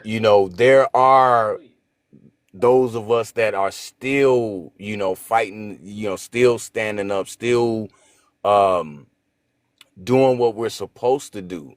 And truth be told, often those types of things aren't getting shared or not even getting recorded. Because hell, real shit, when you're in a real situation, you really ain't got time for something like that, And then, this has been going on even before this, just social media, everything gets recorded era. Like, one good story I could tell, just as a level of encouragement. This was in Chicago. There's two of my homies. Um, and anybody that know anything about Chicago, one of my homies, he was Gangster Disciple. I was raised in that as well as a Gangster Disciple. My Mm, other homie, though, he was a Blackstone. They're supposed to mm, be enemies, but we was all cool because we all worked together. Anyway, long story short, both of them was on the train. Now, mind you, both these cats had, a couple of women that they dealt with and stuff like that. You would think of as like the typical guy type of thing. But still, stand-up men. right. So they on the train chopping it up, and this girl comes from the next cart, walking fast and shit, and she almost tripped over Ty's shoe, and he look up, he like, so she like, my bad, but I think this guy fine. So they like, what? Wait, what's going on? Like, no, short, slow down, come here. They like, well, what you just say? So she like, I think this guy is following me. Mm-hmm. You know what I'm saying? He been on the train with me, and then I crossed over to the brown line, and he crossed over too. And every card I go to, he keep, you know what I'm saying? So they like, okay, sis, you cool? Sit, be cool. Sit right here with us.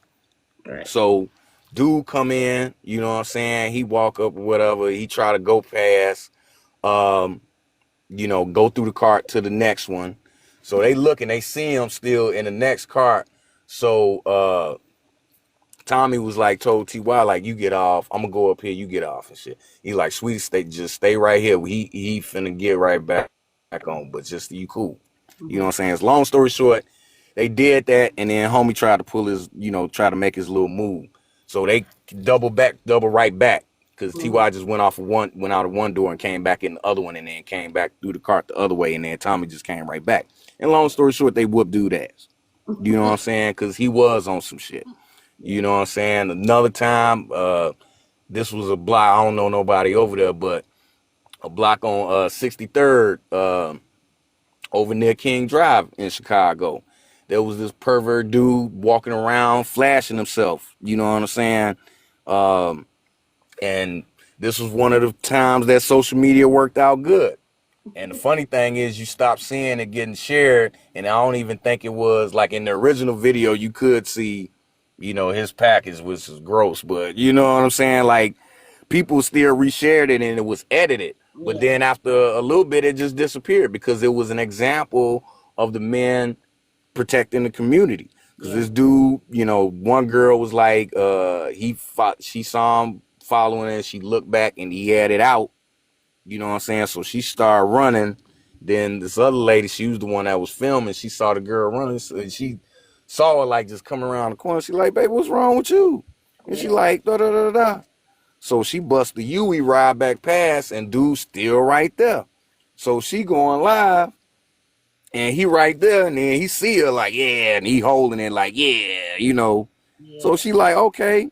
Next thing you know, them guys, and it was funny. I don't know none of them, but it was BD's Black Disciples and some other dudes that came around there and took care of dude. You know, so it does happen, ladies. I know what we see on social media, and even probably many of y'all in y'all immediate communities, immediate some of the guys you're dealing with. I'm sorry, but I know that some of y'all are dealing with just bad apples that will make it seem like all of us is just rotten, but that ain't really the case. There are many of us out here that still, fight and will, lay our lives on the line for y'all, and for us again, we gotta start encouraging that amongst ourselves again. Like, Yeah, but like we said just even before, talking with dudes now, especially if I'm around a younger cat, I try to make it out of a joke, you know what I'm saying? But like if I'm around a younger cat and we get to talking about that, just, guy talk and, you know what I'm saying? Like, yeah, man, these bras and woo woo woo. I'm like, shit, she might be doing you a favor, bro. You ain't supposed to stick your key in every lock. You might not get the key back. You feel me? you really And want then, to make your some little cats, podcast though, because that's when it'll click in their head a little bit like, damn, big homie, okay, yeah. Like, man, you know what I'm saying? but this is Or when you you, gotta make your podcast because it's like we said, you see how hard like look. I've been on the stream for a couple hours now, and they don't push it. You know what I'm saying? Or people don't yeah, gravitate towards it because they don't see conversations like this as like beneficial. They want the negativity, they want the bad media and stuff. So it's like you don't really get to have combos like this or show that men are protecting women. Instead, you see things like that 70,000 men in the chat, in the group chat, going viral. That's more hmm, important to people. And then the feminists are taking that narrative and going, hey, look, all the men hate us. They want to kill us. They want this. They want that. And it's like, that's not true. It's a small percentage of people actually when you think of how many people are in this country, but that's the narrative they're painting. And that's the narrative everyone wants to accept. So I don't know how we're gonna figure out how to get this info to be more popular because they purposely make these algorithms to screw us over and to make yeah. everybody at odds and gender war. Well, I'll put you up on one thing that I'm considering. I know some people say you don't put all your business out on, social media, but there's another platform called Fanbase that I'm looking into and to join as well. I just joined and favored it. Isaac Hayes, what's his name? Isaac Hayes Jr., which is Isaac Hayes Senior's son. Hmm. He started it. Oh, okay. And I think even with that one, it's supposed to be a little bit easier or better to monetize on. Oh, But that's another platform that I don't believe has some of the same restrictions as, these other platforms. I'll look So into I it. just want to put you up on that one. Oh, it's another one. But I when I just think of it, joined I'll, Favorited try, recently. wait, say it again. I'm sorry. So I just joined Favorited, Favorited. Okay. Mm-hmm. So they just do So only there, live streaming though. They don't like do like TikTok with the chat video or like the videos you yeah. do. It's just live streaming, but they have it set up kind of like how TikTok live is, which is cool. So I'll look in the fan base too. But Yeah, it's, we just have to continue to try to create avenues and continue to just keep at it. We know that the algorithm is set up against us per se. It's because yeah, right now, like and I appreciate just giving me a few moments to run my flapper. But yeah, just the amount of time we've been on here, like, and this is anybody's list, this is no way hate, jealousy, or anything. But it's like, man, yeah, this should be at like, two, 300,000, what I'm saying, viewers, what I'm saying, likes, the whole nine. But I guarantee you, if we had at any time flipped the script and just been like, oh, it's these men, we had a took it and ran with it, or even worse, if we had been up here like Battling each promoting, other. yeah, you know what I'm saying? Like, yeah, I guarantee it would, the algorithm would start pumping it right up, like, Yeah. you know, so we just have to, keep at it to keep applying the opposite way, because I look at it like this. Um, I do this, and of course, I want to continue to expand this. But if I can end a day with just one person taking a look at something, even whether they ain't even got to hit the like button, I do trip on how TikTok will, like, they just put me through a thing with. That's why I made the live yesterday, because I'm like, TikTok, y'all. I mean, these people that make these videos, like, no, they don't shadow bullshit. Yes, they do. Yes, They shadow ban the shit out you. No, they don't do it blatantly. They got numerous ways, like they was just trying to do to you earlier, because what it will be, and sometimes it really is just some random hater, whether they, if you're report. talking about racial issues and they white and they ain't feeling that, or, like we talking about this relationship stuff and accountability. If it's somebody that ain't feeling that, they gon' report your video and say whatever, graphic content, racial, whatever. So TikTok don't care what is getting flagged for. They just gonna take your shit down and then message you and be like, yeah, your video got flagged for this. You can Yep. still appeal it, but once that's been, the damage is done. Right. Cause you out of the for me stream. And even if they do, you appeal it, they reinstate it, you still done missed that window. So Yep. even if they reinstate it, it's still not really gonna be seen by all the people it should have been seen by. And it's funny too, because they say they don't shadow ban, but you certain videos So they you shadow put ban up, the time. and soon as it start taking off, like if you get within less than 60 seconds, if you can get about at least 200 views and anywhere from 10 to 100 likes within a minute or two, your video probably gonna pop. But that's usually when you'll get that little flag, and then they be like, oh, and then you appeal it, and then they gonna take about 12 hours. Then they be like, okay, your video has been reinstated. It's too late now. Ain't nobody looking at the shit. Look, Then if you repost it, my video will be on there for like 2 seconds. I could just hit send. Within 1 minute, they're sending me post updates, and I'm like, "Did you yeah, care it? Like they shadow ban me so bad." I'd be like, "Okay." yeah. I get views But months down the line. right. Or no, this is the one that's been irking me, because it's just like one of those, I don't know how to feel about this. So when you do have a vid that does good, it does decent and is in rotation, but then you post something else, and then as soon as it seems like that next video is about to, then it's just like they'll take it out of the for you and put your other video back. Yeah, It's like, yeah, I yeah. want them to see this one. Like, Right? Like they just do too much. So anyway, I gotta go. I gotta go braid my daughter's hair. likewise. Uh, I'm sitting here about to starve to death, but I I'm like, I can't even miss this conversation. This is a good one. So I appreciate you yeah, jumping on and I chat with me. appreciate you right back.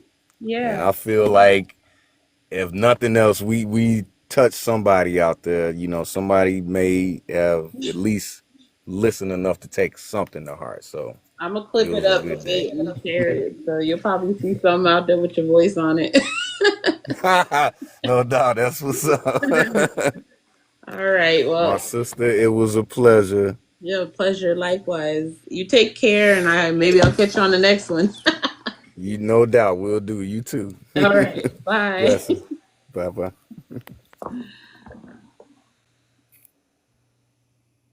All right, people. It's been real. Thank you guys for hanging out with me this evening. I'm gonna close it out. I'll try to come back on more regularly. I know I'm pretty bad about being on here regularly.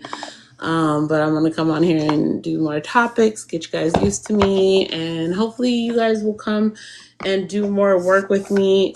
I'm really trying to focus on doing relationship topics because I really want to see us get back together. I'm tired of the gender war. I hope you're tired of the gender war. So let's get back together and start having some deep conversations about how to heal, how to reconnect, how to communicate with each other, how to hook up and get married. Like, we need to center the nuclear family again. Not decenter men, but center the nuclear family again. So we're going to have more conversations about this stuff. And I hope you guys join me for the next time. Like, follow, and share. Holler. Let's see if I can figure out how to end this. Okay, I got it.